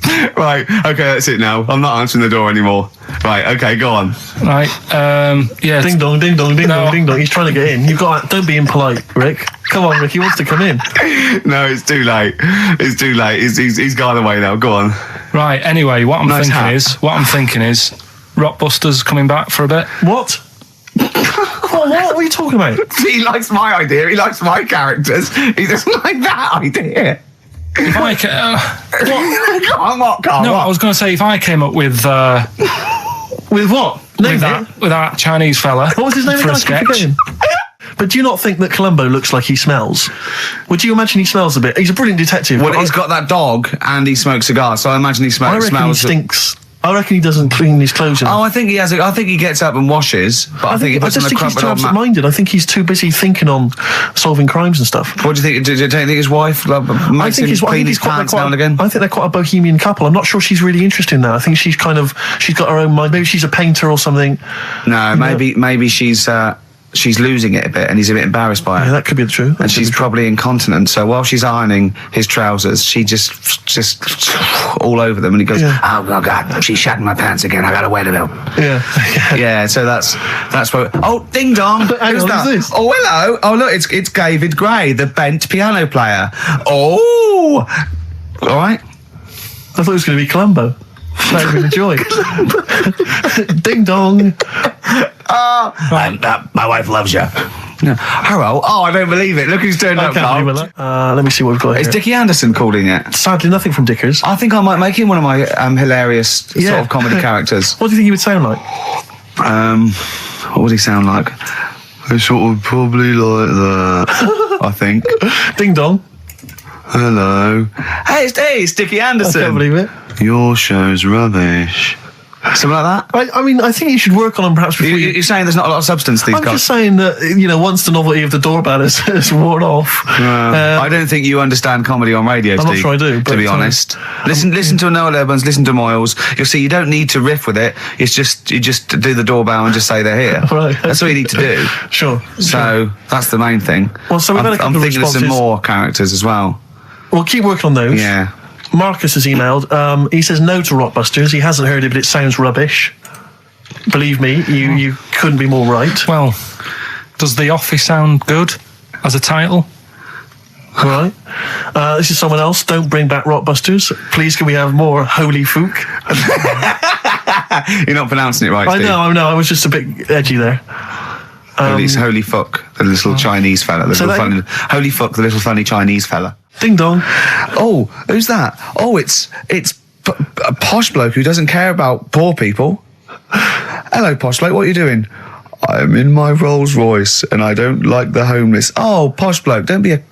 You want to do that? Satire. That is satire. Yeah. There's nothing like it. It's political as well. I'm getting in but there's political so many. Don't things. even begin to show off. I was showing that some foreigners are funny. I got in the fact that, like, if you notice that Chinese people wear different hats to us. Yes. So that's political in a sense. Yeah. So, if I'd have done a character called Tourette's Boy, friend of the little Chinaman, and it went, ding dong, oh look, it's Tourette's Boy, friend of holy fuck, holy fuck, you'd have been annoyed. Do you know what I mean? Oh, who's your mate, Tourette's Boy, holy fuck? You'd have been annoyed, wouldn't you? Is that a character from Lenny Henry's show? I can't remember whether it's Chris Moores or Lenny Henry. Yeah, one of them. Karl Pilkington. Carl, you went to Lanzarote. Yeah. People said don't go to Lanzarote. They told you it was Lanzarote. They told you, were they right or wrong? They were right, yeah. Really? Yeah, it's a bit ropey, yeah. Is it? Why? Just, out there. If it wasn't for the volcano they had, it'd been knackered. That's their big draw, is it? That's it, basically. That's all they've got going for them. When you landed, was it really hot? Initially, were you quite excited? You were thinking this is okay? It was warm. It's, you know, we can't complain about the weather. The weather was all right. Sure. You know what I mean? That's what I went for, but it'd be nice if there just was something else. Yeah. What did you do all day then? Did you read your ritual book? No, I didn't read that. I read that book. Do you know the book that I bought and all the chapters were messed up? Oh, yeah. I bought a better version of that. All right. And I read that. Excellent. And then... Did it make more sense in order? Yeah, a lot easier to follow. Yeah. And then we went and had a look at the volcanoes and that. They've got 36 of them to look at. How many did you look at before you realised that pretty much, you've seen one volcano, you've seen them all? Probably about 6 or 7. Really? Yeah. And then when you got to the 8th, you thought, now I know what this is going to be, Suzanne. This is going to be like a mountain with a hole in the top. Yeah. Really? But it happened years ago as well. It's like, just keep a couple, fill the rest in, tidy it up. Fill the rest in! Yeah, no, well, getting some builders. No, seriously though. Okay, 4 million tons of concrete, please. They're an absolute death trap. Yeah, what do you mean fill them in? Do you know what a volcano is? It's just a hole, isn't it? That's happened. Well, it's more than the hole. It's more a portal to the magma in the centre of the earth. Back in 1730 it happened, and they still haven't sorted it out. Well, when you say it happened, volcanoes were made a lot longer ago than 1730. No, but the one that did Lanzarote in. Right. Sort it out. What would you suggest? Well, how can they fill it in? It's joined. It's all joined. No, but what I'm saying is... the big plates of the earth are all joined. All the magma's joined. With the trade centre thing, that happened. They cleaned it up, sorted it out, they've moved on. That's what I'm saying. Whereas Lanzarote have just gone, leave it. It happened back in 1730. You misunderstand me. How, in the name of God, can you fill in a volcano? You ignorant twit. No, but it's not just the holes. They've actually left the lava everywhere. That's what I mean. It's not just the big holes. There's lava everywhere. But it's molten rock. They can't just pick it up like they're like a carpet. Put it in the holes. The holes are there ready. Just push it all in.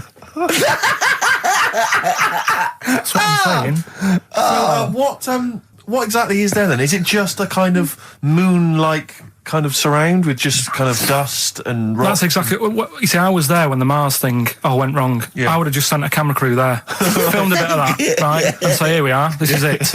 Ignore the little coffee shop in the background. Yeah. Right? This is Mars, because that's what it's like. Just loads of dust. Yeah. Holes everywhere.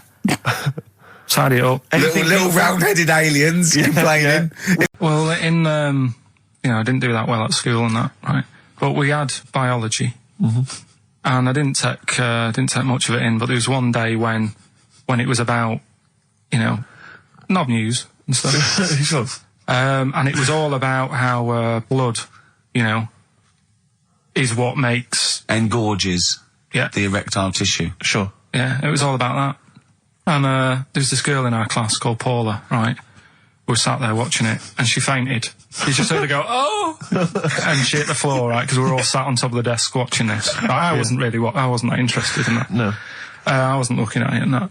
But Paula, right, she fell over. And the funny thing was, right... What was it, a video? Yeah, a video of, like, this blood doing the business to this fella's member, right? And she fell over, like, and everyone's like, oh, what's up with her? And the teacher was trying to, like, wake her up and give her water and that. And it was really weird, because then the nurse came in, and yet this video was still playing. And the nurse came in, what happened while you seen this? Yeah. And you could hear, like, then it was going on to, like, sex education on the video. It was all done from start to finish. What happens, da-da-da-da, and by the end, and she was still out cold by the time it got to, like, and then they had a baby. Yeah. Right? And that just reminded me of it. So it seems to me that was her sex education class. She fainted when the penis got erect, and when she woke up, a baby was born. That's probably what she thinks happens. She's wandering around now. And the whole class just missed out a bit because they saw someone. If she's ever with a bloke and he gets an erection, she just goes, "Oh no!" Well, that's it. She was a bit of a class tart, really. That's why everyone was like, "What's up with her?" Carl. No, but she was. Everyone was like, "What's up with her?" She's not seen it before. I don't know what to do. What's your cheeky freak of the week? Quickly, just throw that away. Right. Well, it's just like we look at cheeky freaks Is this show offensive in any way to some people, do you think? Ding dong. Got any buns? Oh, it's the Elephant Man. Go on. Right, well, it's a bit of a problem for you, this one, Steve, right? I'm chucking it forward to you. Remember the Cheeky Freak of the Week that we were talking about? That illness where people age quicker? The 5-year-old girl that was older than her mum, and he said to you, what, if you ran off like you wouldn't serve her fags and beer? And you went, no. He went, why not? And you went, because it's a 5-year-old. Yeah. Right? He went, oh, she's got enough problems. Give her some fags. You remember that, don't you? Sure. Yeah, right. So, another dilemma for you, right? Picture this. You're running a restaurant, right?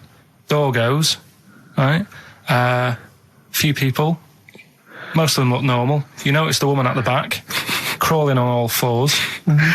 Top half is woman, right? This is real. Yes. This isn't like a comic or anything. This is on, Yeah, on the internet. I've seen it. They're called dog people, and her legs just come straight down. They're like little twin legs at the back, and so they walk on all fours because it's easier. Dog people, right? Yeah, not dog people. They're human beings with deformed back legs, so they walk. It's easier for them to get around like that because they can't stand up because they can't stabilise, and also it comes straight out of their hips. Right. So you're running a restaurant. It's a busy night. You haven't really got time for any hassle. She comes in. Would you serve her? The premise being what? That he doesn't serve dogs? Because the restaurants don't allow animals in. Right. So it's a dilemma. It's not a dilemma. She's not a dog. She's a human being. Yeah, with I put a plate of meatballs on the floor, and she tucks in, and a little glass of, a little bowl of wine next to it. He turns round. There's the woman older than. Get away from that plant.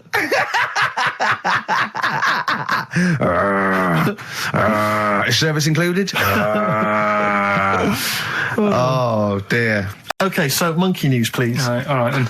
Let's hear the jingle. Oh, chimpanzee that monkey news. Right. Now, before and again. Go on. Oh, chimpanzee that monkey news. Brilliant. Right. Right. Before I went away, I told you about Alfred. He was the monkey where there was a robbery going on in a bank. And then he nicked the robber's loot and backed out with a gun. Yeah, he sort of stole. He robbed the robber, didn't he? Yeah. Did he take his gun as well? He took the weapons. He took all the weapons. There was like a couple of robbers. He managed, because they were so amazed that a monkey was coming in. It was like, don't talk shite twice. Right? Anyway, got a follow up to that. Okay. Now, what was that monkey's name? Alfred. That was Alfred. So anyway, because a lot of people wanted to know, well, what did he do? Did he go off and have a holiday? Did he? No. Right, so the follow up is, what happened is the monkey had the guns, had the cash, which was $250,000. Sure. Right. It went back to the zoo. Right. Right, Carl, you're talking shit. Ricky, I get angry with you when you won't let him finish his monkey news. Right. Can we just get out of the official Imagine thing? if people were interrupting Trevor McDonald. It wouldn't happen. I want to make sure I don't get anything wrong. No, of course not. So check the internet. So the monkey goes back to the zoo, right, where all the zookeepers come out and go, get him. He's got the guns. Yeah. He hands out a couple of guns to his mates. What? His monkey mates? His monkey mates, so they've all got a couple of guns each. Oh, Carl, Steve, I can't, mate. I cannot stand it. Honestly, I want to scream. Please, I really get annoyed with you. They tried to do him a deal. They said, how about if... I'm going. Tell him that. I'm not going. No, I can't. Step out for a moment. Okay, we'll just do it. Look, don't listen. Step out and I'll paraphrase what I hear for you when you come back in. Step out. Now, please, I need to hear the end of this. This is monkey news. This is important stuff. Right. Ricky now has left the room. He cannot bear to hear, which is surprising to me. Right. So anyway, they've got the money, and they say to the zookeepers, "How about we give you some cash?" Yes. And they go, "Sorry, hang on. Sorry, the zookeeper said that to the monkeys." Yeah. Right. No. The monkeys who have got the £250,000, right, say to the zookeepers, "We'll sort you some money out if you let us go." Sorry, the monkeys say to the zookeepers, "We'll give you some money." Yeah. You don't see any problem with that? Right, listen. Okay. It's nearly finished. Right, I'm listening out there. This is ridiculous. What do you mean the monkeys say? What do you mean the monkeys say to the zookeeper? They were probably holding the money out, like, kind of going, look, we'll do your deal. Right, okay, come on. And what happened is, I think they were happy with that. I think they left, and that was that. They wanted to get out of the zoo because they didn't like it in there. There's the thing. Right, I don't... Just have a look. Right, Carl, think. Right, how did they get out in the first place, this one? Just let Steve have a... So why did he go... So he went and robbed... He thought... he knew there was going to be a robbery that day, did he? He might have been getting some money before they went to escape, and then that happened and they had more money. They might have been withdrawing some stuff out. What do you mean? No. If he was planning on leaving the zoo, he's going to get his savings. What are you talking about? What have you read there, Steve? I've got a feeling this is a review of one of the Planet of the Apes films. I think it's Escape from the Planet of the Apes. I'm not certain. It could be Beneath the Planet of the Apes. Right, Carl, think. Please think, right? So this monkey, right, he leaves the zoo, right? So he leaves the zoo, which he can do, presumably what? They leave him the keys or what? They're chatting to him, they might as well. He goes to a bank. What's he thinking of doing? Sees a robbery, probably by chance. He probably wasn't tipped off, was he? Or has he got one of those police scanners? Probably got one of those police scanners. Well, I think he was going to the bank to get a mortgage to build I think he wanted an extension, didn't he, on his cage? Think of that. And so I love the fact that he hands out the guns and they do a deal. It's honestly, you've got the best mind working on radio today. It's incredible. The only person who makes less sense is Terry Wogan. He goes up and down, doesn't he? I can't understand his sentences because I don't know. No, it's like freeform poetry. Yes, I don't know whether it's the end of a sentence, in the middle, or a new one. Yeah. But let's have the jingle again, a record, and then we'll probably have to wrap up the show, I imagine. That was chimpanzee that monkey news. Well, Mr. Stipe, I am not Kenneth, but I can tell you the frequency was 104.9. I've never been a religious type. If people want to do it, I let them do it and what have you. Good of you. But out of all of them, I want one that's not going to take over your life. I don't want one where you've got to get up 3 times a day and you've got to go and pray and that you've got to get up early. Forget that. It's getting in the way. But if it's something like... I was walking to work the other day, right, across Oxford Street. There's a little Hare Krishna fella there. And he sort of had a leaflet and stuff. And he said, are you interested? And I said, what do you do? And he said, well, we're against getting stressed out and what have you. And he gave me a plum. They hand out food for some reason. But I sort of asked a few questions. That's just the imagery. These two bold people, one of which is wearing an orange smock, holding a plum in the middle. He hands the other one a plum. It's almost like you can imagine some kind of religious painting. Exactly. Yeah. But what is their sort of main thing? Because he didn't really tell me that much. He was a Japanese bloke, so I didn't know what he was saying that much. Why? He wasn't speaking English. Not very well. He wasn't the best sales bloke to send out for them, is what I'm saying. Yeah.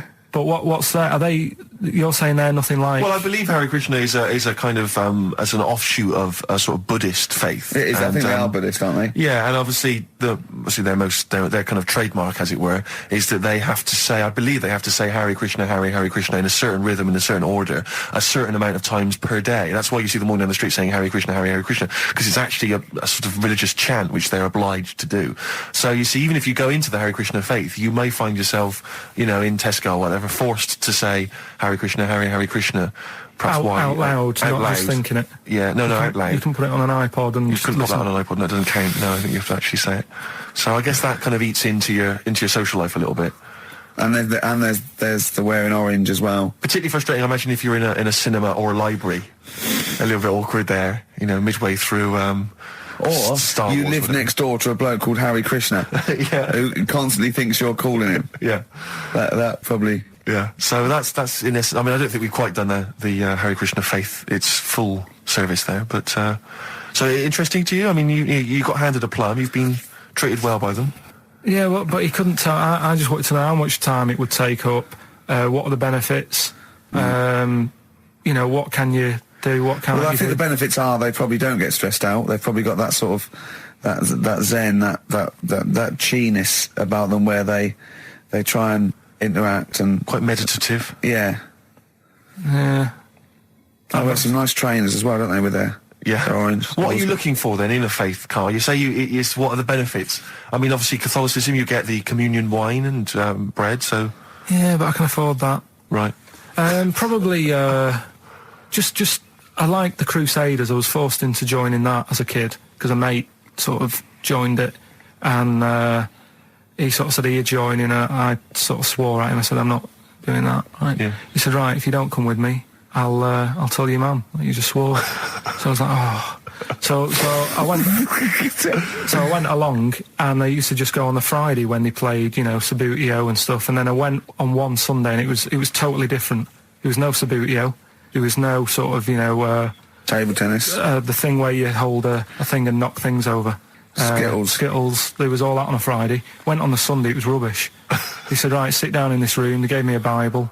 Thought, this looks too heavy, this is too big, I'm not interested in this book. And I never went again. I used to hide on a Sunday when they came round. And that's been the only sort of... I suddenly, why did it suddenly turn out to have to hide on a Sunday when they're coming round? Because they wouldn't leave. They wouldn't leave. Who was it? Were they adults? It was well, he seemed like an adult to me at the time, but he was probably about 27. Well, that is an adult. Yeah, but do you know what I mean? He seemed a lot older when I was a kid. Yeah. And he came knocking and that, and he used to say to me, Mum, I'll just tell him I'm ill or something.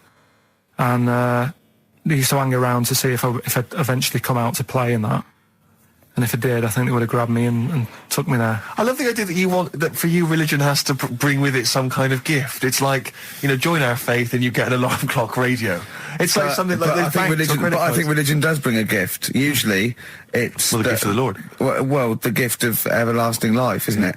And that's the problem with it, A lot of people believe in it because they think... But for Carl, right. his feeling is like, that should be a given. That's safe. I'm definitely going home with eternal life. But what else can I have? Is there an iPod? You have to have a religion? Because obviously I don't have a religion. I don't miss it, and I wouldn't want one. I'm an atheist, and that's out of belief. That's out of logic. And we don't get into the politics or the morality of it. Why do you feel you need a religion? Why don't you just get a hobby? Well, I didn't want one. I don't want one. I just was saying that, if I was to get one, which one would I go for? Is what I'm saying. I'd like to see you perhaps as a Jew. I think Judaism would suit you well, I think. What are the hours like for that? Tough. Can be tricky. That's what I mean. I don't want anything that's, And they have a day where they don't eat and stuff. I couldn't be doing that. Same thing happened when I was at school and I had to play drums in Little Donkey. I didn't tell my parents, right? But my dad turned up anyway. And what happened? He, How old were you, Carl? Well, it was the school that I used to go to. Oh, yeah. You used to go to the school you used to go to? No, but what I mean is, I didn't go to secondary, did I? Sort of missed a lot of that. Sure. But primary I liked. Oh, it was all colouring in and stuff. Yep. And it was a Christmas play, and I managed to get a part in it. And, did you audition? No. Got a part in it, and I should have been playing the drums to the one about Kings. We Three Kings. Yeah. I was meant to be doing that, but Little Donkey came on, and it was one of the... What do you mean came on? That was like next up on the next song. Right. And it's one of them songs that you can't help sort of tapping along to. Yeah. Do you know, like if I was to go yeah, you'd have to finish it with... Yeah. Do you know that they actually send that into space? Do they? And... What, hoping the aliens will respond with that? Yeah. They do that, because apparently it is one of them things that you can't help. What, even if you're an alien life form? Yeah. They know that, do they? Yeah. But anyway... What, because they watch Star Trek or something? Hello. Knock, knock. Yeah. No, seriously. Is it true, like, if you send out knock, knock into space, they have to say that? Oggy, oggy, oggy. Oh, that is great. Seriously.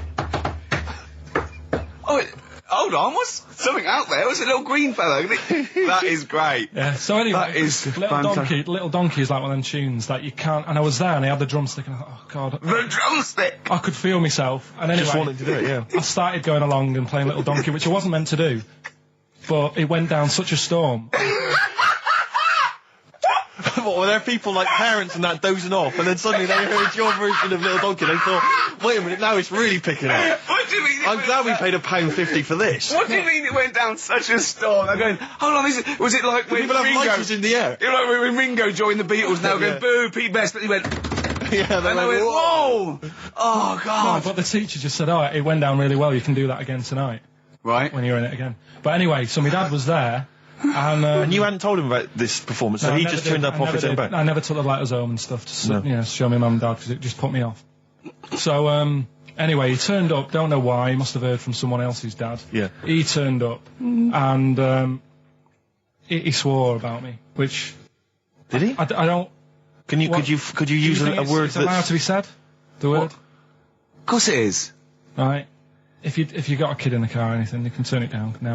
Yeah. Right. But he said, there was a guy stood next to him with a camera, big video camera, filming it, and he said, "Yeah, film it, but try and avoid getting the twat in the hat in the shot, because I had one of those porters, you know, the little round pork pie hats on." Right. This is so sad. What was this a nativity play?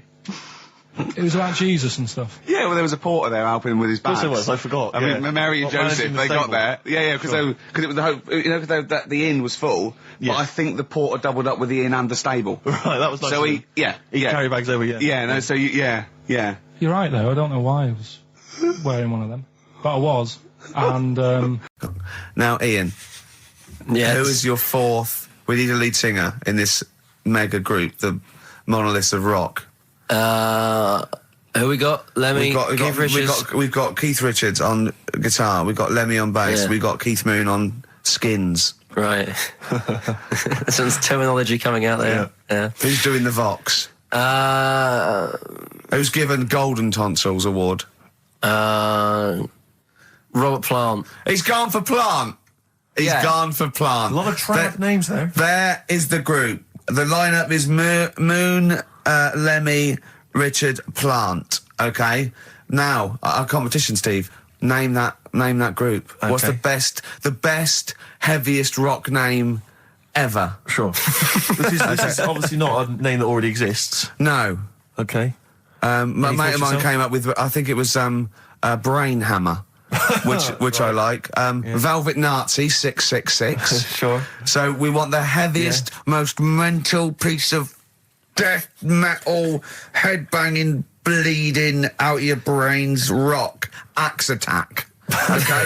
Please welcome to the stage, Christ on a bike. Please welcome to the stage. Oh, look at you. That would be great. Yeah. That would freak out the metalers. Yeah. Cheeky. Yeah. Oh, now listen. They need a manager. They need someone who could introduce them. They need someone to stand astride them. Who is the leader now? Who is the king of all that rocks? Well, it's obviously Tommy Vance, isn't it?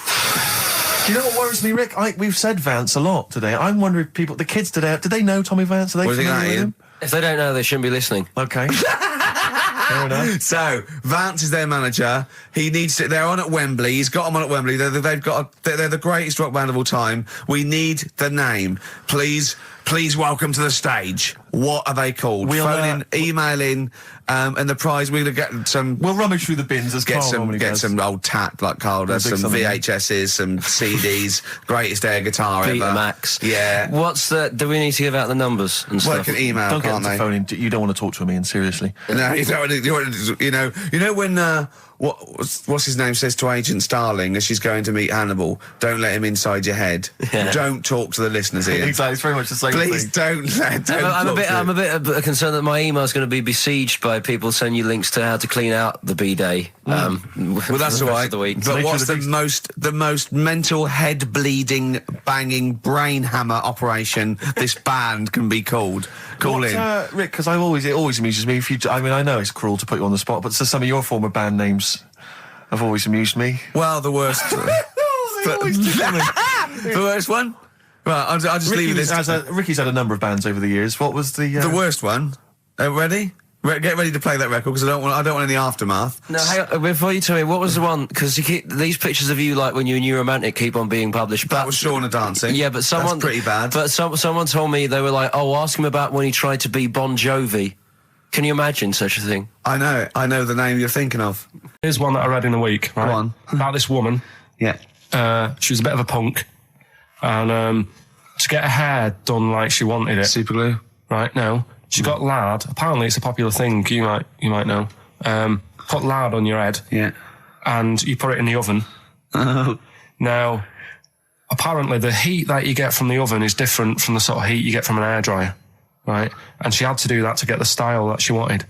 But anyway, she comes into money or whatever, treats herself to a microwave, right? It's not true. Opens the door, jams the things, like the little catch, so the microwave works. She jams it with a screwdriver or a knife or something. Yeah.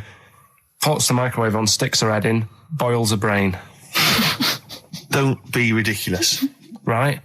Well, why is that ridiculous?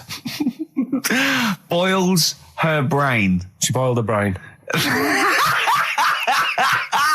She boiled her brain. And this is what's good about the internet. I went straight from that, and there was a subject about brains. And do you know that Russell Crowe, when he dies, he's given his brain to charity or something, some sort of...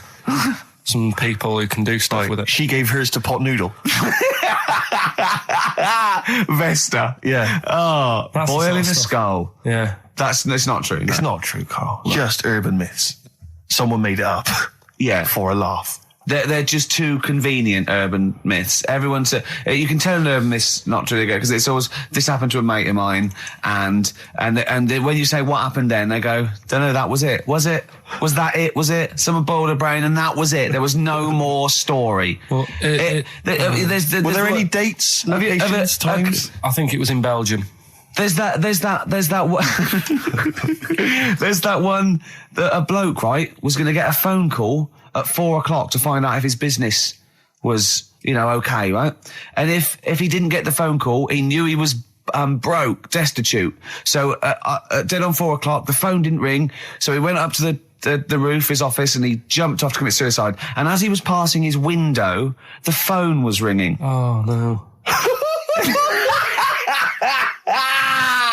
Carl, it didn't happen. Didn't happen. Think it through. Think it through. Who told that story? Who told that story?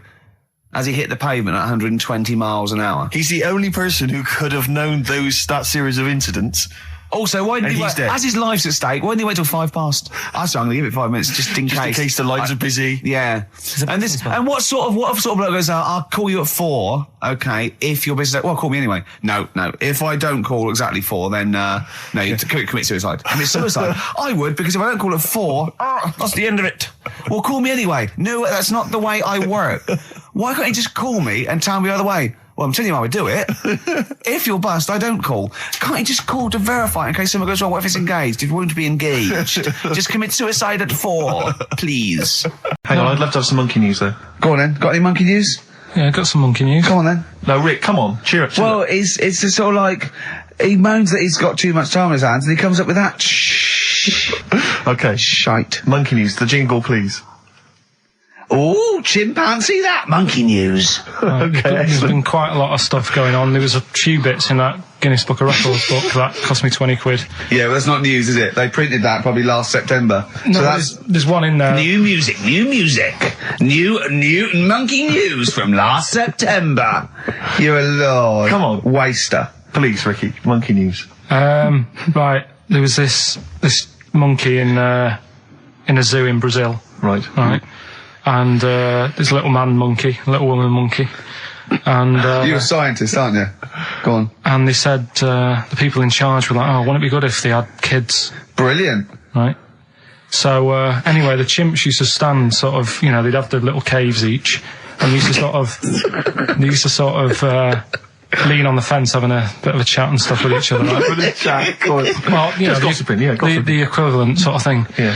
So anyway, they were getting on a storm, and like the zookeepers were like, "Can you hear that, cheapest chimps this week?" I thought it was fascinating. Yeah, just gossiping. I understand.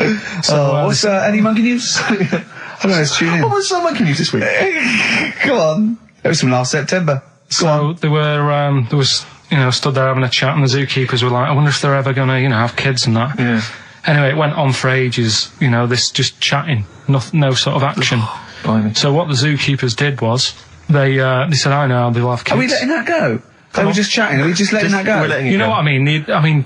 Just doing whatever monkeys do. Okay. Right? So the zookeepers were like, Yeah, I wonder when they're gonna, have some kids. Yeah. Anyway, what they decided to do, to sort of do to egg them on. Yeah. Bought one of them a suit, one a wedding dress. Right. Keep going. No, I'm not having it. Shut up, Gervais. Fade him down if he's going to interrupt. I want to hear the rest of this. They got married. So they got married? Yeah, they got married. Right. What? That's the end of it. This is why I don't. Right. That's the end of Monkey News. That's the end of Monkey News. Don't do that again. You've got no features left. Why don't you like that? Well, it's not a story. It's about two chimps chatting, which doesn't happen. The zookeeper's going, I wonder if they're going to ever have kids. Egg them on. They got married. That's the end of the story. What are you talking about? Hang on, just calm down. Let me just check that you didn't make a mistake there and didn't lose out. What do you mean you didn't make a mistake? Wait a minute, he may have just left out a fundamental piece of information. What, the story? That would have made it into a story. Right. Let me just check the facts. So they bought them wedding outfits. They were married. Did they propose to each other, or were they just forcibly married? Encourage him. Just forced onto And it. then what was the outcome? Once they got married, what happened? They fell in love? Yeah. What? Whoa. It's not a marriage, Carl. Be quiet. It's not a real marriage. I don't know what you've got in your head. It's like the head of Homer Simpson. I'd go in there and there'd be a wedding reception and there'd be a couple of fights and they'd be talking about stuff. They got married. They fell in love. Did they have children? They're not back off the honeymoon yet. I'm Ricky Gervais. Hello there. You're Steve Merchant. I am indeed. Karl Pilkington over there. Big day today. Really? Yeah, for Karl. He hasn't been looking forward to it. He's been whinging in the week. A couple of things. He thinks he's overworked. He thinks he's overworked here, and he's stressed, and he's got to do DIY. MTV are coming in right, to give him the chance of his a lifetime to do just a little screen test, and he's going, well, I'm not going to look good, am I? They're not going to have a why. He said, well, I've got a round head and I'll be wearing headphones. And he's not made an effort. He thinks, oh, they'll put him off. He said, they won't even press record. He's got a spot on his head. I mean, you know, Carl, also... you're not looking forward to it. You're not excited about it. It's a great opportunity. Why is it a great opportunity? To get on MTV? No, but look, money for old rope. Yeah, but look what's happened to people like Jeremy Speak, whatever his name is. And all Jeremy that. Spake, yeah. Yeah, and... yeah, slightly different. Why is it? Well... You're making it in the industry, and you've got something to give. He happened to be around when they were filming an airport. Well, do you see the difference? All right, the other one then, who's on a boat. Same thing, although at least she had a skill. She had a skill, you know. She can sing, you know. Well, it's just. I think it can all go wrong. Do you know what I mean? Well, of course it can. So can sitting in your little room moaning about nothing happening in the world. You know, he wanted to stop educating Ricky because nothing happened. He said, look what happened last week. I scoured the net. He said, all I found was a dog in a car wash and a parrot and a vicar. Right? I'll tell you what, there ain't much more going on this week. Well, you're talking... listen, me and Steve, yesterday, we took a day off to prove you wrong, and we've come up with two of the most incredible things I told you about, and they're amazing. So there are things out there. Always, but just go for truth. Go for truth and science and discovery. Fact is stranger than fiction. You don't have to revert to sort of like God and ghosts. I know, yeah. Do you know what I mean? But the funny thing is, you know, like... last couple of weeks I've been saying there's not much going on. Yeah. I found out when I was looking that there was a day in 1930, right? It was a Good Friday. There was no news. There was nothing going on. They had to put a music video on or something on the telly because there was nothing going on. Play a record. We're going to play some classic tracks today. This is Debaser. Pixies, Debaser. I was looking forward to playing that. Came and said, Carl, I'll play that. I was looking... he put it on. Lauren just called through and said we played that in the last half hour. Embarrassing. Yeah. So what is the point of having a producer if he doesn't check things out? So, I mean, it's a good track. I mean, I'm sorry if you heard that twice in the last hour. Listen to everything all the time. I've been running around. I get in early on a Saturday. You got in about the same time as me? I went out and bought you some biscuits, so you're happy. I put the coffee on. Yeah. I've sorted what prizes we're going to give away. I've been running to the library getting you certain tracks. Yeah. I can't listen all the time. I'm doing my best. Well, I'm not sure it's good enough. I mean, I'm worried when MTV come in, if they've heard this kind of shoddy production, they're going to start to wonder what... Is it the same songs every 5 minutes anyway, sorry, are you sort of overworked because you were on Zoe Ball's show talking? Oh, hello, what's going on here? Well, he was exclusively on our show. No, I was in the car. I seem to remember, Rick, he was a nobody that got a chance to come on air and talk about that. And guess now what he's getting auditions on MTV. Guess what he was talking about on Zoe's show? Oh, hello. All the jellyfish stuff and all that. About Can't believe it. Recycling material that you've done on this show. I phoned in, right, and I went, stop doing materials. He just hung up on me. Well, I had a job to do. Who do you think you are? Your ego has just gone through the roof. Hang on a minute. What? I had a job to do in the week. They asked me to drive the desk for Zoe, right? They didn't say talk. Zoe, if she talks to you, you can't just ignore her. Yes, you can. Well, you Who can't. is she? Who does she think she is? You made a promise to us, a pact, that you were our kind of monkey. Yeah. What can I do? If someone takes time off, I've got to do it. It's my job. Yeah, but you don't have to talk. You don't have to use... You're the head of production. We've given you this special gig. This is like taking you out weekends. Yeah, And exactly. you know, if we find out you're getting too much excitement in the week, we'll have to just calm it down. Well, Get another little... well, that's it now anyway. It was only last week. I feel like kind of solid. I feel betrayed. It's like you were having an affair behind our back. Yeah. And you rumbled He it. was doing all the stuff. He was doing all this like, oh yeah, jellyfish and this, jellyfish Yeah, because that. she was asking, and I thought it was a good way of promoting this show, actually. Oh, did you mention the show? Yeah, I did at some point. Did you? What did you say? I just said more about that on Saturday afternoons. So you talk twice. I only heard you talk once. So you're talking all the time. Well, about 5 times in the week. In the full week, 5 times. Deary me. And one, it was just stuff. You that could they never did. be a monk, could you? Chatting away all the time. Right, what have we got? I blame Ball as well, to be honest. I feel Ball's slightly responsible for it.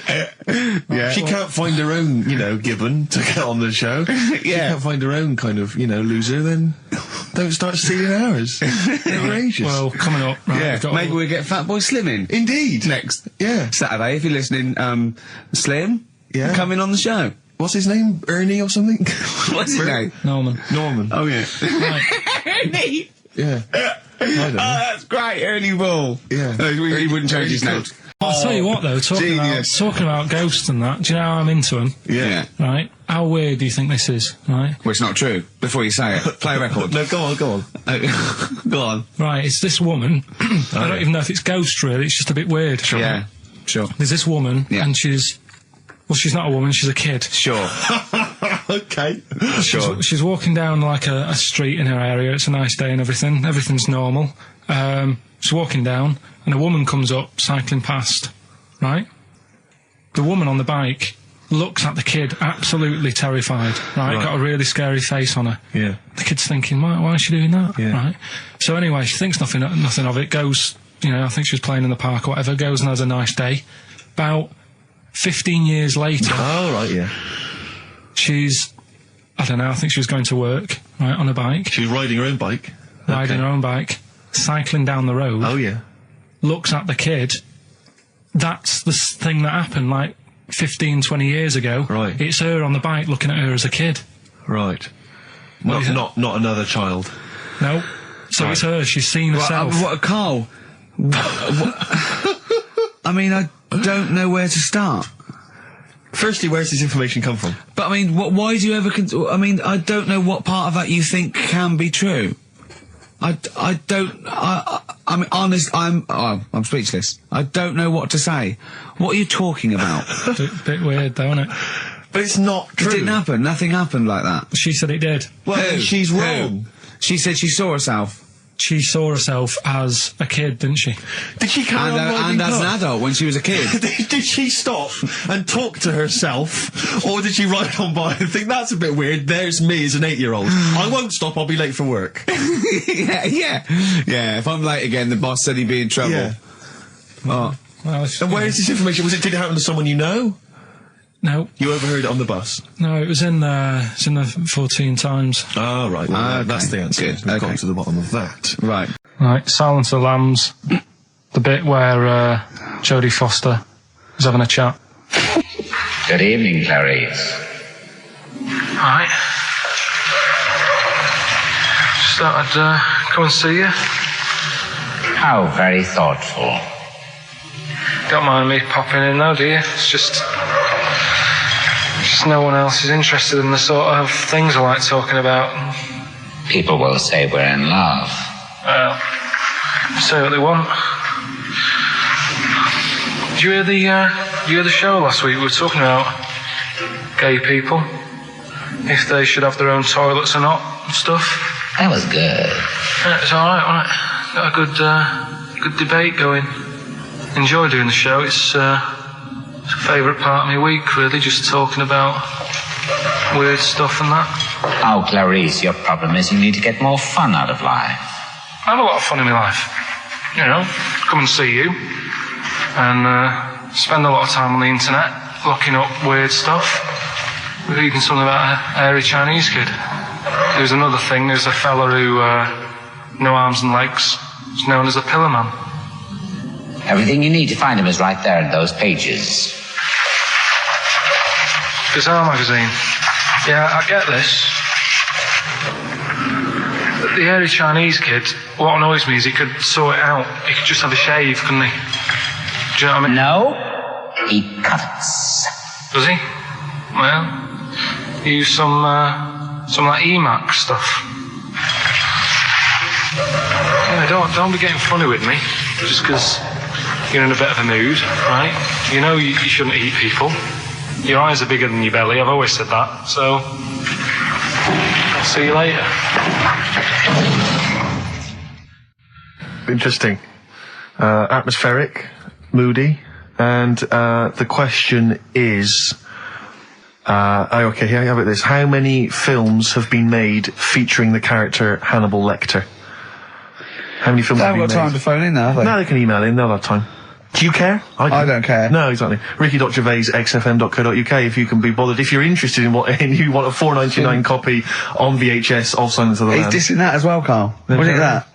Bit annoying, but that's it for this week. But remember what happened when... No, it's not. It's 9 minutes to 3. How can that... Tell him, Steve. No.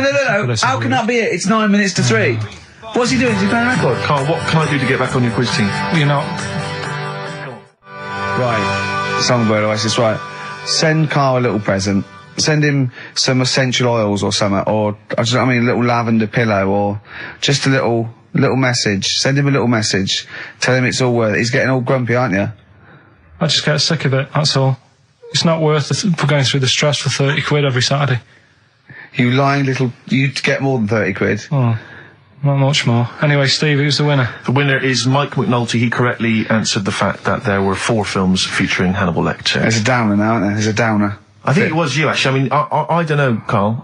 It's not like I'm just trying to win myself a place on your team, but I actually felt that Ricky was really out of order. I gave him grapes. I thought Ricky was discourteous, if that's a word. I thought he was rude, aggressive, unpleasant. As one person emailed in, a dickhead. So, someone also said you were fat and talentless. I don't like those emailers who do that sort of thing, but one of them said you were really, really annoying. Well, cheers for that, but you're still not on the team. They didn't like what you were wearing. Can I just tell you some very, very interesting things about pigs? Please do. Right. One, everyone knows they have a corkscrew-shaped penis, right? A corkscrew-shaped penis. That's the tail, isn't it? 2, they can't look up. They can't put their head back and look up, right? 3, they can have a 30-minute orgasm. Rick, is it only pigs that have got a corkscrew-shaped penis? No, and landlords. Okay. Very handy. Right. And it was a Christmas play, and I managed to get a part in it. And, did you audition? No. Got a part in it, and I should have been playing the drums to the one about Kings. We Three Kings. Yeah. I was meant to be doing that, but Little Donkey came on. And it was one of those... What do you mean came on? That was like next up on the next song. Right. And it's one of them songs that you can't help sort of... tapping along to. Yeah. Do you know, like if I was to go... Yeah, you'd have to finish it with... Yeah. Do you know that they actually send that into space? Do they? And... What, hoping the aliens will respond with that? Yeah. They do that, because apparently it is one of them things that you can't help. What, even if you're an alien life form? Yeah. They know that, do they? Yeah. But anyway... What, because they watch Star Trek or something?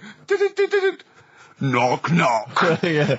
No, seriously. Is it true, like, if you send out knock, knock into space, they have to say... Oggy. Ah, that is great. Seriously.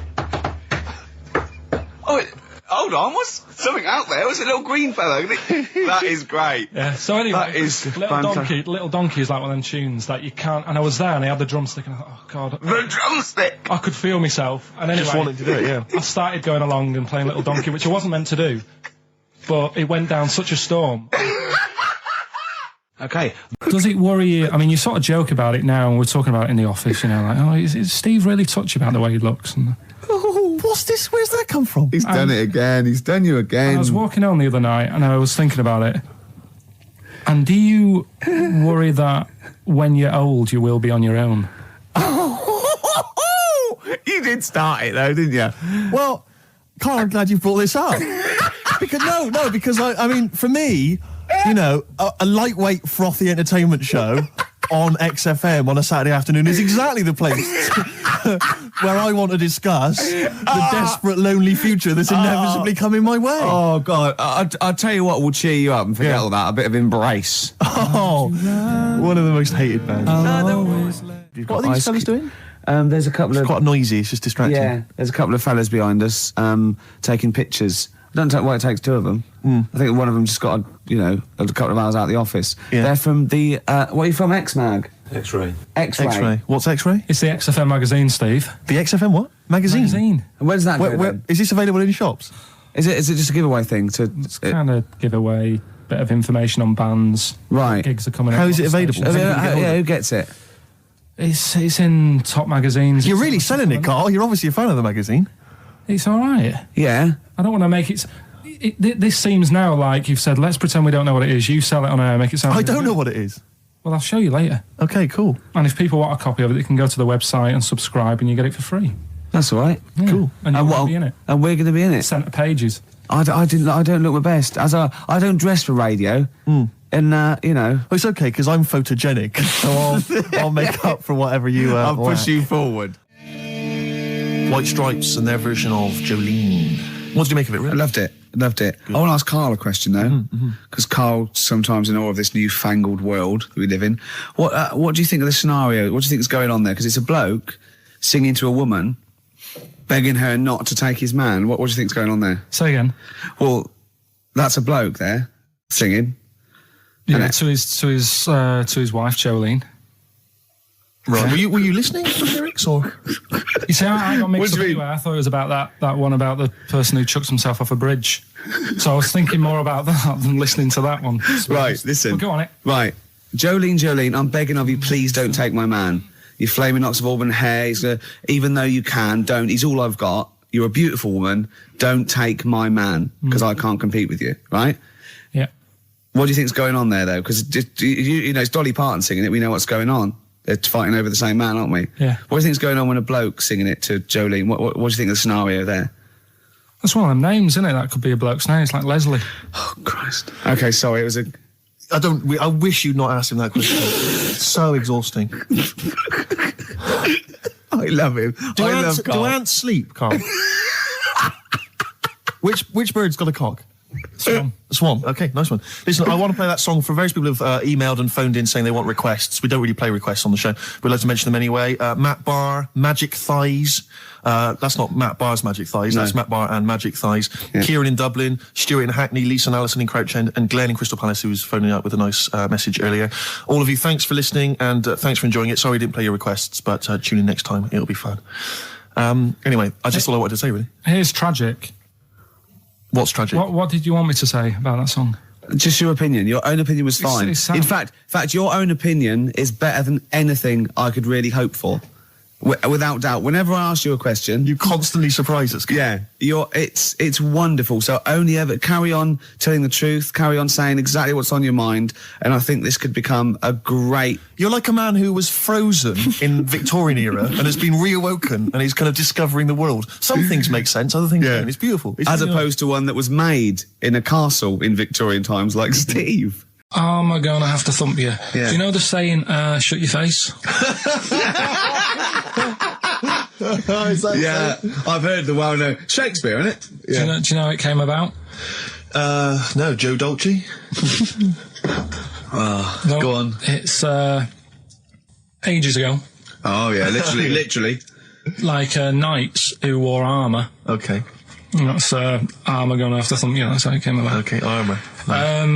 They wore all the stuff and they had the helmet, and say if they're guarding something at night, stood outside a castle or something, and there's probably going to be two of them, right?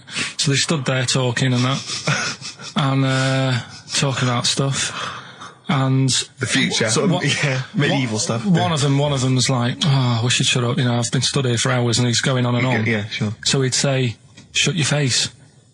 Meaning, shut the guard down on your helmet. The visor. And I can't hear you then. So shut your face. Shut your face. And that's how it came about. Well, I suppose that's... It would be interesting if I could just rely on it. That's me just turning on my phone, because I want to read to you a text that I got from Karl. I think you sort of sum up the holiday in this text, don't you? Do you remember it? I can't remember. Let's have a look. Let's have a little look. Let's go Instantly, to what did Suzanne, your girlfriend, make of it? Similar view to you? That they should fill in the holes? Yeah, it's just that thing, you see, I went on a coach trip, right? And you go and see the volcanoes. Like I say, there's 36 of them. Yeah. Which, how many do you need? And when we're on the coach going round all these volcanoes, the fella on the front's going and look out your left window at the moment, and there's a volcano. And if you quickly look out at the right-hand side there, there's another one. Right. And on the left, he's just like, all right, we've seen it. Sure. Do you know what I mean? Yeah. And that trip, we'll talk about that trip in a bit. Right, this is the text I got from Karl, right? All right. Been up to a volcano. Been in some dead artist's house who built his house in the lava. They said they would show me science with volcanoes, but all they did was chuck some water in a hole and it shot up in the air. No dwarves in the canteen, no scousers here, but there is a Swede woman with a big head. She looks effing gormless with a cap on. All right? So a little reference there to... A Swede woman? What's that mean? Do you mean Swedish? Yeah. Or she looked like a vegetable? No, the Swedish woman. But they've all got sort of quite big bill, aren't they? And I sent him a text. Oh, well, it's just good to be on holiday because, I'm working. He sent back, so am I. Just been watching Sky News. There is a school for monkeys who want to get a band together. Is that monkey news for later?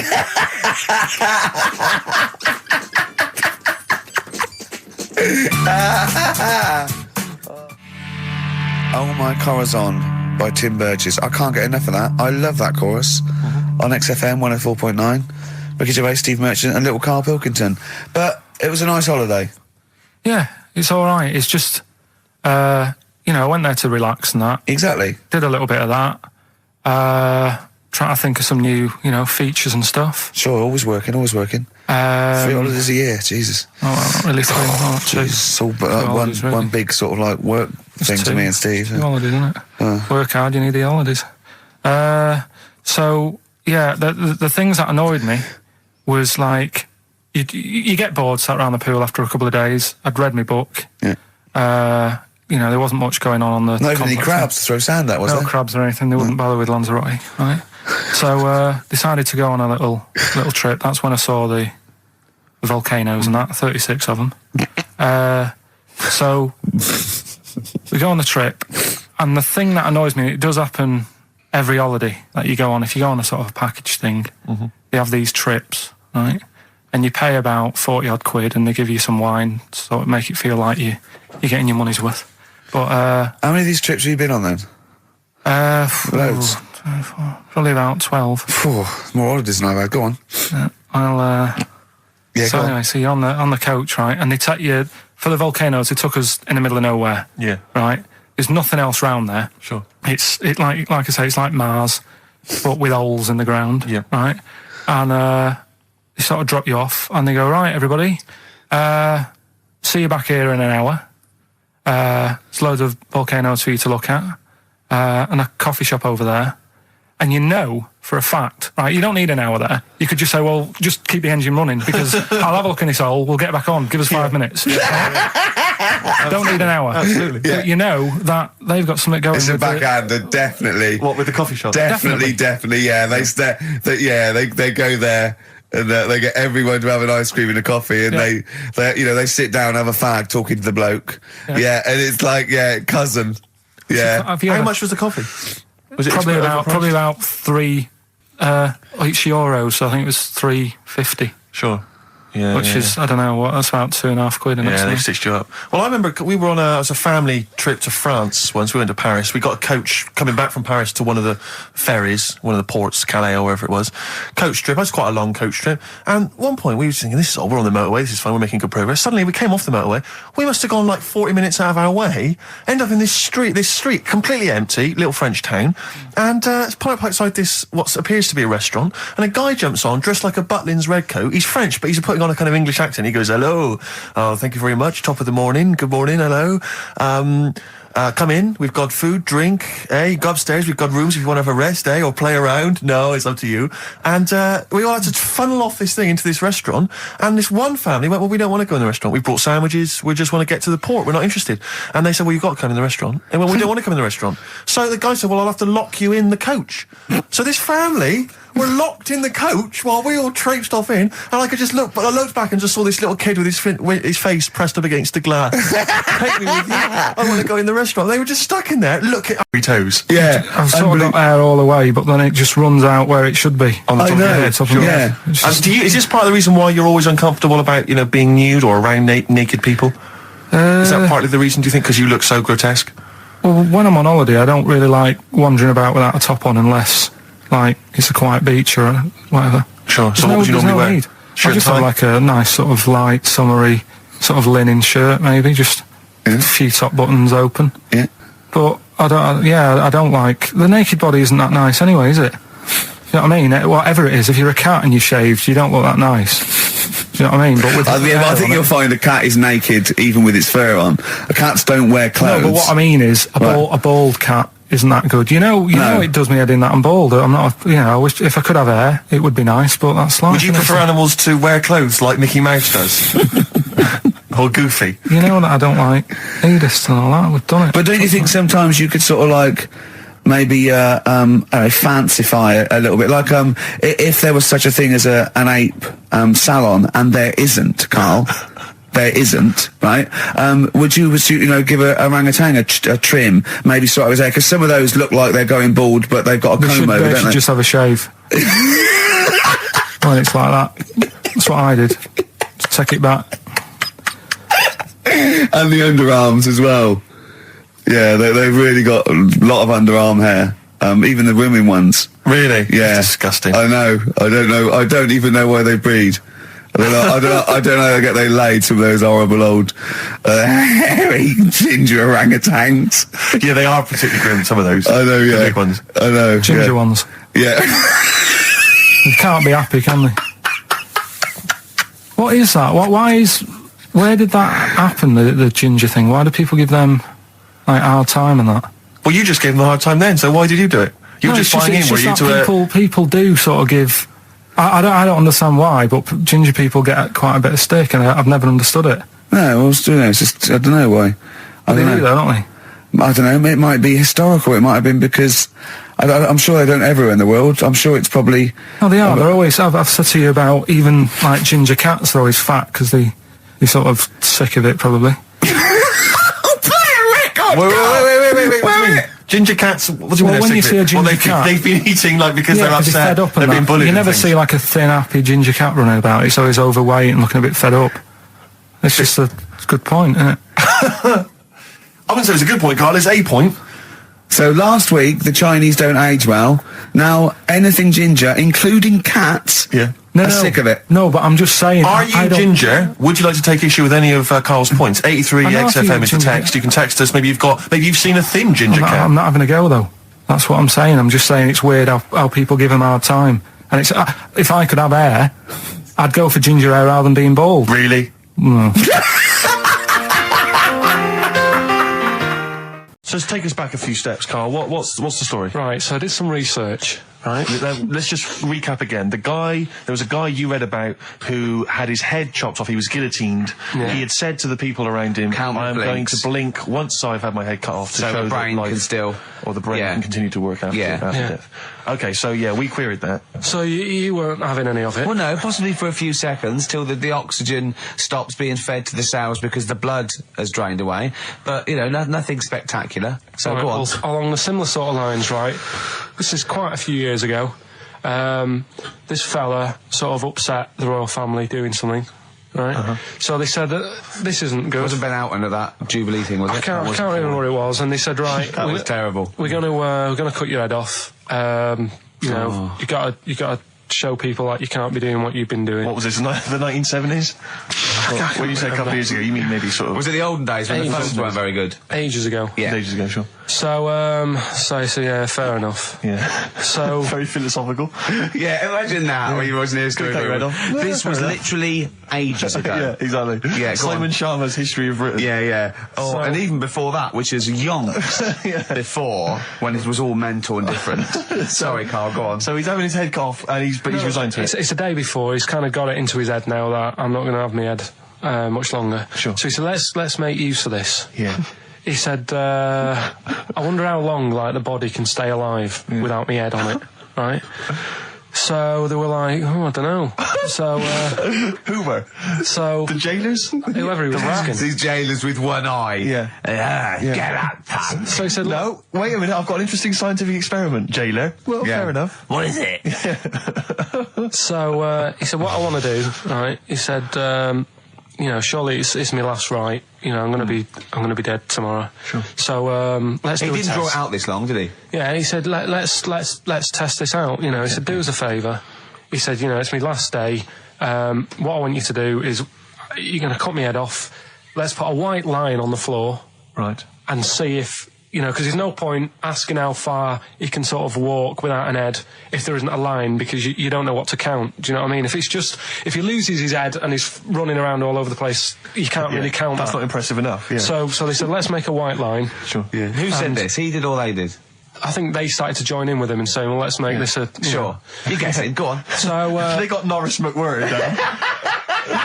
The Guinness people. Oh, yeah.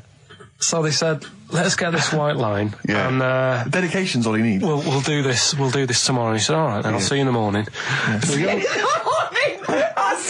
morning. Night, sleep tight. Bye. I love the fact that Carl knows exactly what was said. Yeah. Oh, that's beautiful. Yeah. He doesn't know the story or what order it is in or when but it he was. knows exactly what or was who said. said what, but he knows the intricacies. All right then, see you in the morning. Bye. Oh, kissy. Oh, I'm not like that. Oh, you joker. Don't let the bed bugs fly. Yeah. Anyway. So he gets up. Do you want a paper tomorrow? No, I'm all right. Go on. He gets up and they say, right, you know, today's the day and that. And he said, well, you know, I've got used to the idea. So here's a white line for you. Got used to the idea. Go on. So they go, right, are you ready then? And he said, I go on. And they cut his head off. And the body walked 32 steps without a head. Wow. 32 steps. Incredible. And that's the lesson, really. Did it get as far as it walked along the white line, did it? Yeah, it stayed along the white line, did 32 steps, and then started to stumble a bit, and it just fell over. Yeah. But, you know, it was a test that your body can still keep alive for a little bit. Yeah. When you've lost your head. Absolute twaddle. Absolute twaddle. What do you reckon you can do then without an head? How many steps? Nothing. There'd be muscular spasm, right? Yeah. It would twitch a bit. It would, yeah. You could not distinctly take 32 steps. The body well, don't... Yeah. Is the doctor still on the line? Yeah. The fella that bought 6 parrots. Yeah. And, you know, you could have got 32 steps. Right, so you don't beheaded believe man that. doing a bit of line dancing. Right, you don't believe that, but something that you do believe that a cockroach can live a week without an head. It can. Slightly different kettle of fish there. Why? Wow, insect to human is what I'm thinking. Yeah, that difference. There's not that much difference in some insects. Do you know that a snake has a heart and lungs and kidneys and stuff? Go on. No, well, I'm just saying. So? You're making out as if like they're a totally different, like... species. I am making that up. I mean, call me old-fashioned. Do you know what you're talking about? I don't want you embarrassing yourself, Rick. Yeah, I am suggesting they're totally different beings. Yeah, that is... Yeah. Now, Carl, the cockroach is a very different thing. The interesting there is that it lives without its head, because a lot of it's on, there's some of them are phototropic, chemotropic, some of them just literally have irritation and muscle memory. I mean, they do have a central nervous system, but it's very different. So if you lose the head, it bypasses a lot of that anyway. All this is running around. The reason it dies is because it can't take on water.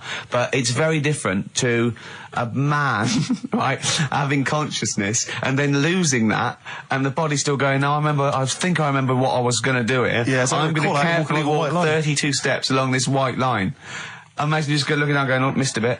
Yeah. Maybe the head was in the corner going, left, left, left, oh, he's now, Well, let's just put it out. I mean, if anyone listening has maybe had a relative beheaded, maybe in a horrendous car accident, but they got up, maybe they went for a walk, they had a little chat before they passed on. Carl. Get in touch. Carl, you are my favourite being.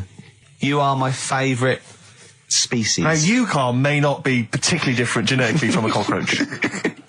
You are. Why can cockroaches do that? Why whoever made them went? Let's play a record. Do you know what? When I told him this fact, I send him little facts on text messages just to inflame his, interest. I just sent him a cockroach can live 9 days without its head. He texted back, "What's the point of that?" Yeah.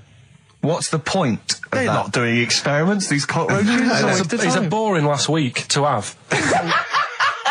And he went, and on top of all that, you're thirsty. So it's the worst week of your life, isn't it? That week without your head. We were talking about MTV, right? And I was feeling a bit nervous, wasn't I? About like, the way I look. Right. And what have you. And then I watched a bit of Celebrity Big Brother and all the fuss that Mark Owen's getting. And he's not that good looking, is he? He's very. I want to be Mark Owen's mate. If anyone who knows Mark Owen or Mark Owen's listening, I want to be his mate. I think he's brilliant. I think he's a nice lad. But what I'm saying is, right, all the girls go mad over him. Yeah. And he's not that good looking, is he? Well, no, he's got. He is in a certain way, isn't he? That sort of non-threatening. But he's not stunning, is he? Do you know what I mean? No, but no. Well, what's your definition of a stunning? Yeah. Well, who do you like? Someone who you look at and you go, God, they're good Which looking. bloke do you fancy? What bloke do you think's attractive then? So if I was into men. Yeah. In fact, you can still say a bloke's a good looker without fancying him. Who do you think is attractive? Probably. I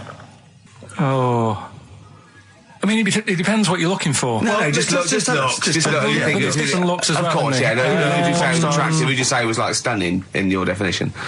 A good-looking lad. Yeah. Good-looking lad. Oh, look at him over there. He's.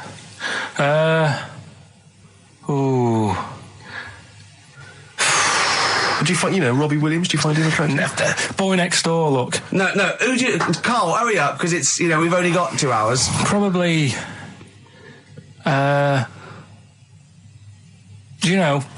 can't think of one offhand. Mark Owen is pretty good looking then, really. There's not. Just name one bloke that you think's an attractive guy. There must be one bloke that you've either met or that you've, seen in a pub Who do you think on a is poster. Attractive? Tell you what. Go on. Tell you what. Works here. Young Alex Zane. I broke the rules in the week. I met up with Carl. I had lunch with him. And we were chatting and having a cup of tea, and it got onto one of Carl's favourite programmes was the Tales of the Unexpected. Ah, of course. And all I can think is that he's probably the only person in Britain where they were unexpected. I mean, to him, when that twist came in, he'd go, gee, I can't... Yeah. Oh, God. Can't believe so it was the tree that did it. I mean, he was probably the only... And we were telling all these stories of horror, and he liked horror stories. And I told him this story, and I don't know if this had come across the way, but I told him this story. It was a short. It was a horror short. This was a film you saw, was it? Yeah. And what it was, it started off, just there'd been a car crash. You see, it's a horrendous wreck. And you saw it from the point of view of the person in the car. And he was calling for his mate, and he was going, Dave... And he sort of looked over and saw a body without a head that had been thrown at. He goes, oh no, Dave. And then into the field of view came Dave, his mate, and looked at him with a look of horror, and then it sort of went black and you realised that he was just a head and it had been his body. Oh, wow. Right? Yeah. And I said, then it came up at the end, at the executions in the French Revolution, people experience consciousness for, and he went, oh, No, he said, it wouldn't be for that long. And then he went, if it was a chicken, it would work. Imagine remaking that film, but it's two chickens in horrendous car crash. Their own fault for driving. It would work. No, he wasn't having that. Yeah. No, it was too long. I think he said, how long was this film? I went, oh, no, 5 minutes. He went, no. It would work if it was a chicken. I like the way that Carly was something like, when you relate an incident like that, he's appalled and offended and annoyed by the people that made it, even though he's never seen it. Oh, he's annoyed, yeah. Do you have a favourite Tales of the Unexpected, one that you remember particularly that shook you up? Yeah, we were talking about the one on where there's some woman in prison. Have you seen that one? No, I can't remember them all. Right. This woman's in prison. Yeah. And she gets a bit friendly with the guy who takes the dead bodies out. Right. And he said, I can get you out of here. He said, what you've got to do, right? You've got to, I don't know, at midnight. When you hear the bell toll, that means there's been a dead body. Yeah, there's been a dead body. So what you've got to do is go into like the place where all the dead bodies are, get in the first coffin on the right, and then I'll come along and carry you out and you can run away and escape, right? So she goes, yeah, all right then. So she hears the bell go. I'll bury you, right?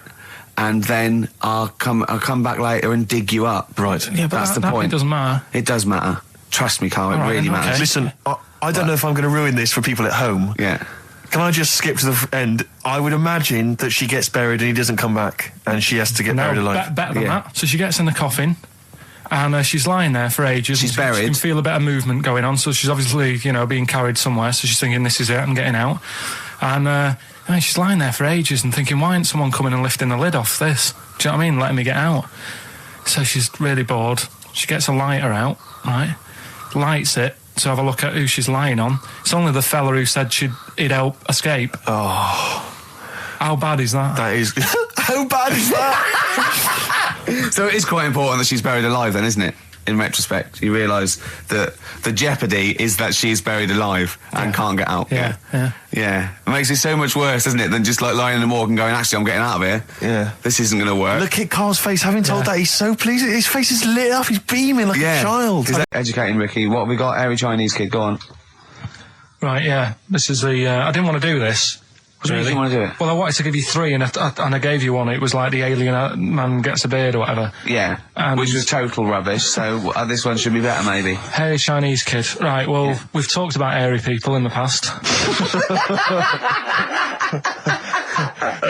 True enough. Aren't we? Yeah. The little kids who grew up in woods and hung around with wolves and that. Yeah, again, you're confusing it. Yeah, they're not...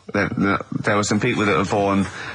very hirsute. They were not the people who were brought up with wolves. You just put that together in your Homer Simpson type mind. Right, well, this is like a sort of close to that sort of story. But the weird thing is, right, Chinese people aren't that hairy as a nation.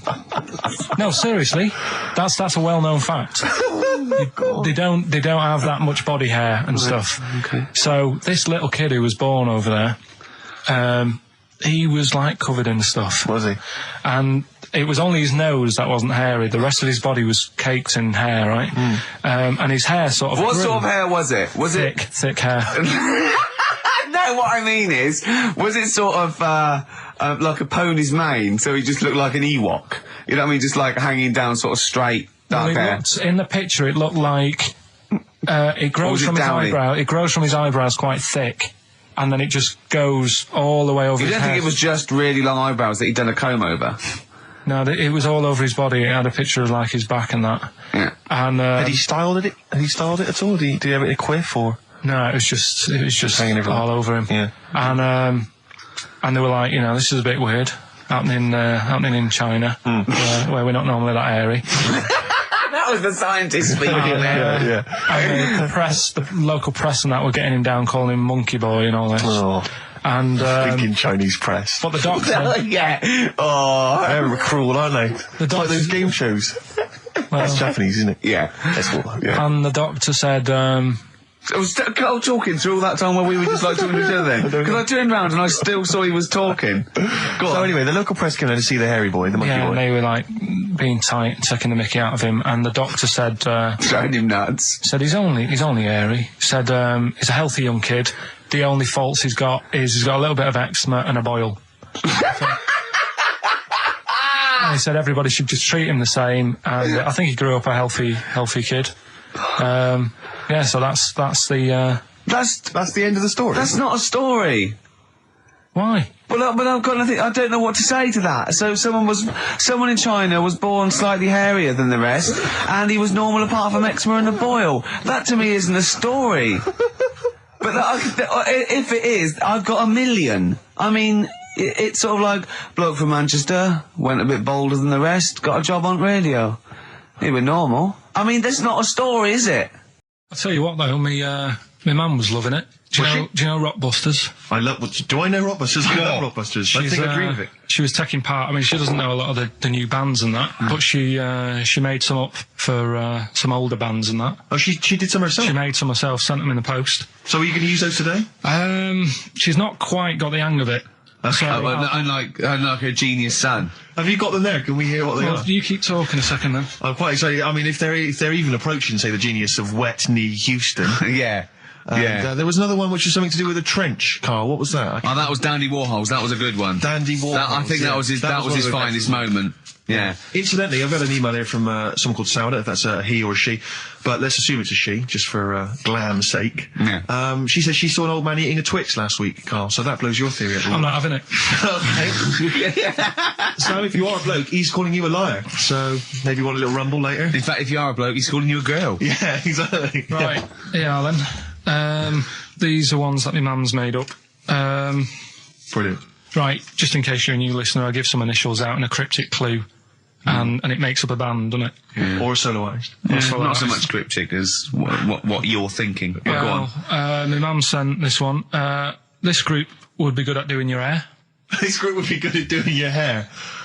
TP. Is there a group called the Hairdressers from the 60s? This group would be good at doing your hair. TP. Is it the something? The Platters. The Platters. Yeah, that's all right. So that's all right. Nice. Let's have a look. This group sound like dinosaurs. Group sound like dinosaurs? T-Rex. T-Rex. Yeah. I see what you mean. They're not so much cryptic, are they? This group... Don't leave her alone. They're good. This group likes being by the sand and the sea. This group likes being by the sand and the Beach Boys. Beach Boys.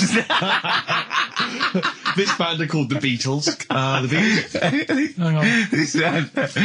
We just have a What else you got? It's funny because one of them that she's done, I'm actually doing today. I thought of in the week. Right? So, is it the same clue? It was, yeah. Wow, But great minds think alike. Here's So the this is last one. obviously coincidence. Here's the last one from her. This guy sounds superb. This guy sounds superb. The Bachelors. Glenn Campbell. That's good. I like that. I'd say this. I think you should get onto one of the big game organisations, Parker Brothers or whatever, because this has got to be. This could sweep the nation at Christmas. Don't you think this is the perfect Christmas game? Yeah. Well, I think this is what's going to make or break the MTV thing. Right. Some kind of TV version. Yeah. I'm just thinking into ad breaks, coming up next is this band. Be careful though, Carl, because, make sure you retain the rights, because I can see this selling abroad. And I can see someone coming along and taking the sort of like the Rockbusters and changing one word and making another game out of it and just using the same format. I don't know. I can't think of something there, but they could change. So sort of like they change the word rock to something else and have it. What could it be? Brick, block. Yeah, and so you have to, you know what I mean? So be careful, because Blockbusters will never work. Look at his little face. So we're doing that later. Got some good prizes. Okay. I'm Ricky Gervais, obviously, with me, Steve Merchant, and Karl Pilkington, which is what Heat write about, really. Karl's the main man. Think of Karl a year ago. He was just sitting in that room going, all right, I've done this. Whoa, XFM. It's good, isn't it? Yeah, it's like a music bed. Brilliant. Comes on the show. We start taking the piss out of him. People start going, oh, who's the idiot you've got in? And we go, "It's Karl." And they go, "We like him. He's a fool." I go, "Yes, he's a fool. He's a pet buffoon." And they go, "Well, let him speak more." Right? And they're going, "Don't let him talk, don't let him talk." XFM, the fat cats. Oh. And I said, "I'm a rebel and I do it my way." Wait, can I ask, did you stick it to the man? Yeah. And then MTV call up. Heat are writing about him every week. Yeah. He's just been doing film for the BBC. There's some rumours he might be the new James Bond. Yeah. He's is eating lovely McVitie's original digestives. Are we allowed to? Can I? If McVitie's are listening, I love these biscuits. Yeah. And he's got the best. If the Spearmint Rhino strip clubs are listening, I'm a huge fan. Right. And he's got Rockbusters to come. Yes, Let's do I it. should just ask, the few people have asked me this, and there's also an email here from Rich. People are saying they've seen some of the posters and the adverts of advertising the show, plugging the show. Why aren't you on the posters, Karl? And it is your choice, isn't it? We did ask Karl to be involved, but well, he is actually. It's like, where's Waldo? He's actually. Is he there? He's in my trousers. You don't like having your photo taken. No, you're not seeking the publicity.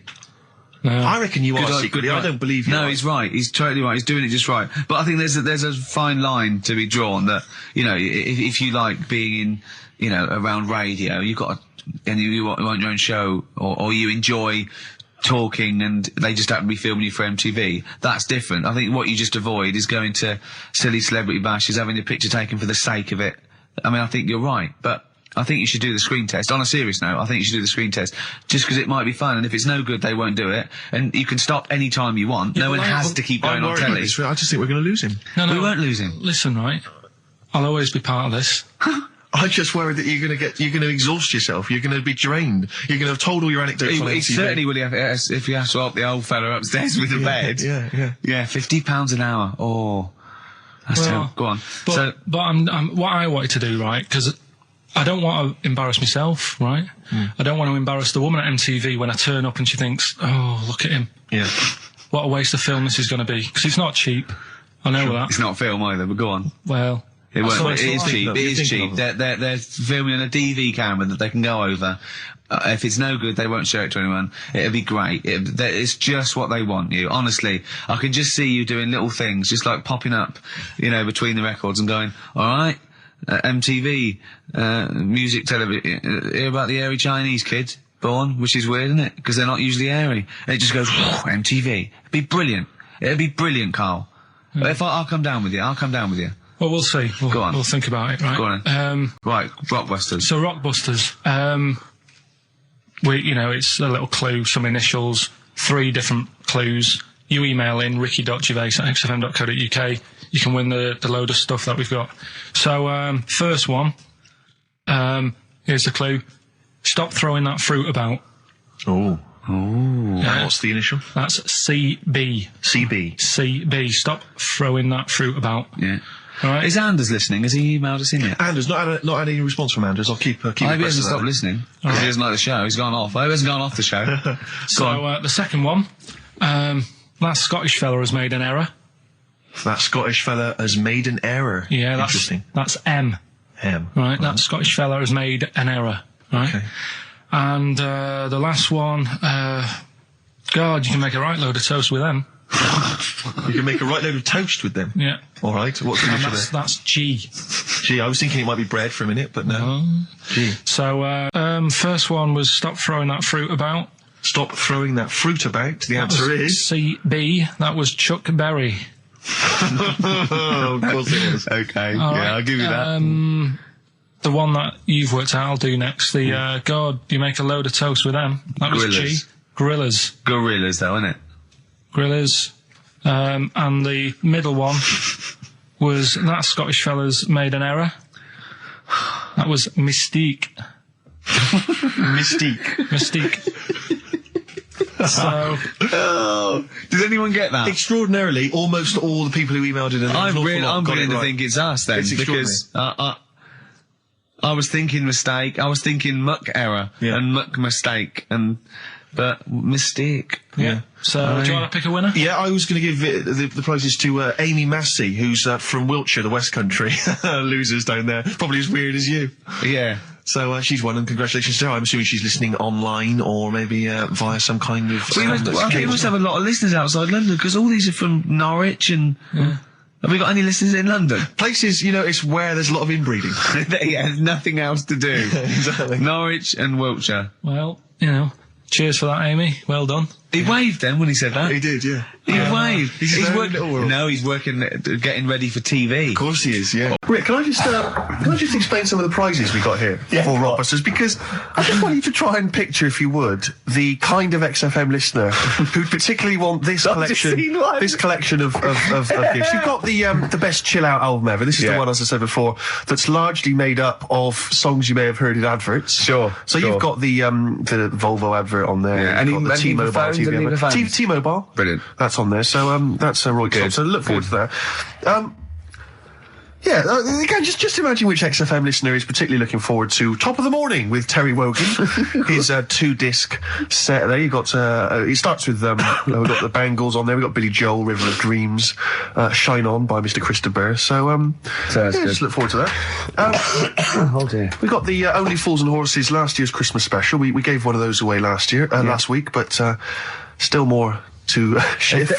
Do I spy a little free Yes, there's a little free 3-wheel trotter independent trading 3-wheel car, so that's there as well. So as I say, if you like fairly mediocre comedy, little Jonathan Ross's face there on the back, and maybe you also want Jerry Halliwell's Body Yoga DVD, Rick. So sure, that is that's good quality. And then just a few token XFM kind of things. We've got the Manic Street Preachers DVD and the U2 Best Of. And tell me, Steve, how do the lucky listeners win these? Rick, I'm glad you've asked. What they do is they email in with the answers to Rockbusters, which is a quiz. Hold on, how do they email if we don't know the email address? Rick, again, thanks for asking. Thanks for flagging that up. Ricky.Gervais at xfm.co.uk. That'll be coming up shortly. Try and get into the mindset of Karl Pilkington. A lot of people have been trying to email in answers, trying to think through kind of logically, or maybe based on the rules that they've picked up over the years. Or when he says it in a cryptic clue, they believed him. Exactly. Yeah. So you've just got to think more like a mentalist to try and get winning. First of all, right, the prizes that I source every week. Explain yourself. What I said to you we're doing between now and Christmas, because there's just a few weeks till Christmas. Right. I thought I'd make up sort of family packs. Okay. That the winner can have something. Say like there's a nice U2 album in there, right? Yeah. So the winner might want to keep that, but they can get rid of the Jerry Yoga thing. They can give Only Fools and Nurses to Uncle. To the dad. To the dad, yeah. I think the mum would love the Terry Wogan. Yeah. The thing. yoga for your sister. Right. Yeah. And all that. So that's what you thought through, was it? Or was it that there was a load of junk in the office? Or did you scoop them up with 2 arms and it's as much as you could carry down the corridor? Yeah. A little bit of that.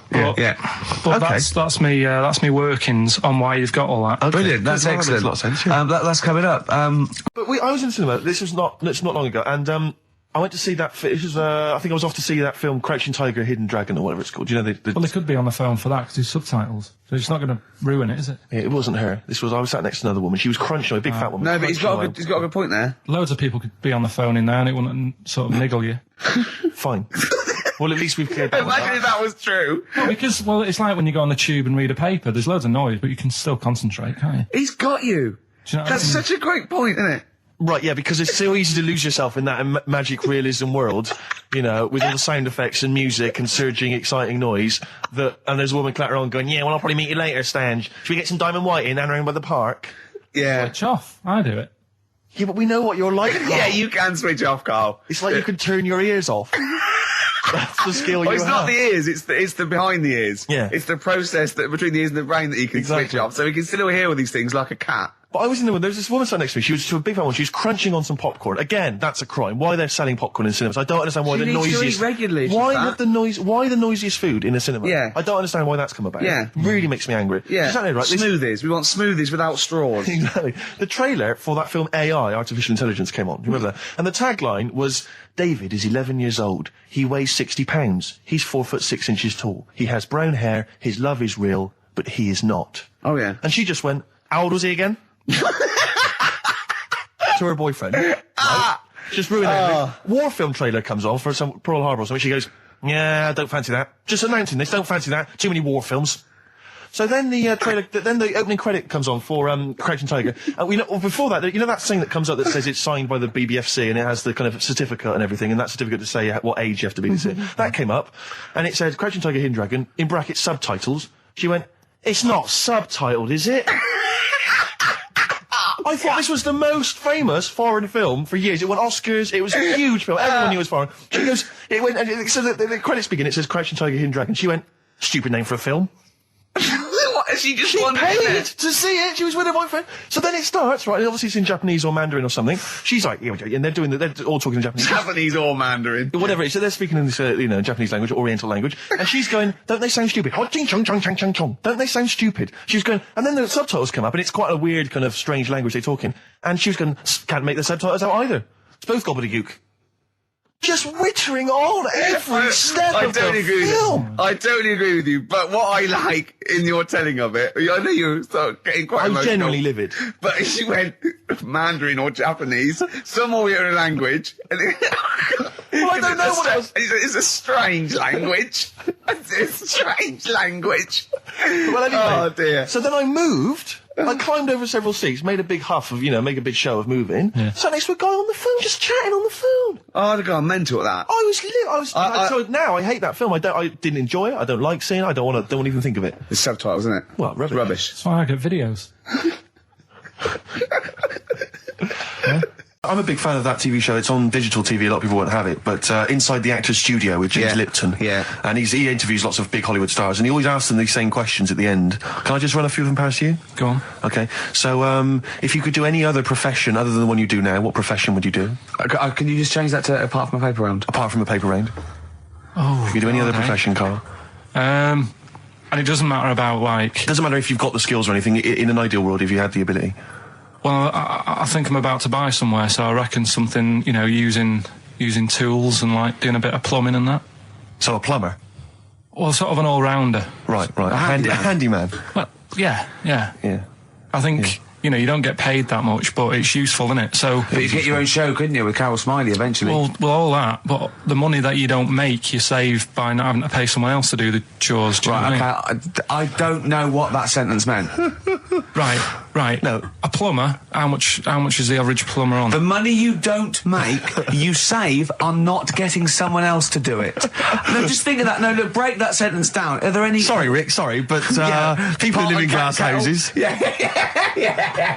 Anyway, let's just go back to Lipton quickly. We've got a couple to get through here. So, your favourite noise or sound? Favourite sound or noise? Oh. Is it me? No. It's not me. Hang on a minute. It's not me. Are you sure it's not me, Carl? I like Elvis. Noise. Elvis. In the ghetto. The sound of Elvis. Elvis in the ghetto. Brilliant. Okay. Yeah. And your least favourite noise or sound? I don't think it should really be records and music. Noises, things that you hear at home or whatever. Maybe like a sound of a... The least favourite noise? Least favourite? The sound of... Probably like... the sound of ghosts? Fire engines and that. Right. That's annoying. Except if your house was on fire, presumably. I think it's a bit unnecessary. You think they're just doing it to wind people up? I live on like a busy street and it's happening all the time, and it is like... Just sort of have a blast of it, and people will hear it. You don't have to keep it going. Yeah, sure. So that is pretty annoying. And if heaven exists, Carl, when you get to the pearly gates, what would you like God to say to you as He welcomes you into heaven? What would you like God to say to you? Who asks these? What show's this? It's a programme where celebrities are interviewed by a guy, an American interviewer, and he always asks these questions at the very end. What would I say to God? What would you say to God if you believed in heaven, and if heaven exists, when you eventually go up to heaven and you're welcomed in through the gates by your God, Parker and your Stussy t-shirt and what do you want God to say to you as He welcomes you in? Say, you all right? Don't know, just be friendly. Right, in Turkey. Nice. It's not, actually. That's where I went, and there was them little fellas after Suzanne in the kitchen. What? What do you mean? We went to Turkey.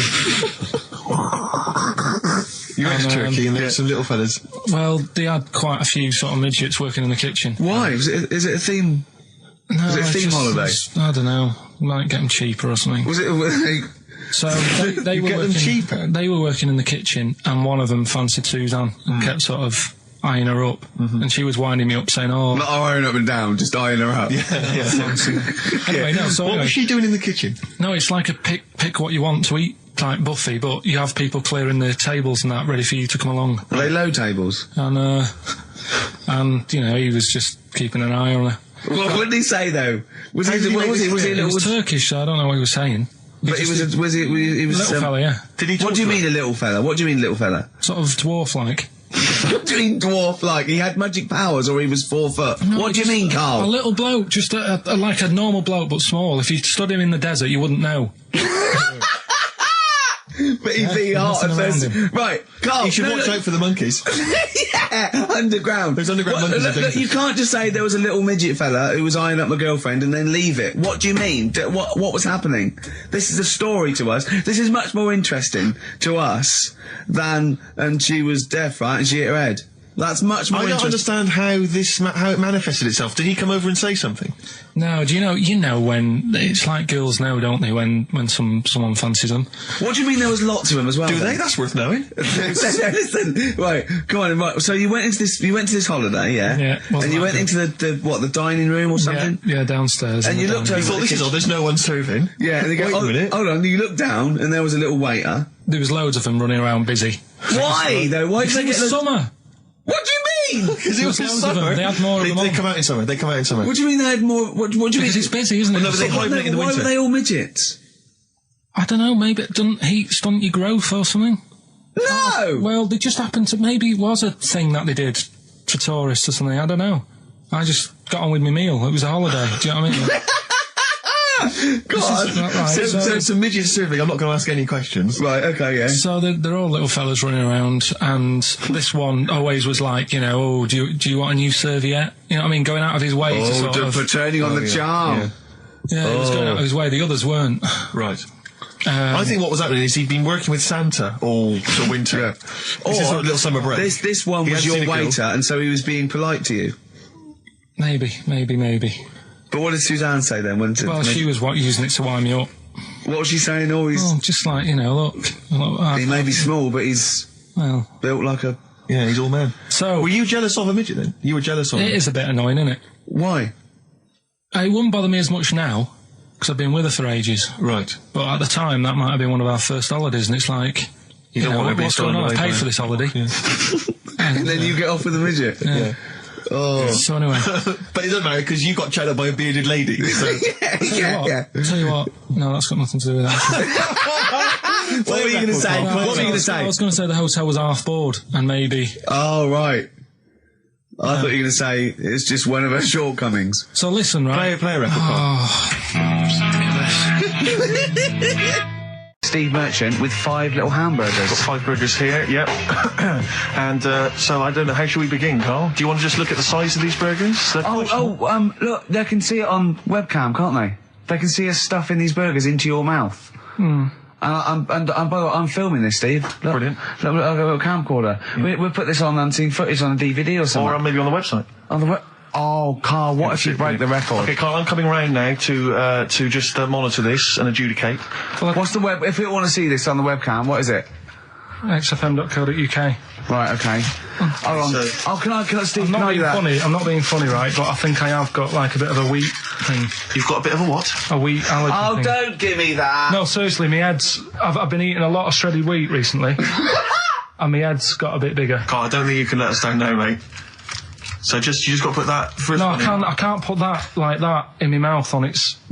I've got to break it up. I've got to break it up. Can't break it up. Can't break it up. It doesn't say you can't on the rule thing. It does. It doesn't. I can't look. I physically can't. Try it. I can't look. I'd have to be Jay Goody to be able to do that. Seriously, look. Try it. Yeah, I know, but you're not approaching it right. That's it. Come on, go on. That's all I'm saying. Keep going. God, he's not going to do one.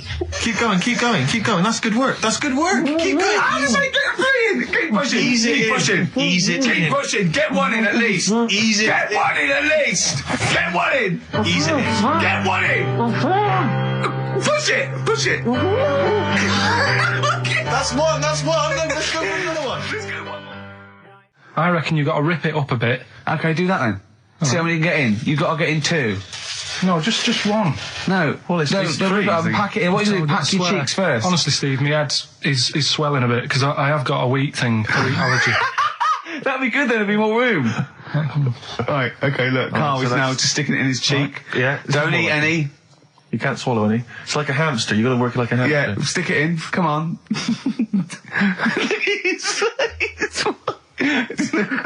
looks like Marlon Brando in The Godfather. Come on. Don't lose any yet. Right. Pack it in, then use your fingers to pack it in. Come on. Wedge it in. Like you're grating the bath. I can't do this either. Keep going, keep going! Keep going, don't give up so early! This is part of the problem. You just give up, Carl, too quickly. You failed again. It's like your history O level. Come on, Carl. Come on. Do something well. Succeed at something. Push it in. You've got nearly a half a burger there. Oh, I'll come round there. You're chewing. Don't chew. I've got a bit of food.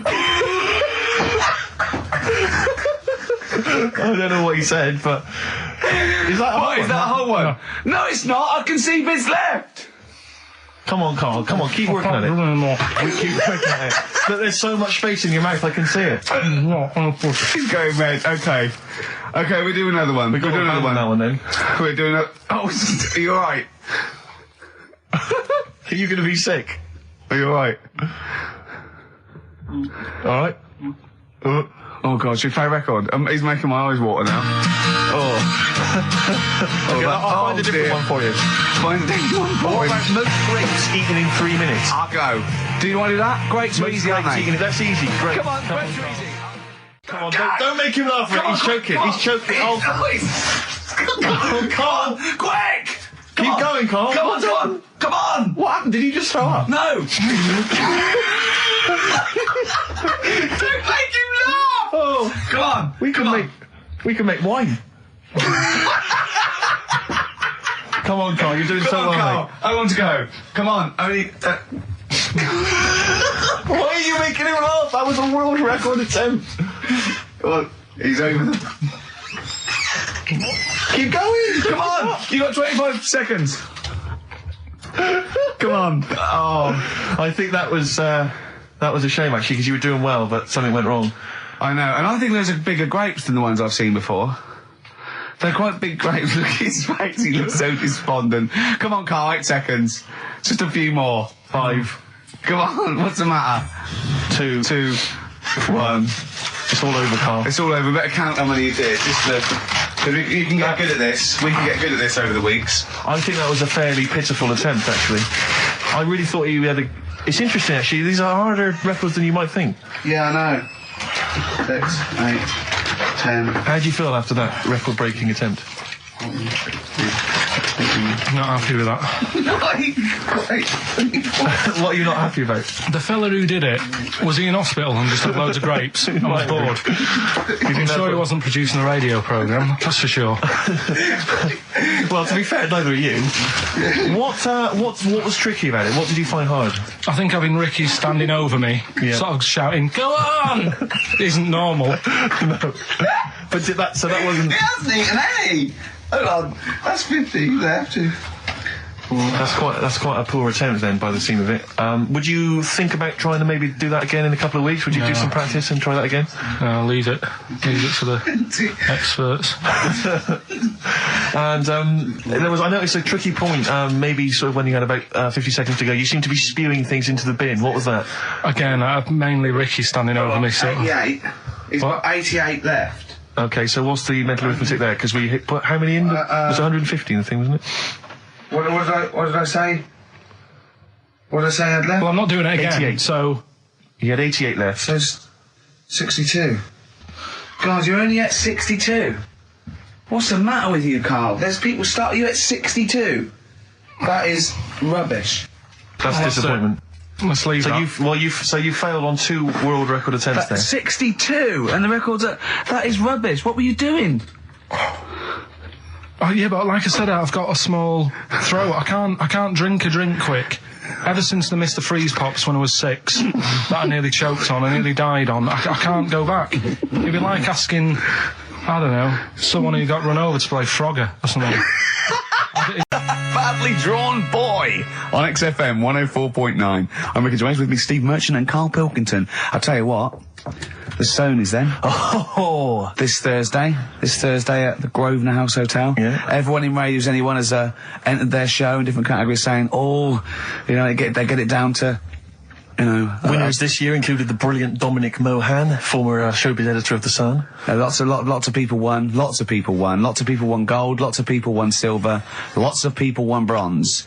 We didn't get a sausage. Nothing. This show was deemed not worthy of anything. I mean, not a look-in. The panel looked at it and said, well, no, definitely is not radio. Didn't get a vote. See, that annoys me on so many levels. Let me tell you, one, right? I've never complained about losing an award, okay, ever. Yeah, mainly in TV. I know we've won a lot, but we've been beaten by Peter Kay. Good luck to him. He's brilliant. Beaten by Phoenix Nights, the sitcom. A lot of people like that more than the Oscars, vice versa, right? No qualms. But the shoddy shite that I heard that night beating us, I was furious. I don't understand. There's people, regional, it sounds like hospital radio, right? I shouldn't even be on XFM. I thought, it's beneath me. Yeah. And I thought, well, give them a hand, right? Let's show them. And I want to know who the panel was as well. I do not believe it. How can they I was looking back over some of the shows, right, before I get Karl, and I've just done a little excerpt of, a trailer of what we do, what we're about, and I don't know how the panel could overlook this. Play a bit, Karl, please. Shaking her muff, minge and tits around does not make her a hoe, then what does? These kids at school with big heads. Karl, what are you talking about? Shut! Oh, my name is Holy Fuck. Right, it's this monkey that was on a train station. Right. What if you mean cock to mean penis? It was my Down syndrome son. Oh, chimpanzee, that monkey news. So we've still got monkey news coming up. You're an idiot! You know what I mean? That's, to me, quality broadcasting. I don't know how they can say that isn't worthy. That's what we sent in to the Sony people. They listened to that. How they didn't think that was dynamite stuff, it doesn't make sense. Actually, I've been thinking about this since Thursday, because I've been a little bit down in the dumps. Yeah. What I think it is that with the TV show, the TV stuff we've done, Rick, we put a lot of work into that. Yeah. We get the script, we spend a lot of time on it. What this show is about, it's very much about spontaneity, it's about our personalities, and I don't think we're ever going to win an award for our personalities. I think that's where we're going wrong. Do you know what I think? I think that when we're together, we're the auteurs of The Office, and, and we're strong on it, and we're just two, we write it, we direct it, we cast it, we even worry about the font and stuff on the, we do everything. There's a weak link in our midst, I think. On the radio show? Yeah. Right, well, I'm just trying to think what the common factor is, because on the award-winning TV show, Spliss You and I... Yeah, I don't know. Well, I'll tell you what, can we play a record and let me think about this, because there must be something... There's got to be a factor. ...that isn't in The Office that's in this, that means that The Office is award-winning, and this is a pile of shite. It's interesting. I mean, I don't think our number one fan, Dickie Anderson, Richard Anders, was on the panel, although he here has emailed in. He's got a couple of thoughts as to maybe why we... What is Dickers doing, man? Dickers says, commiserations on not winning a Sony. I can't believe you didn't win, naturally. I mean, apart from your show's obvious lack of quality and effort, having a monkey for a producer, offering the biggest load of tat as competition prizes, saying hairy Chinese kid 48 times every show, Rockbusters, not bothering to turn up for weeks on end, only having 3 listeners, introducing the comedy characters Camp David, Harry Fook, which I think he spelt wrong there, Stephen Merchant. I'm not a character. Apart from insulting every race, religion and sexual orientation, bickering like schoolgirls... We haven't done everyone yet. We have not insulted everyone yet. There's loads to go. Despite the fact you generally bring misery into the lives of anyone who listens, I thought you were surefire winners. Better luck next year. Well... I mean, a couple of constructive, criticisms there, but generally, I still can't nail it. Was he on the panel? Well, I don't think so. Well, he's a fan, so... Yeah. Well, no, he's clearly a fan. I mean, he obviously loves the show. Because he has hit the nail on the head. Oh. Which... Yeah. But, what should we do? Should we give up or should we try harder? That's always my dilemma in life. Sure, yeah. I mean, I've always gone for the first one. Give up? Yeah, why bother? Yeah. If they can't see, just give us the award. Yeah. And then worry about it later and we won't let them down. Yeah. Now they've got blood on their hands. We're gonna... Yeah. What should we do? To give a couple of months notice? I think so. Okay, well, there you go. I mean, seriously, I mean, because I think... I'm being serious. I'm not being wacky now. We haven't told Andrew, but... I think we've won our course with this show. Yeah. So let's... Okay, we'll give it a month, and it's because the Sonys didn't give us anything. Play a record. Yeah. There you go. You got to do a bit longer than that. No, we haven't. Got to give a month's notice. No, you got to work till about September if you're going to... No, we haven't. No, we give a month's notice. We'd, whatever they give the money back, something like. Well, you give your money back. Yeah, I know. What are you going to spend your 80 quid on? True. Oh, that's a wonderful, wonderful clip, and let's have something new, something fresh. Well, I've been looking around, right, on the internet for stuff. On the internet? Yeah. Your Bible, where you get all your information about the world and the universe and morality from. And you know, like, how I always say to you, I don't really read that much of it, I just read the headline. Perfect. Right? Yeah. Anna Nova have sort of nicked that idea to grab you. Nicked what idea? Well, to sort of get to the meat straight away at the top. Do you know what I mean? The headline to the story and everything. What? Right, these are stories. But the headlines already existed. That was why you thought that was a good idea. Not like this, though. All right. Headline. Well, these are all headlines, right? Vibrating shoes could stop elderly falling. Do you know what I mean? Oh, God. Vibrating shoes could stop elderly falling. Yeah, that's the story. You don't need to read on. That's what I'm saying. Well, right? could you read on anyway? Can't be bothered. Read on anyway. Well, you have a look at that in a bit, right? So this is frustrating radio if you're sitting at home. No, well, it's not on. They've turned it off. If you want to know more, you know where to go. That's what I'm saying. That's what they should do in the news. Get the news done in a minute. There's a good story about Iraq. Right. Bong. Right. Look it up. Look it up on the internet. Anna Nova. Give us another bong. Bong. Family sick of living on Butthole Road. Oh, brilliant. Bong. Man wears same shoes for 60 years. Oh, bong. This isn't that good. Some fella pulls a train with his teeth. And in lighter news. I remember that. Joe McDonald, this one isn't very good. And the last one, man fails to break clothes pegs on face record. She's always good. Well, that's the one I did read on about. I love that out of all those. That's the one he read on about. Go on then. Just why is that news? He fails to make a record. So did I today. I know, yeah. I failed the long jump record today. Yeah. Didn't even take part. No, I was rubbish. But what are the rules on world records and that? I don't know if there are rules. There are certain things you can't. I mean, it's the Guinness Book of Records, isn't it, really, that's the arbiter, isn't it?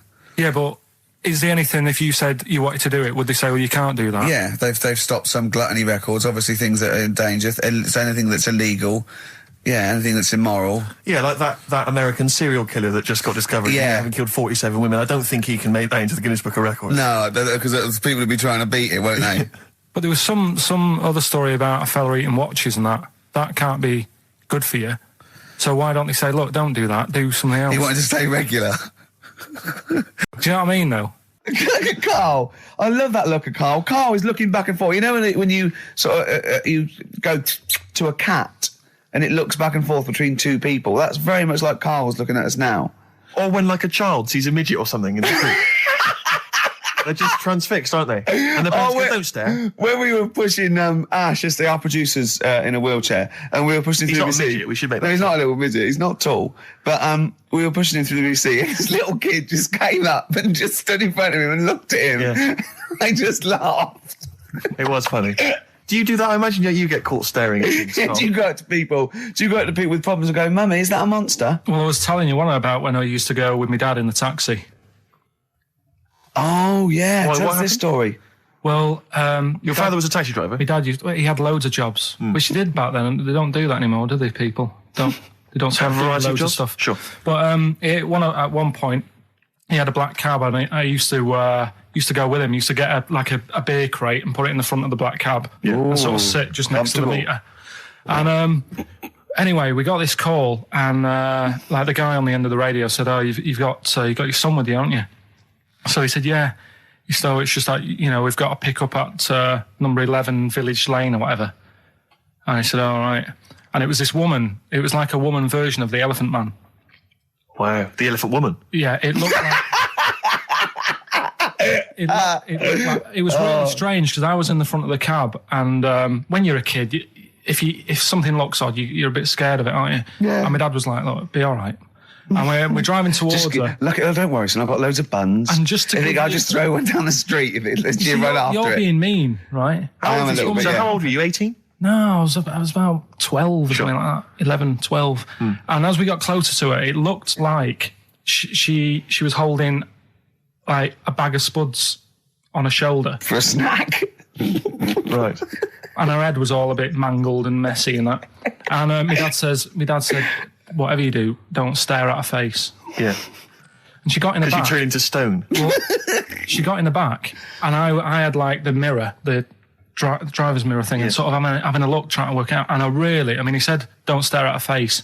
I couldn't work out where her face was. It was that weird.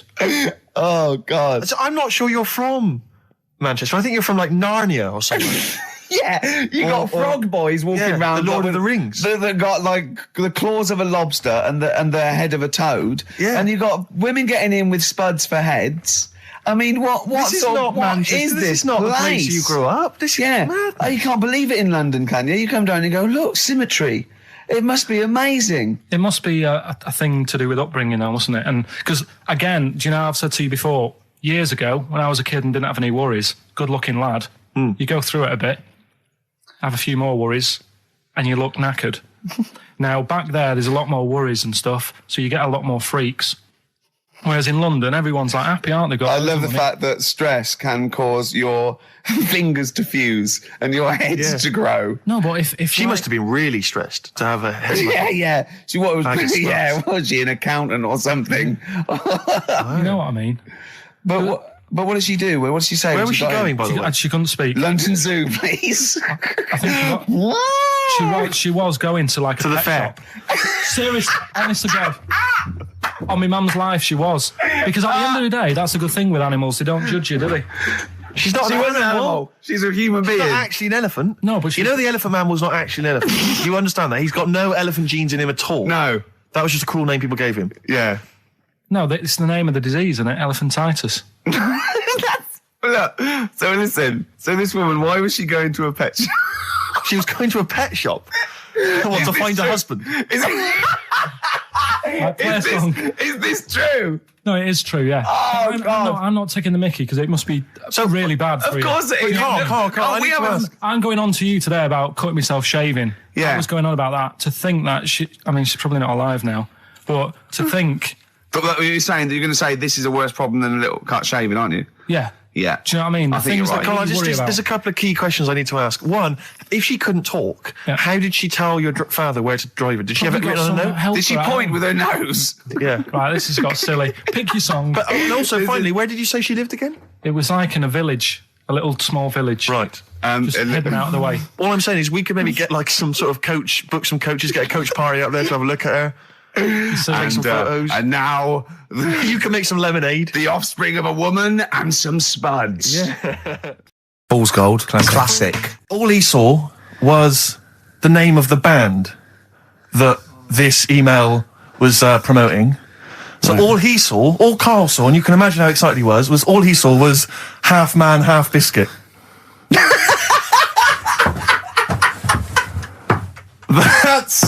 That's all he saw. I've never seen anyone so excited. Oh, God. It was actually just plugging the popular joke novelty band Half Man, Half Biscuit. You heard of them, then? No. Imagine how excited he was. That is fantastic. Man, Half Biscuit. Brilliant. Mr. Garibaldi. Oh, Half Man, Half Biscuit. That is genius. Oh, amazing. I just saw it, and when you closed it again... Yeah, but the thing is, if he hadn't have told you that, and he'd have erased it, next week you'd be saying about what they've done, the scientists, they've cloned a man with a biscuit. He's got currants for eyes. But it was amazing. I mean, what I think you can't refer to them as Siamese twins. I think they're known as conjoined twins. Why? I think Siamese is maybe considered derogatory or as an old antiquated phrase. Yeah, I think it's because the first famous ones were actually from Siam. Right. But and that doesn't exist anymore. No, it's conjoined, Carl. Yeah. Get the phrase right. But you think that if that's happened to you, that wouldn't be that sort of offensive. The names that you must get called. Right. You think that's the least of your Siamese worries? twins, I'd say, well, that's, yeah. Now, were you stunned by where they were connected? Just live with it, we'd say. Because they were connected, of course, at the forehead. Oh. Sort of, which was quite extraordinary. Well, there was one set of Siamese twins. One had a job and the other one didn't. That's ludicrous. Yeah. The other one was unemployed. The other one had a job.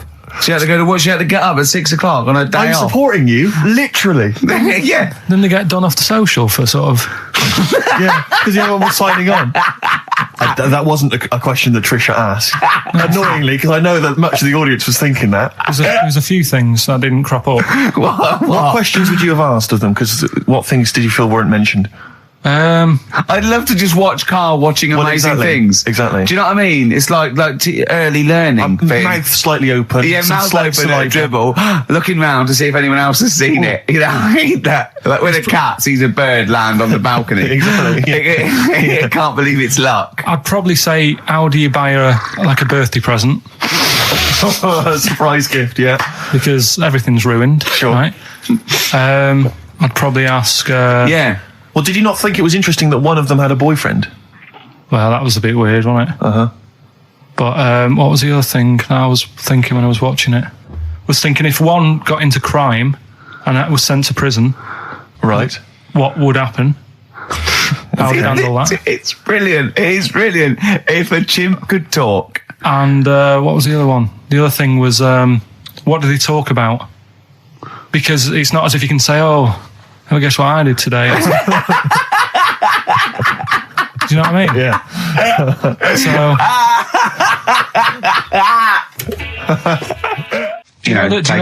The really weird thing about all this, right?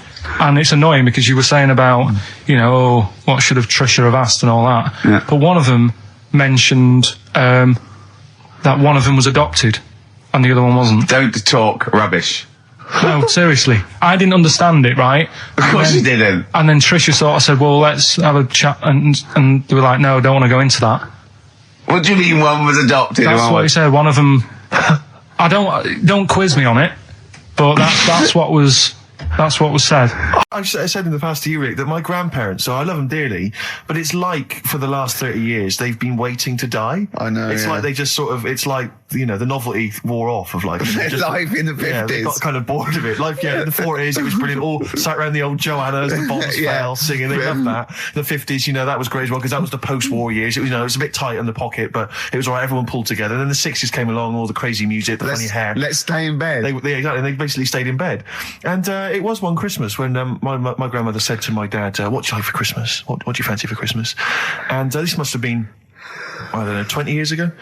She said, what do you fancy for Christmas, Ron? And he went, well, I could do with a nice big kind of warm winter overcoat. She said, don't worry about that. Don't worry about that, because your father will be dead soon. It's what you can have his. Meaning my granddad. Well, to be honest with you, my father's still waiting. Which is good news. Good news for my grandfather. Less good news for my dad. Freezing. He's freezing. He finds out, how is he today? He's fine. Okay. Oh, I'm freezing. It's such a weird mindset, that. I think that, to me, is what sums up people from that older generation, the 40s and 50s. And it seems to me that you've got that kind of mindset. It's like you were born in the 30s. And whenever you talk of your childhood, it's like you had like a baked potato to take to school. And a hoop and a stick is a Christmas gift. The other thing is, I think that that sort of generation, it seems that the man is dependent on the woman. There's a total dependence. Oh, absolutely, If she dies, he's done. Yes. He's done for. Yeah. Just pine away. If he dies, she's got 30 years of pottering. Absolutely, yeah. Do you know what I mean? Yeah, and going to the youth club and the church. I know what you mean, yeah. It's sort of like that. It's sad. Of course, it's sad for them, but it's not the end of their life. No, sure. And it sort of is the other way around. I don't know why that is. Yeah. It's terrible. That's a little melancholy thought for I know, Christmas I've really time. you brought it down, you've brought it down, I've brought it. This isn't a nice show at all, this is terrible. Well, we're going to have really people wanna just killing themselves. What? Because my auntie Nora, she same thing, pumped her with loads of drugs. She used to have a cabinet next to the bed is like boots. She's got loads of stuff, right, for all sorts of stuff. And I mean, she's not that old, but she's on loads of stuff, right? She's a bit coked up, is she? She called up my mum once. And, you told us this. Go on, tell it again. And she said, oh, how are you doing and that? It's all right. Bit worried though. My mum said, wow, what's up? She said, I've been breaking wind. So she goes, well, you know. She says, no, but this one is going on and on and on. And she was like, she was like, what do you say? What's like passing wind, farting for 5 minutes. one thing, not like, you know, trumping and then nothing. Yeah. Continuous drone of a fart. Yeah. I don't think she had... How big was she? She must be the size of a barn. No, she's not that big. She's good for her age. No, Quite but I mean... quite slim. No, It's but just- fighting for 5 minutes. Where's all the gas? Was she circular breathing? Was she sucking it in with her mouth? It was just... I don't know that much about it. But she called up my mum. About 2.5 minutes in... Could you hear it in the background? 2.5 minutes in! 2.5 minutes in, she called my mum up, and it went on for a further 2.5 minutes. Oh. And she just stayed on the phone, did she? Where was... Going, can you hear that? Well... Did she hold the phone next to her arse? Listen to that. She was off the ground. I'm trying to work a tune down. she was actually hovering. She was 4 foot off the ground when they found her, the ambulance men. The cat's dead. Don't light a match! Don't light that cigarette! Yeah, it's like that advert. The kids come home from school, switch on the light. Yeah. Then they see Granny hovering, turn the light on. Be careful if you have an elderly woman at home. We'll have a big fire tomorrow. Yeah, go on. Is that the one you want? Let's go for it. Right, I think this was like round the 1700s. Bluffing. And He's bluffing. Who was the king then? Don't know. Go on. But it's about the word bonfire, right? Bonfire. Bonfire. Yeah. Do you know where it comes from? No, go on. No. Right, what happened is it's got nothing to do with Guy Fawkes and that, which is what I thought when I saw it. It's got nothing to do with that. But ages ago, at 1700s, right, they didn't have enough houses, like I mentioned. Okay. Yeah. So if that happens, you get people living on the streets. You get diseases, people aren't cleaning properly. So you get more deaths. All right? Yeah. So think about it. You've got all these dead bodies lying around. They're running out of space because there's like, I don't know why they're running out of space, but they haven't got much. I don't know why really. I was going to say they should have just buried them, but there's probably more land back then than now. He doesn't need anyone else in the room to have a conversation with himself. Yeah, we could leave and we'd come back and he'd go, I've sorted it. Yeah. But anyway, for some reason, they presumably, if it's going to be they burnt them, it's presumably to do that it also kills the parasite or whatever's carrying the parasite on them, as opposed to burying them and not killing the disease. Well, yeah. So there you go. You've worked it out. They piled them up and they turned it into a celebration because there was a lot of fed up people at that time. Is this going to be the word bon, meaning good? No. I'll tell you in a minute. Go on. So you've got all these people who are like going around and like, oh, you know, so and so died the other day, and you know, nearly every week someone they knew was dying. So you can imagine like just constant like being depressed. So and they've got all these bodies lying everywhere. It's like, oh God, what are we going to do? So they said, we're all too fed up at the moment. Said, let's make this a better world. This was 1701 by the time they got together. So they said, what we need to do is have a big party. So they said, yeah. Good thinking. See what you're thinking. So they go, right, well, we'll put all the bodies in a big pile. And they're all diseased and that. So they set fire to the bodies. And they said, let's have this as a celebration to remember them by. And, you know, we'll have a drink and that and have a chat. We'll have this big fire going. And it came from bone fire. Ah, right. So it was all the bones.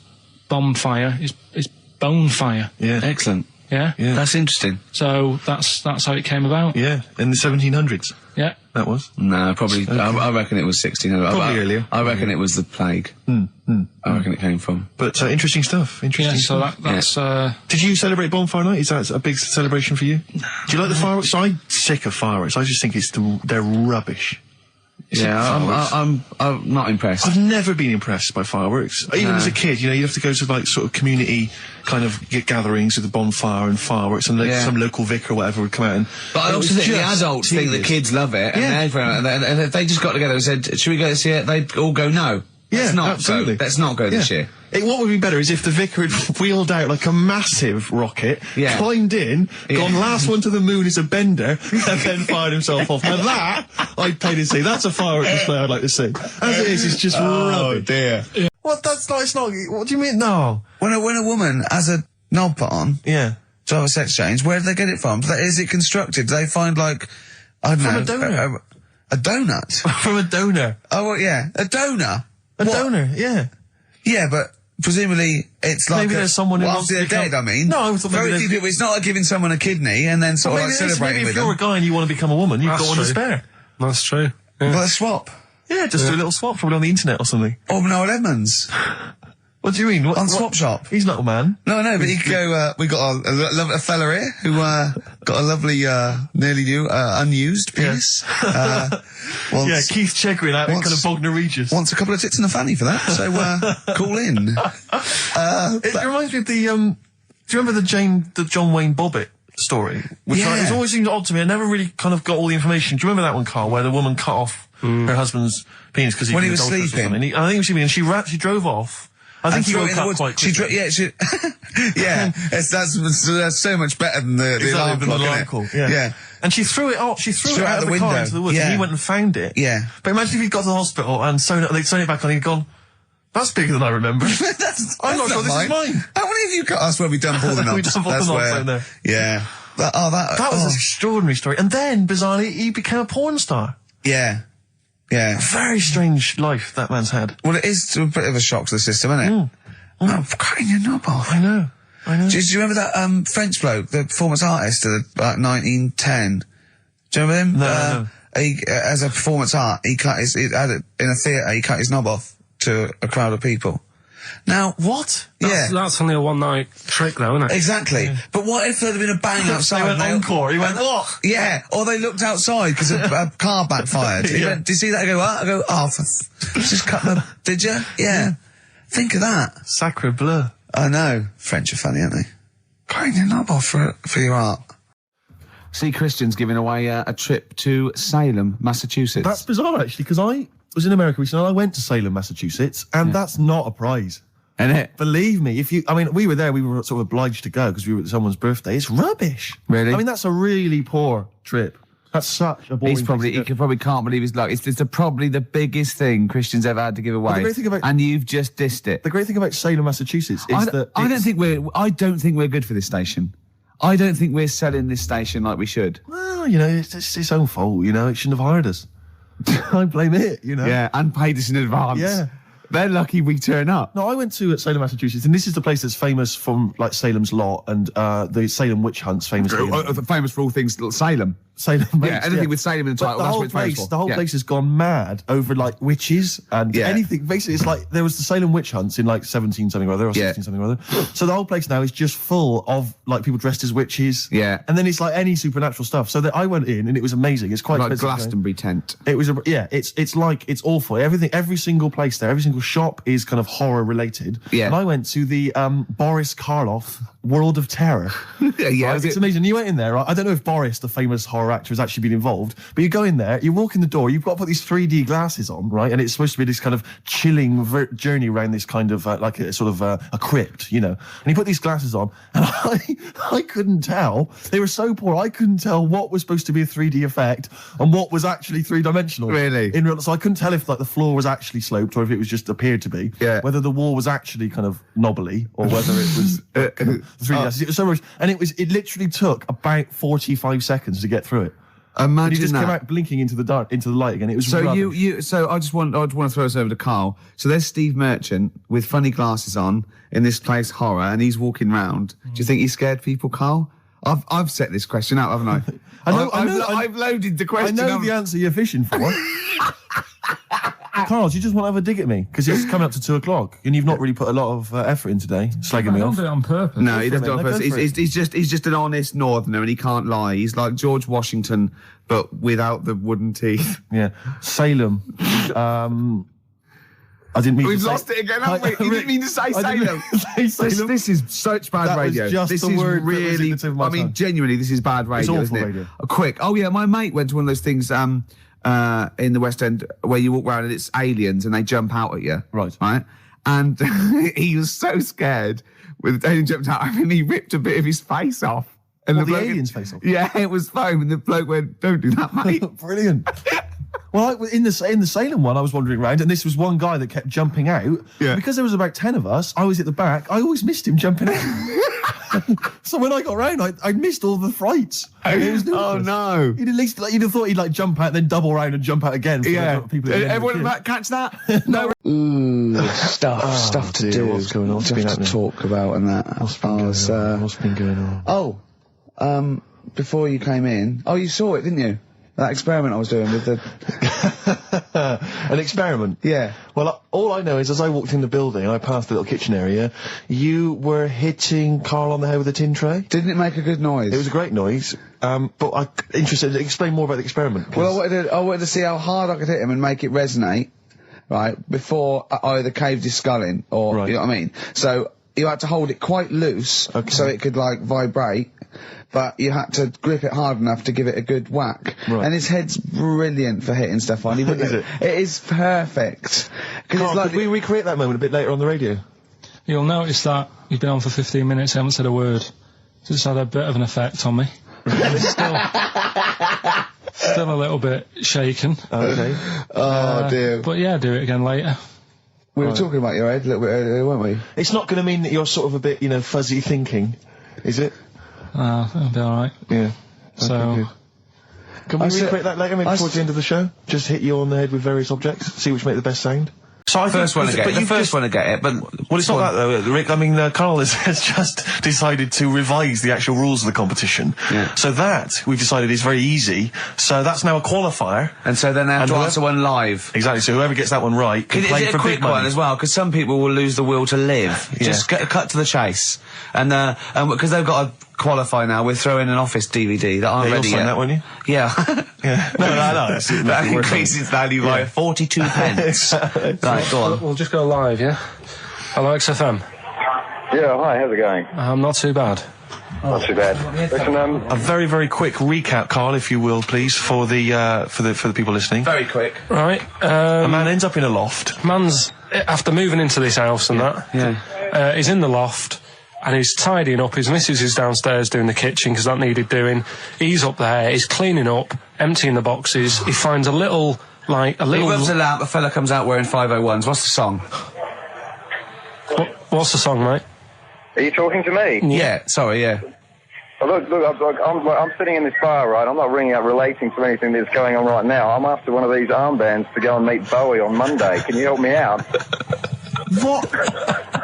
What? Piss off. You can't say that to our public. Yes, I can. What I can't bear is people begging, Rick, on the radio. You know, I can't bear it. Is that the Australian People bloke just who's got the Bruce scrounging Springsteen over tickets? Hello, XFM. Hello. Hello. Are you phoning up for an armband? No. No. Okay, great. Gene Genie, of course it is. Well done. Well done. Right, what's so your name? Everyone else can ring off now because this. Well, she might not take the challenge. What's your name? Hello. What's your name? Christina. Christina. Right, do you want to take on the challenge? Yeah. Yeah? Oh, so this is for. She's already won a couple of CDs. This is for the Office DVD. Right. Okay. Signed by Ricky Gervais. My friends lived in Texas for a while, and they once were in a kind of diner, and there was those kind of benches that are attached to the table itself, like a kind of picnic bench. Yeah. And this huge fat guy came in, he came wobbling, he ordered like this kind of everything you can eat meal, and his fat kind of sort of His big fatty fat, and it's fatted on the fat table. It wrapped itself around the table and everything. Oh, He was God. chowing down, and when he tried to leave, the table came up with him. Oh no! Imagine that! I mean, they are fat, aren't they? They're big people. They're huge people. But it was that thing we were talking about before, that bloke on Jerry Springer Show who was like 80 stone, right? Now, I felt quite sorry for him. He was really sad and he was crying. It is rad, but my point is this, right? When he got to say 50 stones, didn't he go, that's too much, That's not enough. For a land animal. Exactly. Do you know what I mean? Yeah. That's big, isn't it? I mean, I'm getting worried. I'm 13 stone, and I'm genuinely getting worried. I'm thinking, oh, yeah, God. when you've got that big, when you've actually got your own mare. yeah. When you have to get in helpers to look what the scale says. Yeah. Like 4 or 5 people lift up your belly and go, it's 52 stone. You go, that's too much. Exactly. I'm going to only have 9 breakfasts. When you begin to appear on the Ordnance Survey map. yeah, exactly, yeah. When You've got your own symbol. It's like, we can see 2 things from space now, Fatty and Steve Merchant. We'll be landing at about... Well, no, I'm just saying at all, you're not fat, are you? You're freakish and big. Just another quick thought. You know, the only bit that was normal on him. Oh, yeah, no, it was in the film. You know that bit in the film? I was watching it one day, it was on, and I said, look, your favourite film's on. And it came to the bit where he was being exhibited, and he was naked behind the screen to all the doctors. Go on, what did you say? And there's a bit where he goes, and strangely, the only thing that is normal are his genitals. They're untouched by this disease. They are totally normal. Right, what did you say? It's a bit annoying, isn't it? It's like the only bit that you'd want as an elephant. The only bit you'd want that was like an elephant. Yeah, no, I can see. He said, and he got the head. So other stressful things. But, so anyway, what's the Auntie-Nora thing? Sorry, Auntie-X. Auntie-X. What did she... why is she upset? Well, he mentioned her in Zoo. He did this thing for Zoo magazine, and he mentioned about when he looked up her dress, she had a... by accident, remember? You were going around looking up your elderly relatives' dresses in case they weren't wearing... For people who've not heard Karl talk about this in the past, just explain quickly again what we're talking about. Right. He didn't want to talk about it at all. When I was a kid, right, Auntie-Nora used to come round. My auntie used to come round.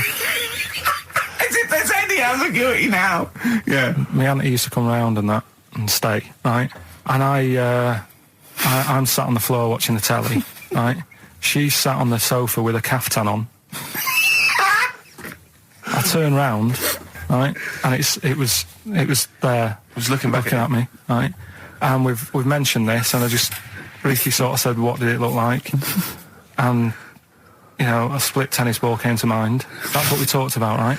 So anyway, Zoo magazine, when they did the interview... And she's the one that used to put a valance on everything, isn't it? Well, not everything, obviously. So anyway, so I've done this. So you did an interview in Zoo? Yeah, and like they said, you know, it was like, you know, do you plan stuff and do you worry about stuff when, after you've done the show, you're worried you've upset anyone? And, you know, I was saying, really, I forget people are listening. And, you know, we're just having a chat with mates and that. I said, but now and again, I do worry, when I'm on my way home from the show and that, and I'm thinking about what we've talked about. And I was saying, you know, the Auntie-Nora incident. Yeah. Incident? Like Watergate? Yeah. And anyway, so this was in there, right? And I was saying in the magazine, you know, but I think I got away with it. She doesn't listen to the show, but, you know, and I don't think she reads Zoo magazine, so... She's more of a nuts woman. Sure, yeah. So, anyway, so my mum calls up the other week, right? And she goes, wish you wouldn't, you know, talk about Auntie-Nora and that. And I was like, oh, so how do you know about that? She goes, well, one of your cousins have called us up and said they've read the article about it. So yeah, that's why we don't want to talk about it, really. So he stitched you up. Oh. So do you know what Auntie-X is made of this? Do you know if she was upset or not? Well, she doesn't know about it. Because, I mean, maybe she's always thought it looked like a split tennis ball. Maybe you're just in sync, you know, because you're relatives and stuff. Maybe she knew instantly. Even if you hadn't named her, she'd have thought, hang on, I farted for 5 minutes once. Yeah, that's not going to be ambiguous, it could well is it? Be me. If you hear sort of like someone who farted for 5 minutes and's got found like a split tennis ball, you're going to go, I wonder if he means me. Yeah. You're going to remember that. Auntie Jackie. It could be Auntie Jackie. Oh, God. There's this woman who's got a big head. Oh, yeah. And, she was fed up with it because when she was walking down the street, it was so big she couldn't hold it up. Right. She couldn't hold it up. Oh God. Okay, shut up. So when she was walking, her eyes were hurting because she had to sort of look up all the time because her head was that heavy. Her chin was sort of balanced on her chest. Right. And she'd have to peek up, yeah. So she goes to the doctors, and this was after years and years, and said, you know, I thought I could put up with it, but I can't. How big was her head? It's big, Rich. I don't know if it was like big, because there wasn't a picture. I don't know if it was just big or a lot of bone. So it was heavy. Very heavy. Right, like the Elephant Man, just outcrops. Yeah, right. So the doctor said, we can sort that out. But we'll have to take your head off Right. Okay, No, but listen to this. Okay, Listen, keep going. Because what you don't seem to understand is I have the same reaction to you when I see it. Yeah. What? Right? You're quizzical yourself. So I looked at it, they took her head off, chipped away a bit of the bone, made her head lighter, put it back on. This is what I was talking about Time Out. I said something about in Time Out, and he went, yeah, do you read that? I went, yeah, I read it, I get it every week, yeah. He went, there's no point though, is there? Because it's like a telephone directory. You know, if you want to look something up, you look it up, but you'd never sort of browse the telephone directory. And I went, that's an interesting point. He went, although I did. When I was in Scotland, I just looked up how many Macs there were, and there was 42 pages of them. How bored are you in your hotel room in Scotland to suddenly start working out how many people start with Mac? Were you sat in your room? There was nothing else that you could think of to do? I've been working. It's when we did the show from, XFM did some stuff from Edinburgh. Yeah. You were sat in your hotel room? Sat in the room, waiting to sort of go out and get some food and that. Sat there. Why were you waiting to go out and get some food? Because we were all going to meet up. We're going to meet up with, with Simon. So you thought, I'm not going to switch the TV on, I'm not going to read a magazine. The telly was on, nothing was on, I wasn't impressed with anything that was on, so I'm looking around the room. I had a couple of the free shortbreads. I love the fact he remembers. Yeah. He remembers a specific biscuit he had. Yeah. That's fantastic. I had a couple of them, and then, looked around, there was a Bible, and I thought, well, I know about that. Yeah. There's nothing in that I don't know. So, got the phone book up, and I immediately thought, there's a lot of Mac this and Mac that in Scotland, Macintosh. Mac Daddies. Macateer, there's loads of names. So I thought, I wonder how popular it is. I wonder just how popular it is. 42 pages of Macs. Did you count how many pages there were? Yeah. Did you just work out from the numbers on the bottom of the page, or did you literally count them? I counted. Right. And how many do you reckon are on a page? There's a lot in there. If someone could tell you approximately how many names they get on one page. How long did it take you, this whole procedure? What, the counting? Yeah. Not that long. No, it's just 2 pages. Yeah. It's not that much. They're all together, and what did you luckily. do once you digested that information? What did you do with that information? Did you tell stored people? I mean, look, how long ago was the Edinburgh Festival? I stored it along with the biscuit. I'm working through a load of animals, right, that I'm finding out whether we need them or not, right? Right. Because, like, jellyfish, to me, I'm a bit puzzled by them. I don't really know why we need jellyfish, and I spoke to some experts. Turtles eat them. What? Turtles eat them. Yeah, I know, but do we need turtles? Do you know what I mean? It goes on and on, doesn't it? We need humans. Well, I mean, I might get to that bit, but I need to sort out the animals first. I've got a lot on. So, the thing is, I've left the jellyfish. We know we need them, right? So, octopus. Yeah. Right, I know they're pretty brainy. Incredibly brainy. A story that I heard, I don't know if it's true, but there was some science lab somewhere, right? Yeah. Where they had some octopus in it, and they had some crabs. Yeah. And at night, the octopus was, like, getting a bit bored on its own in the dark and that, and they sort of come alive in the dark, don't they? Yeah. They like the dark. Yeah. And the octopus had its eye on the crabs, and at night, when it's dark, it was getting out of its little cage, crawling along the floor, getting in the crab's cage, getting them out and eating them. I don't doubt it. We put jam jars with the lids on with crabs in, and they'll open the jam jar and... You're joking? Yeah. Even I sometimes struggle with them. Yeah, well, you don't do it... you don't do it really, really tight, but... Oh, right, so they're not that clever then? Well, they would, if they were strong enough, they'd open it, but they're just not that strong. Oh, that's mad. Right, I also know that if they get hungry, they eat their own legs. Yeah. Yeah? Yeah. They're deaf. Well, I don't know. I don't really know. Yeah, they don't live very long. They can squash themselves into small jugs. Oh, yeah, they can go in a demi-john through the narrow neck and that. Why do they need to do that? Because they're the sort of crevices and holes that they're hunting for crabs and things through. So, would they be better if they were smaller? Do you know what I mean? I don't know. I really don't know. Yeah. But octopus then, if Noah said to you, we're having a clear out. Yeah. We've got too many animals to look after and that in the sea, taking up too much room. Right. Do we need them? I think there's other less useful things in the sea than octopus. Limpets, they could go. Limpets? Yeah, they just sit on a rock and do nothing for 50 years. But they're not getting in the way then. How big are they? Oh, not very big. Yeah, you see, I might come round to them, but I never think, I'm sick of seeing these limpets.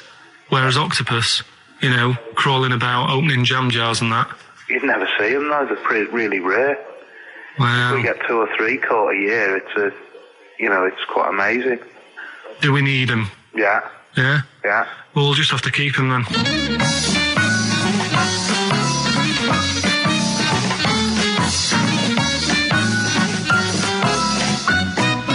I love the fact that Carl can confuse a scientist. Yeah. Yeah, because all systems of logic break down. I know, Everything they've ever even the learned. scientist was going, well, get rid of Olympics. Yeah. That is Who was brilliant. that guy? I think his name was Chris. And where was he from? In a place called Megavissi, where I went one year. Megavissi. And he's a scientist, is he? I think he's got a fish shop or something like that. He's got a fish shop? No, he doesn't. Well, like an aquarium type place. Oh, right. So a fish shop. It wouldn't fish and chip shop. It wouldn't be past him that he a winkle store. He's got a winkle store at Poole Harbour. Yeah, that's an expert. I'm sure if there's a doctor listening or a nurse, they will clarify that if they pump you with all sorts of stuff, it wants to come out. Right. So you're sat there having a serious chat. It's a quiet hospital. The woman next door with the blue hands suddenly starts seeping gas, right? Well, I start laughing. Because if there's one thing that makes you laugh, it's that. It's a 98-year-old woman with blue hands farting. So you try to hold it in because it's a really quiet hospital, and it'd be obvious that I was laughing at her, and I didn't want to be mean, but it was funny. And then it got me talking about my auntie, because my auntie Nora, she same thing, pumped her with loads of drugs. She used to have a cabinet next to the bed is like boots. She's got loads of stuff, right, for all sorts of stuff. And I mean, she's not that old, but she's on loads of stuff, right? She's a bit coked up, is she? She called up my mum once. And, yeah, you told us this. Go on, tell it again. And she said, "Oh, how are you doing?" And that. She's all right. Bit worried though. My mum said, "Why? What's up?" She said, "I've been breaking wind." So she goes, "Well, you know." She says, "No, but this one is going on and on and on." And she was like, she was like, what do you say? What's like passing wind, farting for 5 minutes. one thing, not like, you know, trumping and then nothing. Yeah, continuous drone of a fart. Right then, which leads us nicely into Knob News. Oh, it's the welcome return of Knob News. Right, okay, it's very much like the news at 10, this, isn't it? I do a bong, or in this case a schlong, and he gives me the headlines, the knob news of the day. The big, where have you collected all this knob news? Was there a lot of knob news this week? It was mental this week. The amount of stuff. The way it works, you give us the bong, I'll give you the headline. Okay. Steve decides which stories we're going to talk about. And now on XFM, knob news. Schlong. Man grows knob on his arm. Schlong. Man gets doctors to make him a second knob. Schlong. Turkish prisoners made hole in cell wall to produce third inmate. Schlong. Doctors accidentally remove man's testicles. So, well, can I straight away go for the accidental removal of the testicles? Well, it's happened before, right? We've talked about that before. Well, how does it, what did he go in for a tonsillitis? What are they called? Tonsillectomy. And he went in the wrong way. What are you talking about? How can they accidentally remove his testicles? It says, he didn't look at his folder, and the doctor said to the fella, "Oh, we've removed your testicles and we wanted to take out your prostate gland." So that's what happened. There's the story. This is what I mean. That's why I don't like going to the doctors. It happens, doesn't it? Because all these sort of it's when they say things like, "Oh, it's just we do loads of these operations." That's when they're not concentrating. Brilliant. Do you know what I mean? When they say it's procedure, that's like having a boring job that you do every day when you're not going to be concentrating. I prefer them to go, "This is a tricky one, this." I know what you mean. I sort of do know what you mean. You watch TV programmes about, like, you know, removing someone's second head or whatever, and there's like the best surgeons from all over the world. It's televised. They can't make a mistake. They can't go, "We took his legs off by mistake." Whereas the fella who's having a prostate's like, "Oh, do you want to do it? I'm sick of doing that." And they're probably doing a crossword whilst writing it. Of course they are. I've seen that actually in operating theatres. They're doing a crossword. That's what I mean. Yeah. I was just examining some of the other knob news, Rick, a little bit more closely. Man gets doctors to make him a second penis. I'm sure we're all interested to know what happened there. Yeah. A German who persuaded doctors to give him a second penis has lost his wife after he showed her the result. Biker Michael Gruber lost his original penis in a motorbike accident, and doctors built him a second one using a mixture of skin, bone, and other tissues. Bone? Apparently, the penis worked so well that he was even able to father a child with his wife Bianca. But Gruber was still not happy and asked doctors to repeat the operation and build him a better organ, to which they agreed. From his hospital bed, he said, "I've got 2 penises, but no wife. I'm hoping when I get rid of one of the penises, I'll get her back." What do you mean? Sorry, he had 2 put on. What side does he wear? So he's had both. So he's had 3 then? Yeah. Yeah. This is probably the thing that happened with Hitler, when he had 1 ball, but he had 3 at one point, didn't he? So he just kept one in the Albert Hall, gave his mum one, and kept the other one. Well, here's one that I read in the week, right? Go on. About this woman. Yeah. She was a bit of a punk, and to get her hair done like she wanted it. Super glue? Right, no. She got lard. Apparently it's a popular thing, you might know. Put lard on your head. Yeah. And you put it in the oven. Oh. Now, apparently the heat that you get from the oven is different from the sort of heat you get from an hairdryer, right? And she had to do that to get the style that she wanted. But anyway, she comes into money or whatever, treats herself to a microwave, right? It's not true. Opens the door, jams the things, like the little catch, so the microwave works. She jams it with a screwdriver or a knife or something. Yeah. Puts the microwave on, sticks her head in, boils her brain. Don't be ridiculous. Right? Well, why is that ridiculous? Boils her brain. She boiled her brain. She boiled her brain. And this is what's good about the internet. I went straight from that, and there was a subject about brains. And do you know that Russell Crowe, when he dies, is giving his brain to charity or something, some sort of some people who can do stuff with it. She gave hers to Pot Noodle. Vesta. Yeah. Oh, That's boiling the a sort of skull. Yeah. That's not true. It's not true, Carl. It's the same as the woman who put her poodle in the microwave, isn't it? And all It's that. just urban myths. They're urban myths. But again, where does it start? Someone made it up. Yeah. For a laugh. They're just too convenient urban myths. Everyone's you can tell an urban myth's not true because it's always this happened to a mate of mine, and when you say what happened then, they go, don't know, that was it. Was it? Was that it? Was it? Someone boiled a brain and that was it. There was no more story. Well, Were there any dates, locations, times? I think it was in Belgium. There's that one that a bloke, right, was going to get a phone call at 4 o'clock to find out if his business was, okay, right? And if he didn't get the phone call, he knew he was broke, destitute. So dead on 4 o'clock, the phone didn't ring, so he went up to the roof, his office, and he jumped off to commit suicide. And as he was passing his window, the phone was ringing. Oh, no. Carl, it didn't happen. Didn't happen. Think it through. Think it through. Who told that story? Who told that story? As he hit the pavement at 120 miles an hour. He's the only person who could have known that series of incidents. Also, why didn't he wait? dead. As his life's at stake, why didn't he wait till 5 past? I'm going to give it 5 minutes just in case. Just in case the lines are busy. Yeah. And what sort of bloke goes out? I'll call you at 4. Okay, if your business. Well, call me anyway. No. If I don't call exactly 4, then no, you commit suicide. Commit suicide. I would, because if I don't call at 4, that's the end of it. Well, call me anyway. No, that's not the way I work. Why can't you just call me and tell me the other way? Well, I'm telling you how I do it. If you're bust, I don't call. Can't you just call to verify in case something goes wrong? What if it's engaged? If you want to be engaged, just commit suicide at 4, please. It didn't happen, Carl.